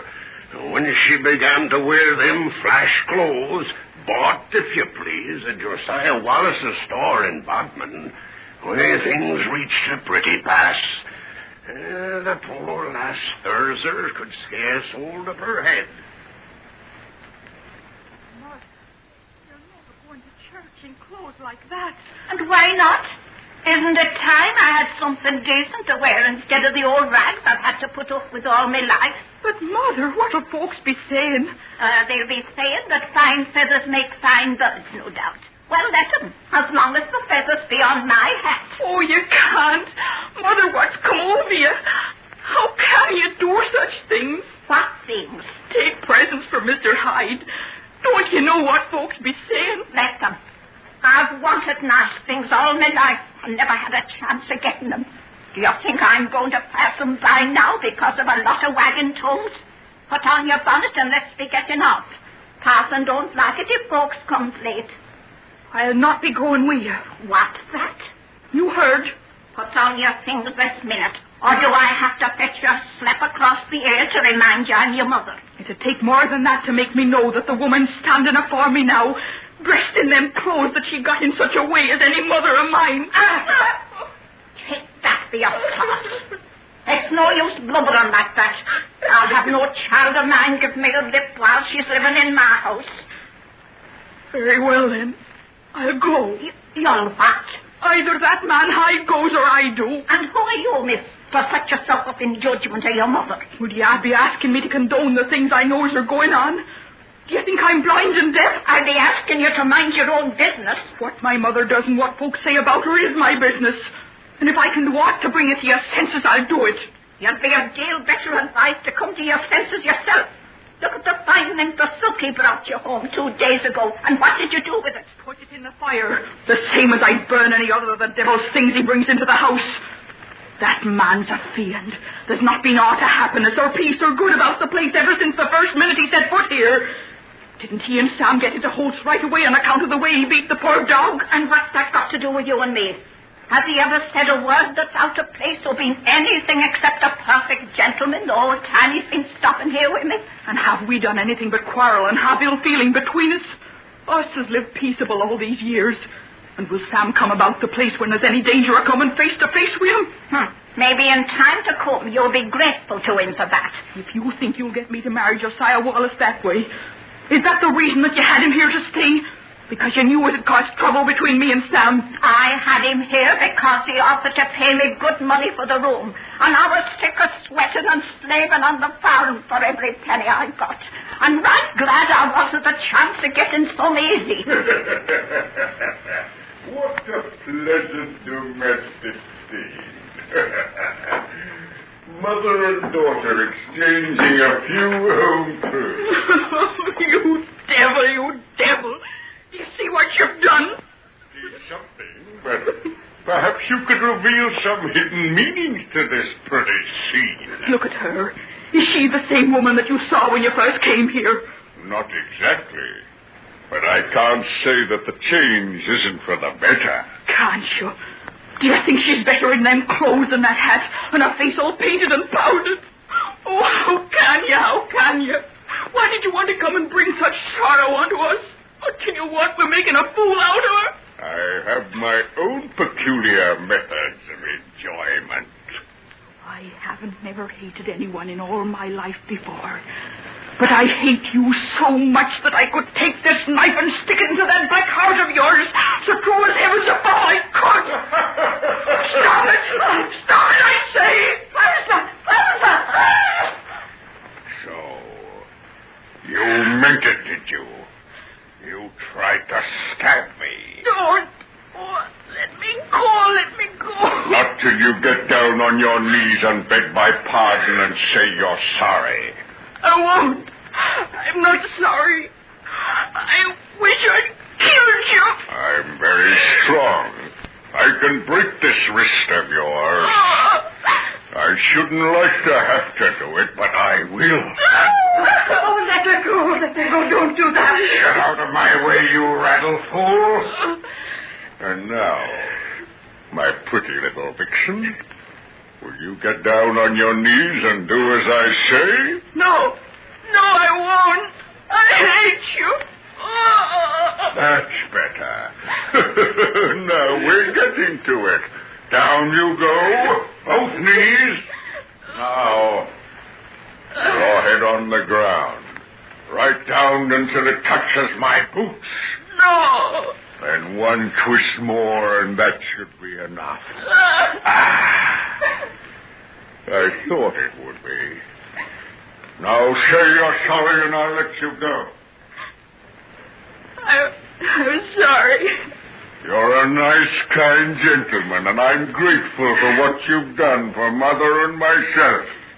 You're a nice, kind gentleman, and I'm grateful for what you've done. Oh, let me go. I can't stand the pain. Sorry, say the rest of it. Come on, say the rest of it for Mother and myself. For Mother and myself. That's right. Now I'll let you go, and you can get up. Don't touch me. Don't touch me. You're as bad as him. I never want to see either of you as long as I live. Where are you going? Let her go. She can't go far. She hasn't either clothes or money. Oh, how could you do it to her? She's right. You are a fiend. Oh, how could I ever have had anything to do with you? Because you're a contemptible, money-grabbing, unscrupulous hag. Where are you going? To pack my things. I've had enough of simple village life. You and your charming, though regrettably straight-laced daughter have begun to bore me. You can't just go out and leave me like this. What gave you the idea that I'd do anything else? I'll admit it may be a little unpleasant for you. After all, I imagine that your neighbors must have a very fair idea as to the source of your sudden prosperity. But that will pass, along with the prosperity. You try to stab me, would you? Allow me, my dear. Good. I'm glad I didn't have to use the same harsh methods I was forced to adopt about Thurza. And now, while I think of it, I believe I'll have that ruby ring off your finger. It belonged to my father. Can't imagine what made me give it to you. Well, you've got your ring. Now get out of this house at once. As soon as I've got my things, with the greatest of pleasure.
Unsolved Mysteries.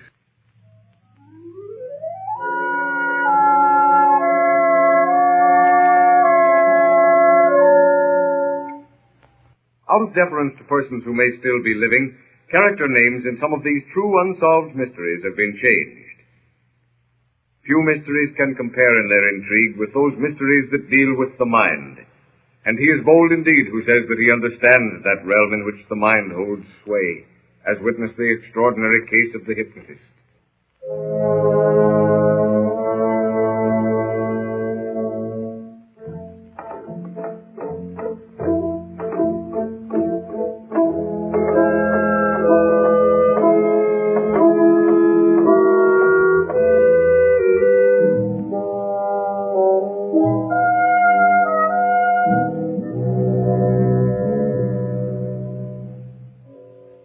The scene is a famous newspaper correspondent's home in New York.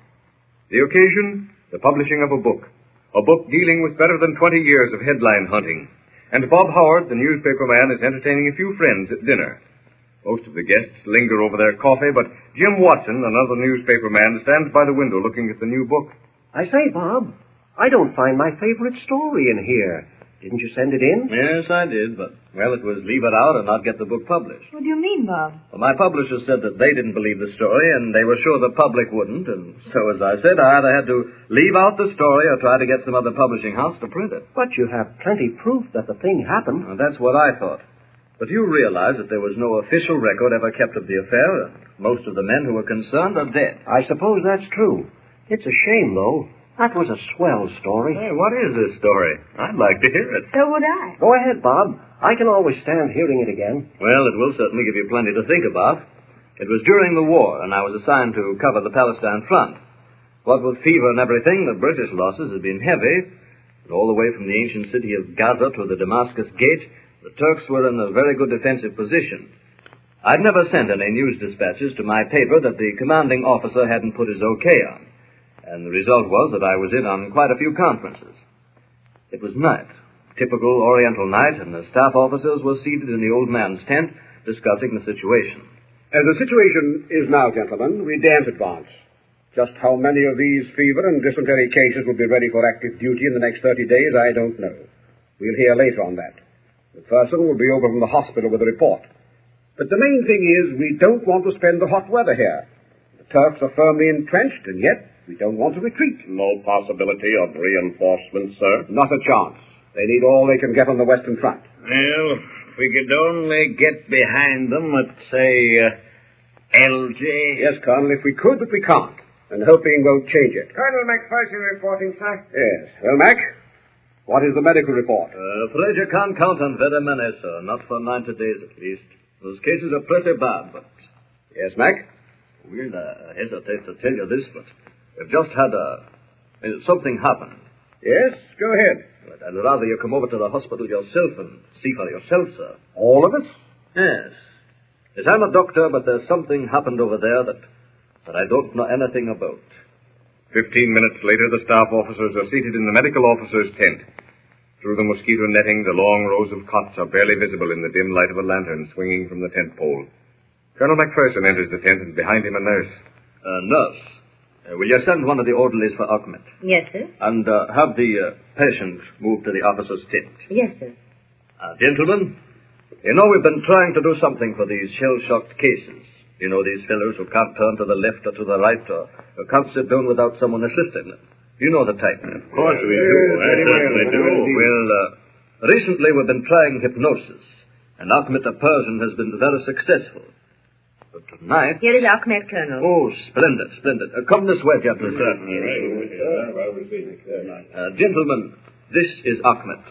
Ahmed has studied medicine at Hamadan, and he has studied hypnosis under the famous German scientist who has taken a rest cure at Anzali. Here is the patient, sir. Oh, yes, yes. And the hospital records. Thank you, nurse. Knew the records. Name, Brown. Rank, Corporal. Regiment, Army Service Corps Mechanical Transport. Classification, Driver. That all correct? Yes, sir. Where were you born? I was born in South Kensington, sir. You talk no foreign languages? Not me, sir. Not a blooming one, sir. You're perfectly willing to be placed under hypnosis by Dr. Ahmed? Yes, sir. Hi, yes, sir. All right, Ahmed. You will sit down here, please. Now, close your eyes. Now, breathe deeply. Ahmed runs his slender fingers over Brown's forehead. The tenseness leaves Brown's body, and with a sigh, almost a sigh of relief, Brown settles back in the chair. Fascinated, the officers watch Ahmed, who steps back, folds his arms, and fixes his gaze steadily on the man in the camp chair. Your name? Cedric. You know where you are? In the Holy Land. You know why you are here? To destroy the unchristian Saracens. Who is your leader? Richard. Good heavens, he thinks he is in the crusade. Quiet. Do not get him excited, please. Thank you. Now, Cedric, tell me, do you know this territory? Yes, every inch of it. Think deeply. Is there another road leading to LG? Yes. Get the parchment and pens, and I will show. It lies beyond El-Man. But parchment, I will show you. Paper and pencil is placed before him.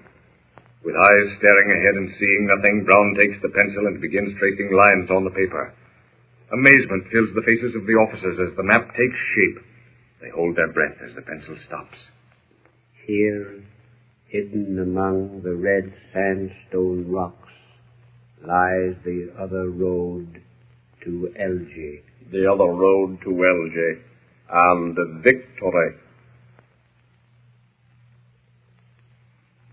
What an amazing story. I can hardly believe it. It is amazing. The amazing part of it was that the rough map that Brown drew that night covered most of the territory that was fought over during the finish of the war. And the map was accurate enough for the British to use in getting to Elgee? It certainly was.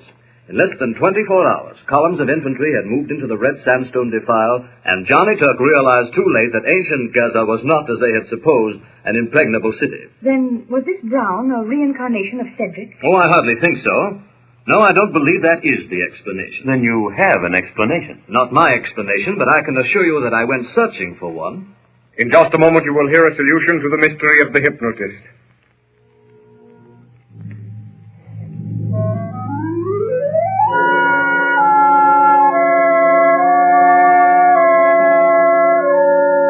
We'll be right back after these messages on When Radio Was. And now back to Unsolved Mysteries on When Radio Was. Ladies and gentlemen, inasmuch as any solution must of necessity be supposition, liberties of time, place, and character have been taken in the solution for which we've been waiting. The scene is once again the home of the newspaper correspondent, Bob Howard, who continues his story. Quite possibly. If someone had told me the story, I would not have believed it. But here I was, sitting there, listening to an uneducated mechanical transport driver speaking in the voice and personality of a man called Cedric, who'd undoubtedly served in the Crusades under Richard the Lionhearted. There was no possible way in which the transport driver could have known of that defile through the mountains? Not a chance. Even our intelligence didn't know of it. Although later on we did find a Bible student who pointed out that the children of Israel had used the defile in their fight against the Canaanites. You said that you went searching for an explanation. Yes, and found that there were other instances of similar happenings. The solution would seem to be that the spirit of this Cedric, who may have been killed in the Crusades, still lingered on in that vicinity after death. You mean that the spirit of the departed Cedric could remain in that place through all these hundreds of years? Yes. If you admit an external existence after death, then there's nothing remarkable in the spirit being there for hundreds of years, any more so than that spirit remaining there for only a few hours. Well, I suppose that's true, all right. Now, the hypnotist, in placing the transport driver in a trance, removed from him all control of his brain, and left his mind a condition into which the mind of Cedric could, for a time, enter. So that the mind of this Cedric could use the voice of the transport driver to make known his identity, and also his knowledge of the territory. Yes. I found out in my investigations that there had been a similar happening in France. And as a matter of fact, right now in Hollywood, California, a group of medical men are investigating a young boy who not only seems to be the reincarnated brain of a long-dead Persian, but this boy can, while blindfolded, read and do almost anything that he can when he is not blindfolded. Yes, it was his ability to do things blindfolded that first attracted the doctors to examine him. Yes. And if it were not for that fact, the medical men probably would scoff at the reincarnation idea. I mean the idea that this boy could have any connection with a Persian long dead. Well, it certainly gives one something to think about. Yes, makes me wonder who and where I was in some dim and distant past.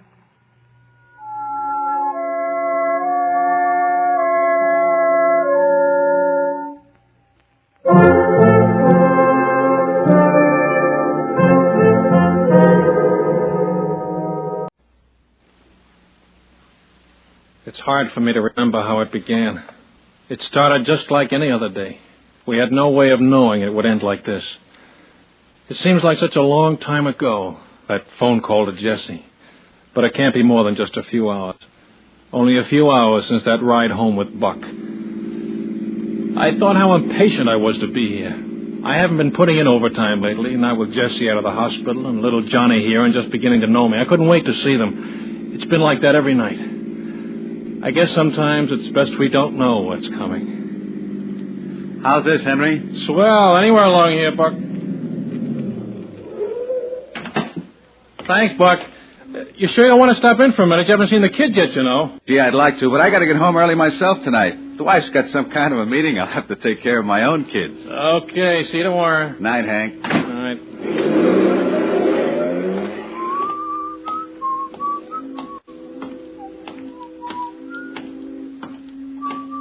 All right. Hey. Hold it right there. Oh, I didn't see you, officer. What's wrong? You'll have to wait a while. You can't go down that street. Well, that's where I live. What's the matter anyway? There's no one in sight. The whole block's deserted. That's how we want to keep it. Yeah, I'd like to get home. My wife's waiting for me. You'll be a little late. Well, wait a minute. Look, will you keep your voice down and stay back? You get hurt if you don't. You after someone? Roy Gillespie. Gillespie? But he's wanted for murder. That's right. And he's been living in this neighborhood? Where? Right across the street, down 3 doors. There's a cop every 10 feet from here to the river. Better go back in that drugstore and wait. Call your wife if you want. Yeah, I think I'd better. Where'd you say he was? Across and down 3 doors. Yeah, we're in the apartment house right next to it. You don't think there'll be any gunplay? Just tell her to stay inside and keep her door locked. She'll be all right. Thanks.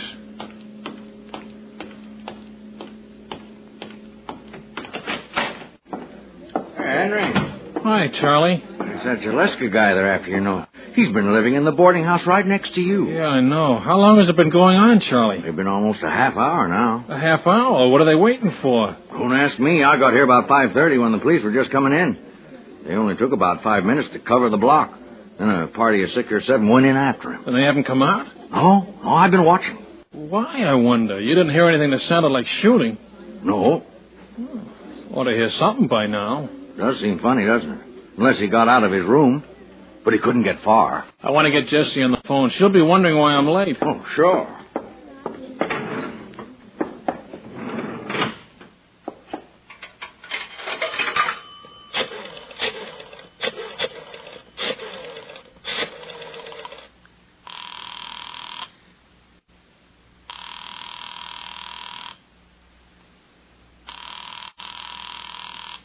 It's funny.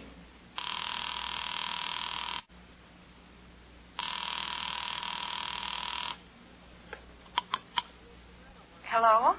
Well, what's the matter, honey? I thought you weren't going to answer. I was looking after Johnny. Are you okay? Just getting hungry. Well, go ahead with the supper. I'm going to be late.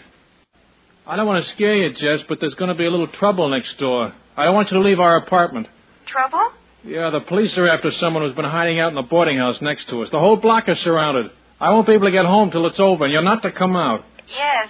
There's nothing to be afraid of, Jessie. All right. Just stay inside and keep the door locked. There's no need for that now. Goodbye, dear. What? Jessie! Hello?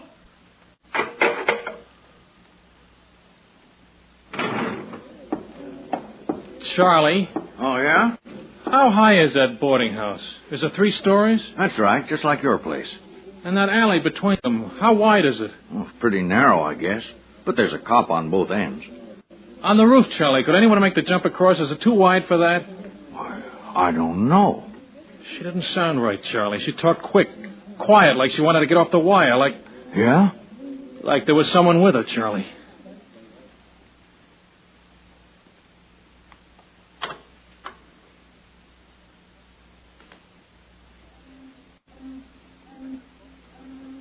I tell you, I spoke to her on the phone about 10 minutes ago, and I'm sure there's something wrong up there, Captain. What makes you sure? She was afraid of something. I know she was. Something right there in the room with her. I didn't notice how different she sounded till I hung up.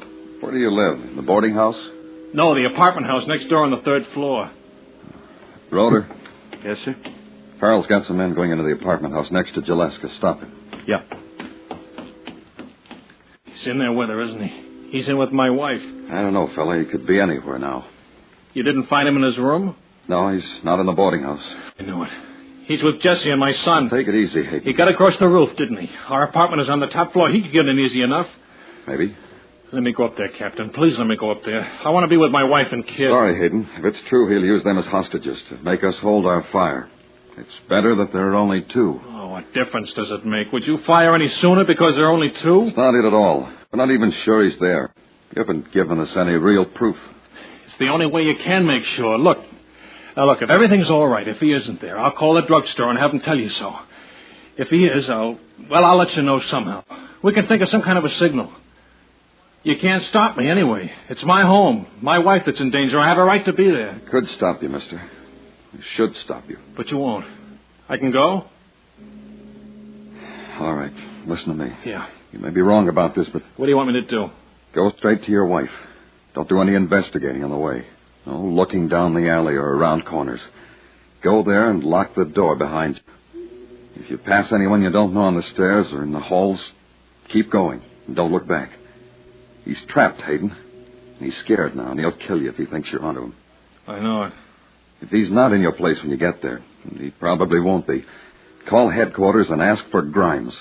I'll have him standing by, and he'll flash the message to my car. If he is there, there's nothing I can tell you. You'll be on your own. But don't try to signal. You wouldn't get away with it. And it's not necessary. If I don't get your call 10 minutes after you go in, we'll know. Yes, sir. I can say this, Hayden, if he's there. Don't try anything brave. You know what I mean? Yeah. Looks easy in the movies. It usually works for a good guy. But this isn't the movies, and you'll have 3 lives at stake. Just relax, do whatever he tells you. Keep a good distance from him. Don't make any quick moves. And above anything else, don't watch a clock or the streets down here. He's been in spots like this before, and he'll know what it means. I know. That's about all I can tell you. Just be careful. We want this man, Hayden. We want him badly. But we don't want anyone hurt getting him, least of all a private citizen. Understand? I do. Thanks. Okay, Captain. Farrell's holding up his men, but he wants to know the score. Get him over to my car, Roeder, and have his men surround the apartment house. Block every exit and put someone on the fire escape on the 1st floor, but no noise. Do it quietly. Yes. Okay, Hayden. You can get going. Yeah. If he's not there, get the call in right away. Sure.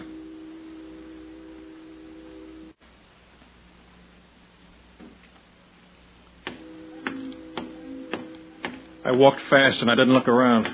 I knew he might be anywhere now. Around the next corner, hiding in the shadows that were on every side of me. And up the stairs on the 1st landing. The 2nd. But I couldn't turn back and I didn't dare slow down. And I saw the door to our rooms at the head of the apartment house stairs. He was there. I knew it now. I could almost hear the heavy silence behind the door as he listened while I came closer. I hesitated only a moment. I knew what I'd say. I lifted my hand to the door.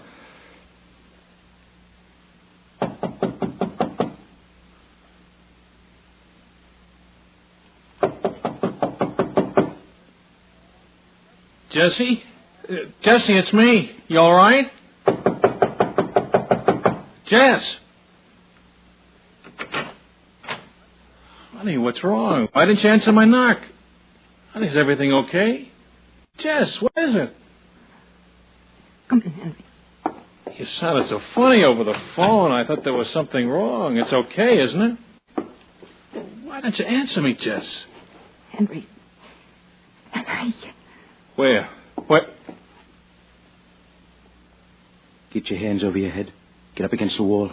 And don't make any noise. Or I'll kill you.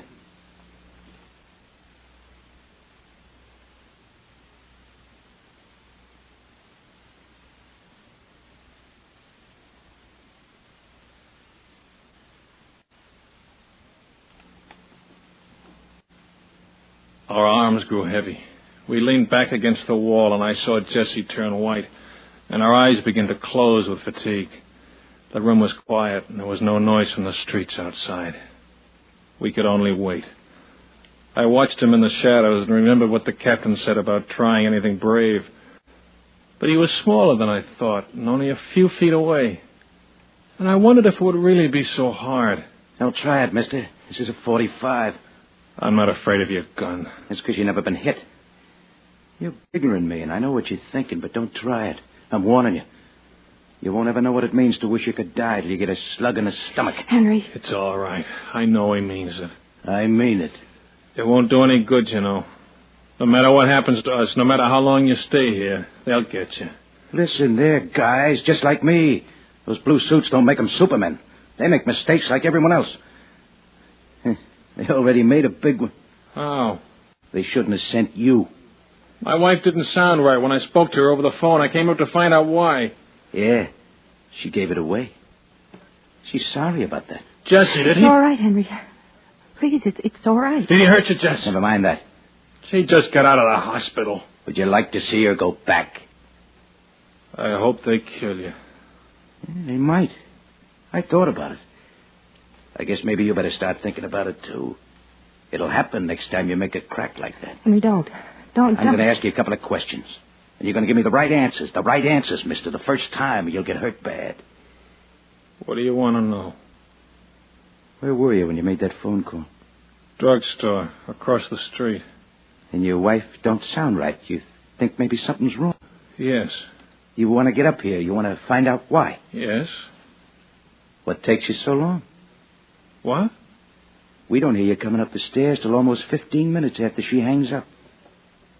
What are you doing all that time? No. At first I wasn't sure. She did sound like there was something wrong. It was only after I hung up and got to thinking about it that I started to worry. And then I made up my mind to come up, but it was later. You don't stop to talk it over with the cops? Oh, why should I? How can I know it was you in here? Cops all over the block looking for me. Searching every building. Streets probably closed off. And your wife sounds scared over the phone, but she won't say why. Sounds like someone's with her, but she won't say who. And you don't think it might be me? Well, yes. Maybe I began to. You don't say nothing to the cops, though? No. Just come up all by yourself? Yes. You sure of that?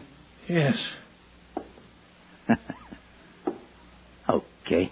No! Not with the gun! Please stop it! Leave him alone! Henry! It's all right. I'm all right, Jess. What do you take me for, a kid? There's a line of cops 5 feet thick around every building in the block, and no one gets through unless they let them. You're here because they put you here, and I'm giving you just 5 seconds to tell me why. What's the big plan, eh? He's hurt. Jesse, he's hurt. I don't know about their plan. I don't know what they're going to do. But they know you're in here. Don't stop. I did go to the police when I thought it was you here with my wife. I don't think they believed me at first. But I talked the captain into letting me come anyway. If you weren't here, I was supposed to call him right away. And if I what? Nothing. Just wait. And if they didn't hear in 10 minutes, it meant I couldn't call, that you were in this room. You, what time's it? Too late, much too late. They know, Jaleska. There's no more searching. Down there in the dark, around this building, they're all together. You haven't got a chance. They know. I got a chance. As long as I ain't alone, I got a chance. You, lady, go get that kid. No. Why do you want him? We'll do anything you say. You don't need to touch our kid. You look okay. You don't want to hurt the kid. Nothing will happen if you do like I tell you. Get him, lady. All right, Jessie. Henry. It's all right. I'm sure of it. You haven't got much time, Jaleska. You know it. Killing our baby is something you wouldn't do. You can bring him in, Jessie. If you say so. You're so sure this is the end of the line for me. And those cops down there, so sure. Well, I'm telling you, I got lots of time. And you're going to help me take it. Yeah. That's right. Now back up to the wall. Peel off that jacket. What? You heard me. Take off the jacket and throw it on the floor. Sure, why not? What are you going to do? I'm not going to do anything.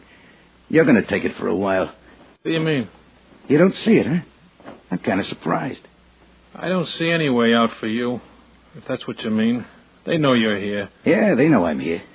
You made sure of that, didn't you? So they're covering every way out. Doors, windows, alleys. What do you suppose would happen if I tried one of them? I think they'd kill you. Yeah. I start out that window, and every cop down there comes to make sure I don't finish the trip. Maybe a couple come running up here. That leaves lots of cops down on the bottom of the fire escape, and a couple of cops up here in the room, but not many anywhere else. In the alley or on the streets, or down near the river.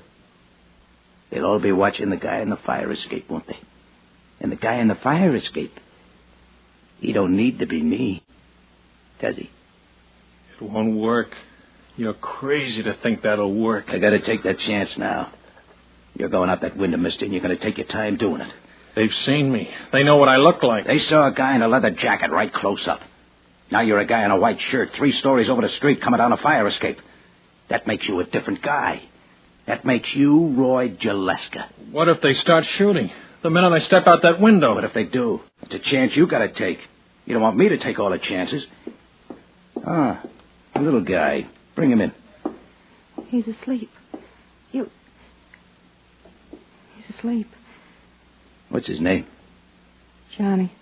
Johnny, huh? That's a nice original name. Cute little kid, too. I don't guess you'll put up any arguments, will you, mister? No arguments. And I'll be right here with both of them until I see our little scheme's working. So don't try no tricks on the way down. No.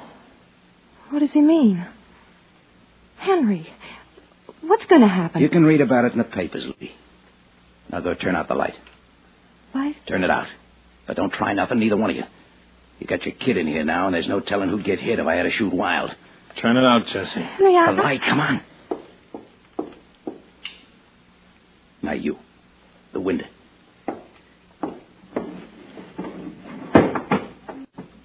Okay. They're all waiting. Get going, huh? You can't let him go out there. They'll think he's you.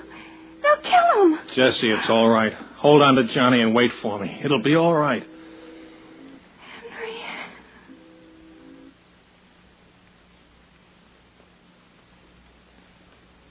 I stepped out onto the iron platform and started down as slowly as I could. But they'd seen the light go out, and already I could hear quick moving on the street. I could feel every eye begin to follow me down the narrow steps. Gillespie was right. It was going to work. Hold up there! We see you! Don't take another step! But it was happening too fast. They'd find out too soon who they really had. And then I knew there was a part of the plan he hadn't told me. I jumped back against the wall. But it was already too late. From the window behind me, he fired down into the police. Their guns flew up automatically, and everyone was aimed at me.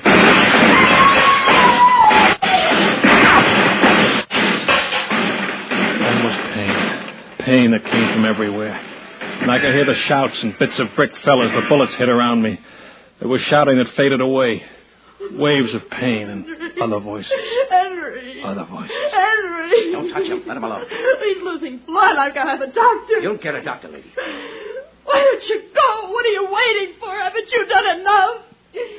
He's been shot. He's hurt, and you stand there. I thought you wanted to get out. Well, get out. Get out now. Jesse. Henry, you'll be all right. Don't try to move, darling. You'll be all right. Is he gone? No, mister, I ain't gone. Our little scheme. Don't look like it's going to work. It should have. No reason it shouldn't. But they're moving up on the stairs right now. Don't move, Henry. We'll get a doctor. It'll be over in a minute. You're glad, huh? No, I'm not glad. It's ugly, all of this. I feel sorry for you. Well, don't. I've been running for a long time. I think it'll feel good to stop. It's funny, when they're after you, when you're running away, you look the same, act the same as you always did. But it's different on the inside. You're all tight and twisted. No matter what you're doing, you can't relax. Can't get a good deep breath. Yeah, I think I'm almost glad. Alaska! Royce, Alaska! Oh, those guys are going to do a lot of bragging tomorrow. We know you're in there. Come out with your hands up, or we're coming in after you. They finally get me. Jaleska, dangerous guy. You killed a man. Yeah, I killed a guy. I got mad, real mad. Things happen when you get that way, things you can't stop. But when it's over, no matter how it happened, you're different from anyone else. You're a killer. One day you're just a guy, and something happens and you're a killer. Please go. Please, haven't you heard us enough? Sure, I'll go. Why not? Don't make much difference now, eh? Buddy, you know what I mean, don't you? You're just a guy. Yeah. Put your gun down. Maybe they'll give you a chance. Chance? What chance? I've been waiting for a chance all my life. Give her the gun. It'll be better. Forget it. Get out of the way, lady. I'm going out. You wouldn't try. Why don't you let me have your gun? Get back. Get way back. Jesse. It's all right, Henry. Yeah, that's it. Stay there.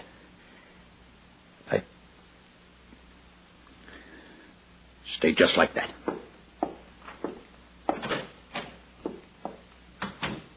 Henry. Okay, Frank. Hold it right there. Don't come any farther. Where's Johnny? In the other room, way in back. There's 6 guns on you, Jaleska. You haven't got a chance. Drop that thing and come down with your hands over your head.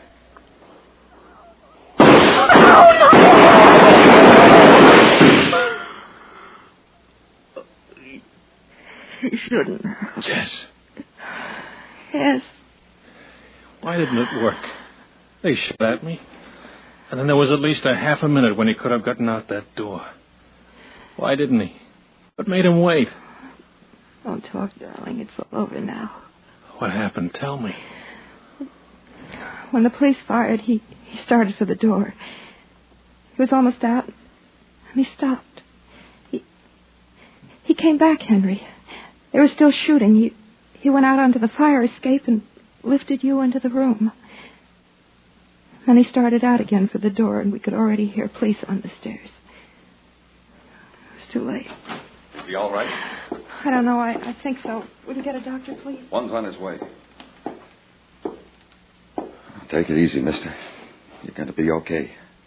Just lie easy. Yeah, sure. It's funny. Huh? Not funny.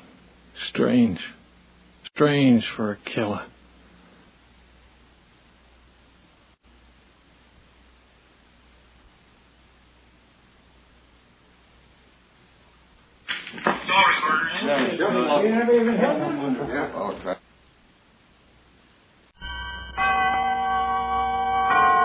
Autolite and its 96,000 dealers present Suspense. Tonight, Autolite brings you a story of love and hate. A story we call 3 Lethal Words, starring Miss Joan Crawford.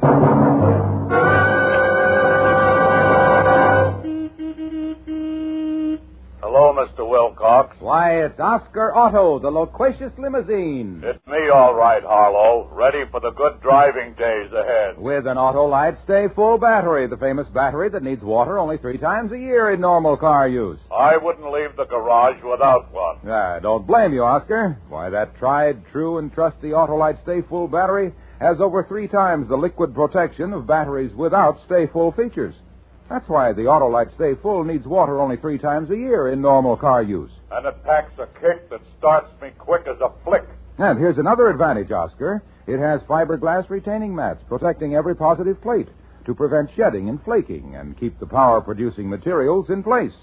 That's why the Autolite Stay Full gives longer life, as proved by tests conducted according to accepted life cycle standards. Keep going, Mr. Wilcox. Battery flattery won't hurt that rugged Autolite Stay Full.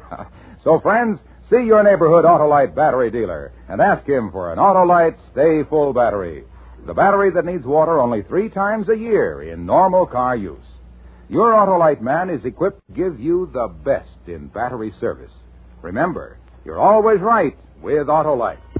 And now, with 3 lethal words and the transcribed performance of Miss Joan Crawford, Autolite hopes once again to keep you in suspense. Mr. Lewis, Miss Winters to see you. Miss Jane Winters. Jane Winters? Jane Winters? Are you sure she said... Philip, darling. Jane? Oh, Jane, I told him downstairs at the desk. I said, you must be mistaken. It can't be Philip Lewis. He's just a story analyst. They said, no, he's head of the studio story department now. And I just couldn't believe it. Because I've always remembered you as just a reader. One who used to make the most devastating criticisms of the scripts I wrote before I got sick. I've been ill, you know. Did you know I've been ill? But everything's all right now. Oh, good. I'm glad. Sit down, won't you, Jane? Thank you. Oh, I'm exhausted. I've been shopping all afternoon. I've been buying supplies for my hobby, you know. I do etchings now. Do you know what's in this bottle? Acid. Nitric acid. Eats away the steel plates, you know. Amazingly powerful. As a matter of fact, that's why I'm here. I was buying this, and I got an idea for a story. I'd like to tell it to you if you have a minute. Why, of course, Jane. Oh, Grace, if anyone calls, I'm out. Yes, Mr. Lewis. And tell Johnny Elman... no, wait a minute. I'll write it down for you. Last time I was here, Leo Burns was head of the story department. Oh, he's producing now. Oh? Doing very well at Universal. So many changes. Here, Grace, right away. Yes, so many changes. Cigarette? Thanks. It's been a long time, hasn't it, Philip? Yes. You're looking well, Jane. I'm feeling all right now. I don't want to talk about me. I want to tell you this idea. It's all worked out in my mind, except the end. I don't like the end. But, well, anyway, we open in the living room of a rather nice little house in the hills above the strip. I don't know if you were ever in the place I once had up there. Anyway, a place like that. It's around 2 a.m, and there's this girl pacing back and forth in this living room. Call her Sally. Sally Summers. She's smoking a cigarette, quick, nervous puffs. Abruptly, she flips the cigarette into the fireplace, hesitates a moment, and then picks up the phone. Sally's a screenwriter, not a bad person. If you knew her, really knew her, you'd see she's not a bad person. All she wants is a little affection, a little love. That's all she wants. She's a screenwriter, and she's 43 years old, and she's married to an actor, and he's 19 years younger than she is. It's 2:00 in the morning, and she's all alone. Hello, Macumbo. Macumbo? Is Chris Summers there? Christopher Summers? One moment, please. I'll see. 43 isn't very old. She's always taken care of herself. Looks ages younger than that. She and Chris have been married almost a year, and her whole life is wrapped up in the boy, and it's been fine until recently. Recently, it hasn't been so fine. Hello? Chris, where have you been? I've been worried sick. No, I'm sorry. Mr. Summers isn't here. Not there? Oh, thank you. She's phoned everywhere. She can't find him. It's getting later and later. And there she is in this empty house above the silent, sleeping city, and she's ready to scream. And she hears his key in the lock. Oh, you still up? Chris, where have you been? I just about decided to call the hospitals and the police. Where have you been? I don't know, here and there. You shouldn't have waited up. But it's almost 3. I thought I didn't know what to think. I said to myself, was he in an accident at the studio? But I phoned, and they said, no, you'd checked out when they finished shooting at 6. I've been driving around. I drove out to the beach, and then I went for a walk. Have you eaten, darling? Would you like something to eat? Or maybe a drink? Don't fuss over me, Sally. That's all I ask. Please don't fuss over me like a mother hen. I like to fuss over you. Sorry, I didn't realize I was doing the mother hen bit. But you might have phoned me. I didn't feel like talking to anybody. Not anybody. Chris, what happened at the studio today? What difference does it make? Tell me. You're letting it all out on me, and it's not fair. I have a right to be told. All right, I'll tell you. One of the grips had a valise full of greeting cards he was peddling. Greeting cards for Mother's Day. And Harry Minch was on the set, and you know what a kid a Harry is. And he bought one for his mother, and then he turned to me. I don't want to hear it. You'll hear it anyway. He turned to me, and he said, Chris, these Mother's Day cards are beautiful. I said I don't want to hear They're it. beautiful, he said. Why don't you send one to Sally? And that's not all. I won't listen. Take your hands away from your ears. Let me go. You're going to listen. Chris. I've been getting these dirty digs since we first started seeing each other. Last summer. I was doing a scene with Ada Field last summer, and someone asked me if I'd seen Sunset Boulevard, and Ada yelled, "Seen it? He's living it." Oh. Please. Please, no more. Please. So now you know. Chris. Look, we knew it wasn't going to be easy. So there's knowing, and then there's knowing. Leaving the lot this evening, I ran into Harley Juke, and I braced him. How much longer am I going to be kept in small parts? I said, how much longer am I going to play third man in the posse and G-Mom? What's for dinner? He said, how can you be billed into Love's Young Dream for the Bobby Stockses while you're married to someone twice your age? Get wise, kid, he said. Get wise. That was 7-8 hours ago. Since then, I've got wise. You what? I'm leaving you. Chris, no. No. Chris, listen to me. It's not a perfect marriage. All right, so it's not a perfect marriage, but it's the only marriage we have, and you try to make it work. For better or worse. That's what he said, for better or worse. I'm leaving. That's what I came back to say. Goodbye, Sally. Chris, no, I love you. You're all I have. That's your problem. I've got my own. Chris, I won't let you. Get out of my way. Chris, I won't let you. Get out of my way. No! Chris!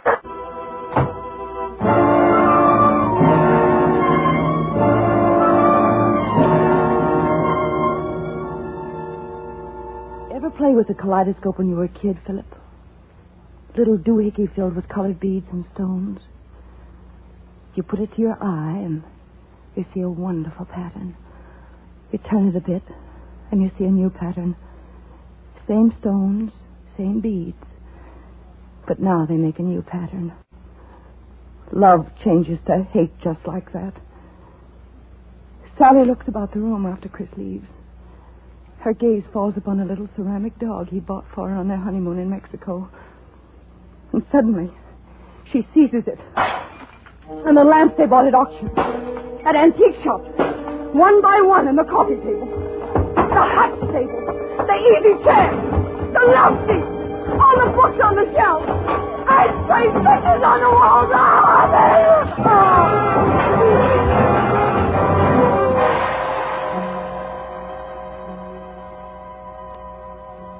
And in the morning, when her maid comes in, Miss Summers?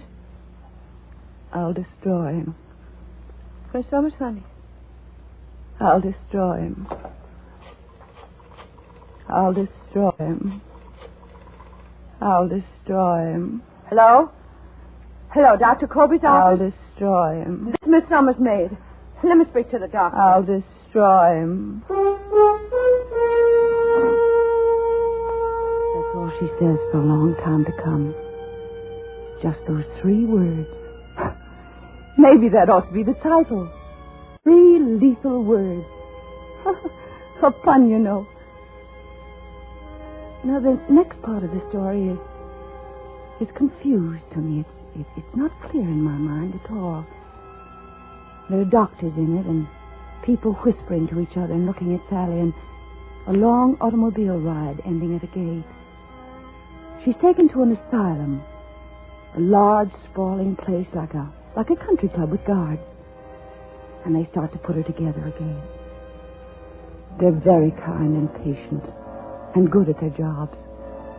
And they put all the pieces in place. All except one. She hides that one from them. Because there's something she has to do. One night while playing canasta with one of the nurses in her room, she starts to do it. Care to play another hand, Sally? Isn't it time for you to go off duty? Oh, it's another half hour. Deal. Okay. Going to town? Mm-hmm. Got a date? Uh-huh. Square dance. Got a new dress I'm going to wear. Nice? Oh. I'd show it to you, but it's my valise. My valise is in the car. Change at your sister's house, huh? Uh-huh. 15. Where are you going? To get a hanky. Oh. They're very careful at the asylum. There's nothing you can use as a weapon. But the bureau in your room has 3 drawers, and you pull out one of the drawers all the way and raise it above your head and get behind the nurse while her back is turned and she's looking at the cards. And then you carry her to the bed and take off her uniform and put it on yourself and cover her with the blankets. Then down the corridor and down the steps and across the lawn to the parking lot. There's only one bad moment at the gate. But all the man at the gate can see is your white uniform in the dark, and he knows the car. So you just wave to him, and he opens the gate, and you drive through. And once through, you step on the gas, and you're free. Free! Jane. What? Sit down, Jane. I got carried away. Where was I? Sally was driving away from the asylum. Have a cigarette.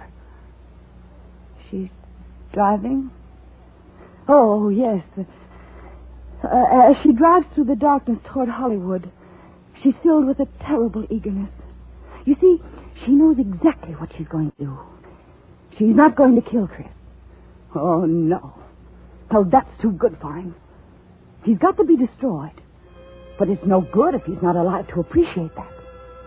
He's got to know he's been destroyed and go on knowing it. So she's decided to change that handsome face of his. Turn it into a scarred and pitted monstrosity. Something that will never, never again face a camera, nor attract a woman, nor cease to remind him that once there was a wife named Sally, who loved him so much. She reaches Hollywood at dawn. Then she abandons the car on a side street and walks until she passes a shop selling artist supplies. Can I help you? Yes, I'm doing some etching, and I need some plates? Got some fine copper plates. No, I have enough plates. I'm out of acid, though. What mordants do you have? Let me see. Got some Dutch. Got the iron perchloride. Got the nitric. That's the best. I'll take a bottle. I don't seem to have it diluted. I'll take it full strength. Yes, ma'am. Oh, I don't suppose I have to warn you to be careful about handling. No, I'll be very careful. Here you are. Thank you. Doing landscapes? No, as a matter of fact, I'm doing a portrait. Portrait of a man. From life. And there she was, out in the street with a bottle in her hand. A bottle just like this one, Philip. She's been a writer, and she's known the joy of creation, but it can't compare to the exaltation she feels now. Now as she goes forth to experience the joy of destruction. I'll destroy him, she says.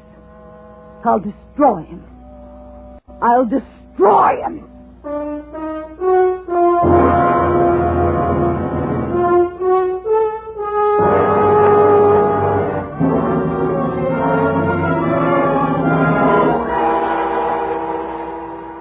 Autolite is bringing you Miss Joan Crawford in 3 Lethal Words. Tonight's production in radio's outstanding theater of thrills, Suspense.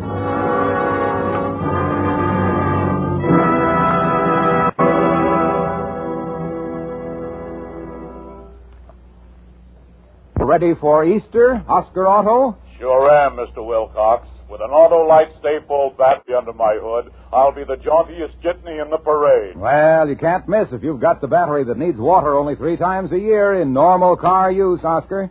Why, that Autolite Stay Full has over 3 times the liquid reserve of batteries without Stay Full features. And it has those great fiberglass retaining mats. It sure has, Oscar, and they prevent shedding and flaking and keep the power-producing materials in place. That's why the Autolite Stay Full gives longer life, as proved by tests conducted according to accepted life cycle standards, Mr. Wilcox. And you're not just banging your hubcaps, Junior.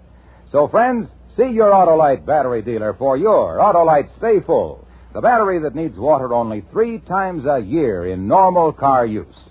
And remember, you're always right with Autolite. And now, Autolite brings back to our Hollywood soundstage Miss Joan Crawford in Elliot Lewis's production of 3 Lethal Words, a tale well calculated to keep you in suspense.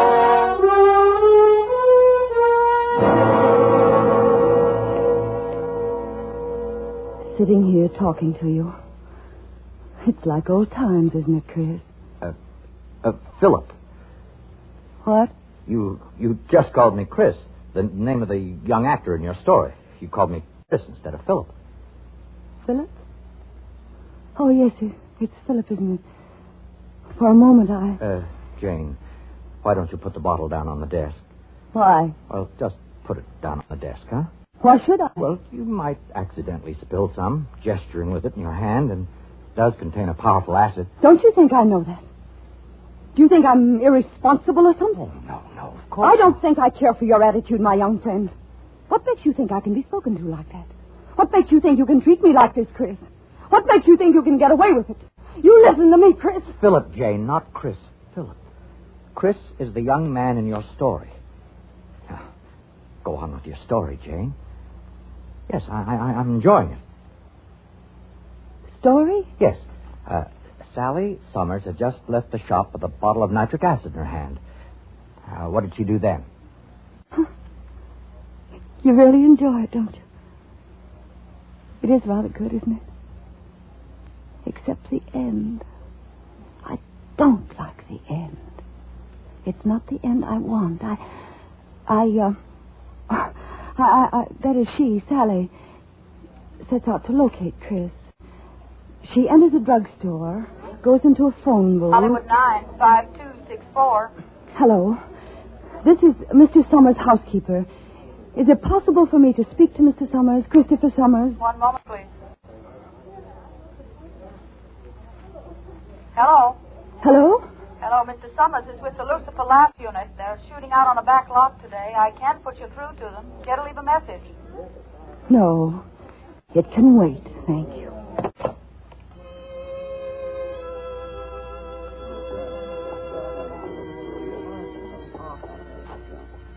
Sure you don't want to come in for a drink, huh? Oh, no, I want to shower first. Chris, is there any word on her? No, not worried, are you? Not for myself, no. Well, you don't have to worry about me. Chris. Now, go shower. I'll pick you up for dinner. Where are we going tonight? Well, Zelda and Charlie expect us at their place. Chris. Now, don't look so worried. It's all right, that's it. I'll see you soon.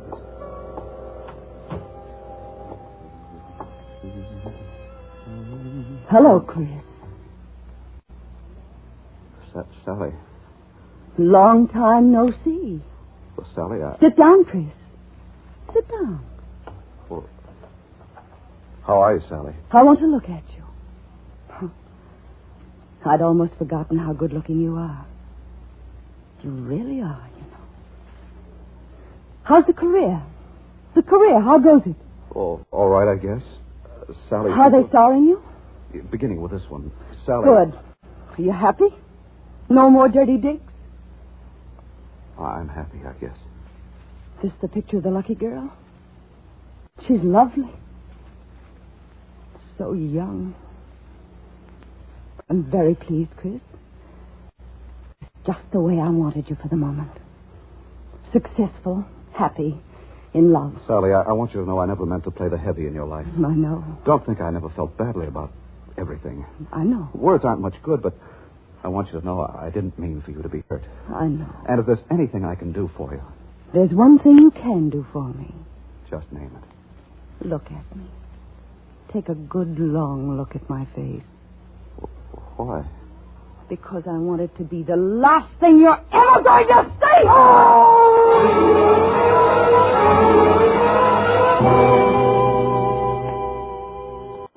That night, back at the asylum, she enjoys the first untroubled night's rest she's had in a long time. No sedatives, no wet packs, nothing. She just sleeps. And after that, she gives them the part of herself that she's kept hidden. And now they have a real chance to make her whole and well again. But it takes time. 2 years, 3 years, 4. And one day they tell her she's as well as they can possibly make her and fit to leave. If she avoids strain, avoids shocks, remembers all that she has learned about herself, there's no reason why she cannot go out and make a place for herself in the outside world. One evening, shortly after they tell her that, she finds herself in the reception office, valise packed, waiting for the car that will take her away. Her doctor is with her, saying goodbye, and there's a small radio in one corner playing a waltz. Write to me occasionally. I want to hear from you. I'll keep in touch.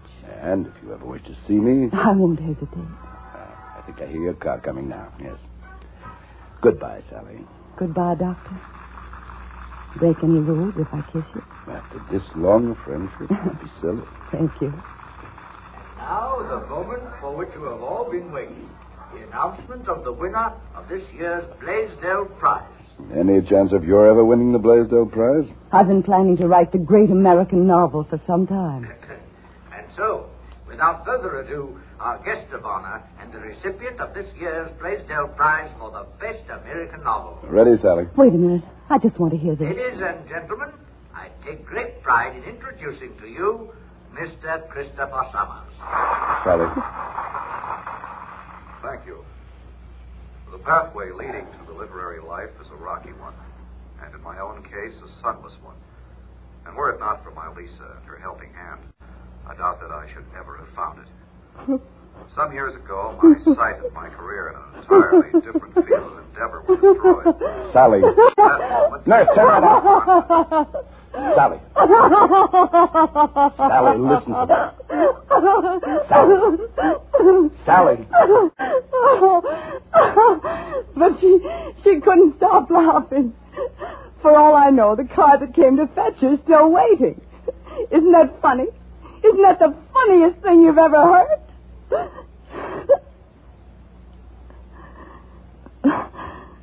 I don't know why I'm laughing. Because it's really sad in a way. Really awfully sad in a way. Sit down, Chris. Sit down. Not Chris, Jane. Philip. Philip. I want to look at you. I'd almost forgotten how good-looking you are. You really are, you know. How's the career? The career, how goes it? Jane, listen to me. Are they starring you? I'm not Chris, Jane. I'm Philip. Philip Lewis. Are you happy?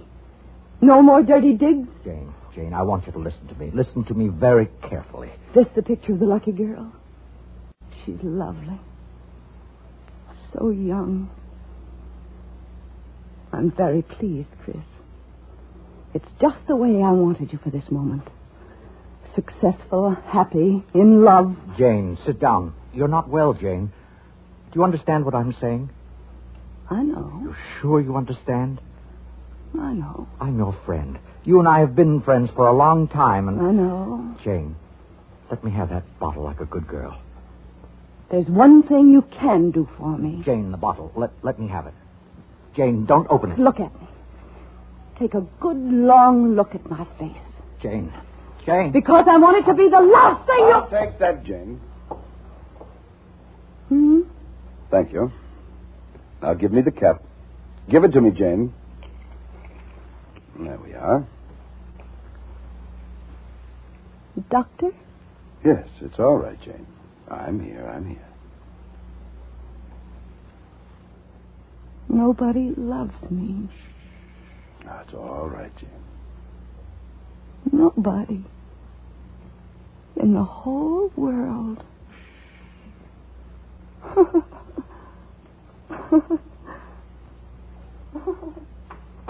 Are you all right? I think so. I'm sorry about this. It's the second time in 6 years you slipped away. Mind if I sit down? I expect you're going into shock. Do you feel cold? She wanted to sell me a story. Yes, I know. She writes it down over and over again. Paints it when we give her paints. Why did she come to you? Any idea? Yes, I knew her in the old days. Oh? Are you a writer, too? No, I'm head of the story department here. Find stories to make into movies, you know. Oh, it must be very interesting work. It has its moments.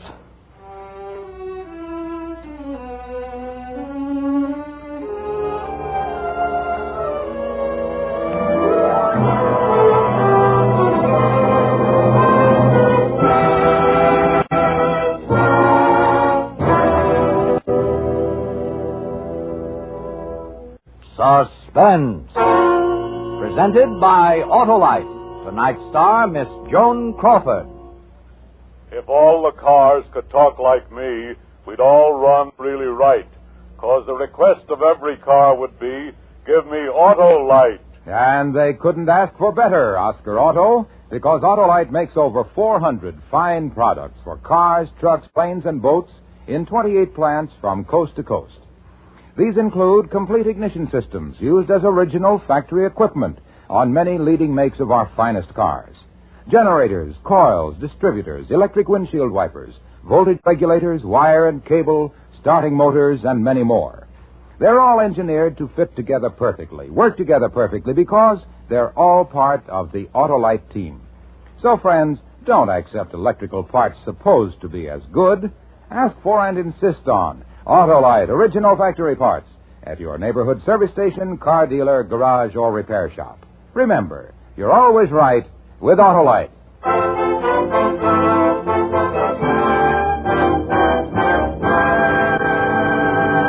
Next week on Suspense, our star will be Mr. Jack Carson in Death Pitch. And on April 5th, you will hear in his first appearance on this program, and only dramatic appearance of the season, America's favorite comedian, Mr. Jack Benny. Following Mr. Benny, you will hear such famous stars as Lucille Ball and Desi Arnaz and James Stewart, all on Suspense.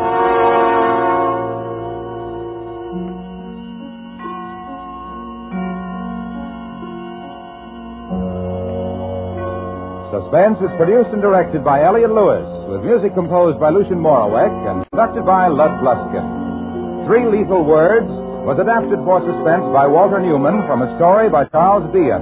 Portions of this program were transcribed. In tonight's play, Hy Averback was heard as Chris and Joseph Kearns as Philip. Others in the cast were Ted DeCorsia, Lillian Wyeth, Don Diamond, Lee Benaderet, and Sylvia Sims. Joan Crawford will soon be seen in the Warner Brothers production, Goodbye, My Fancy.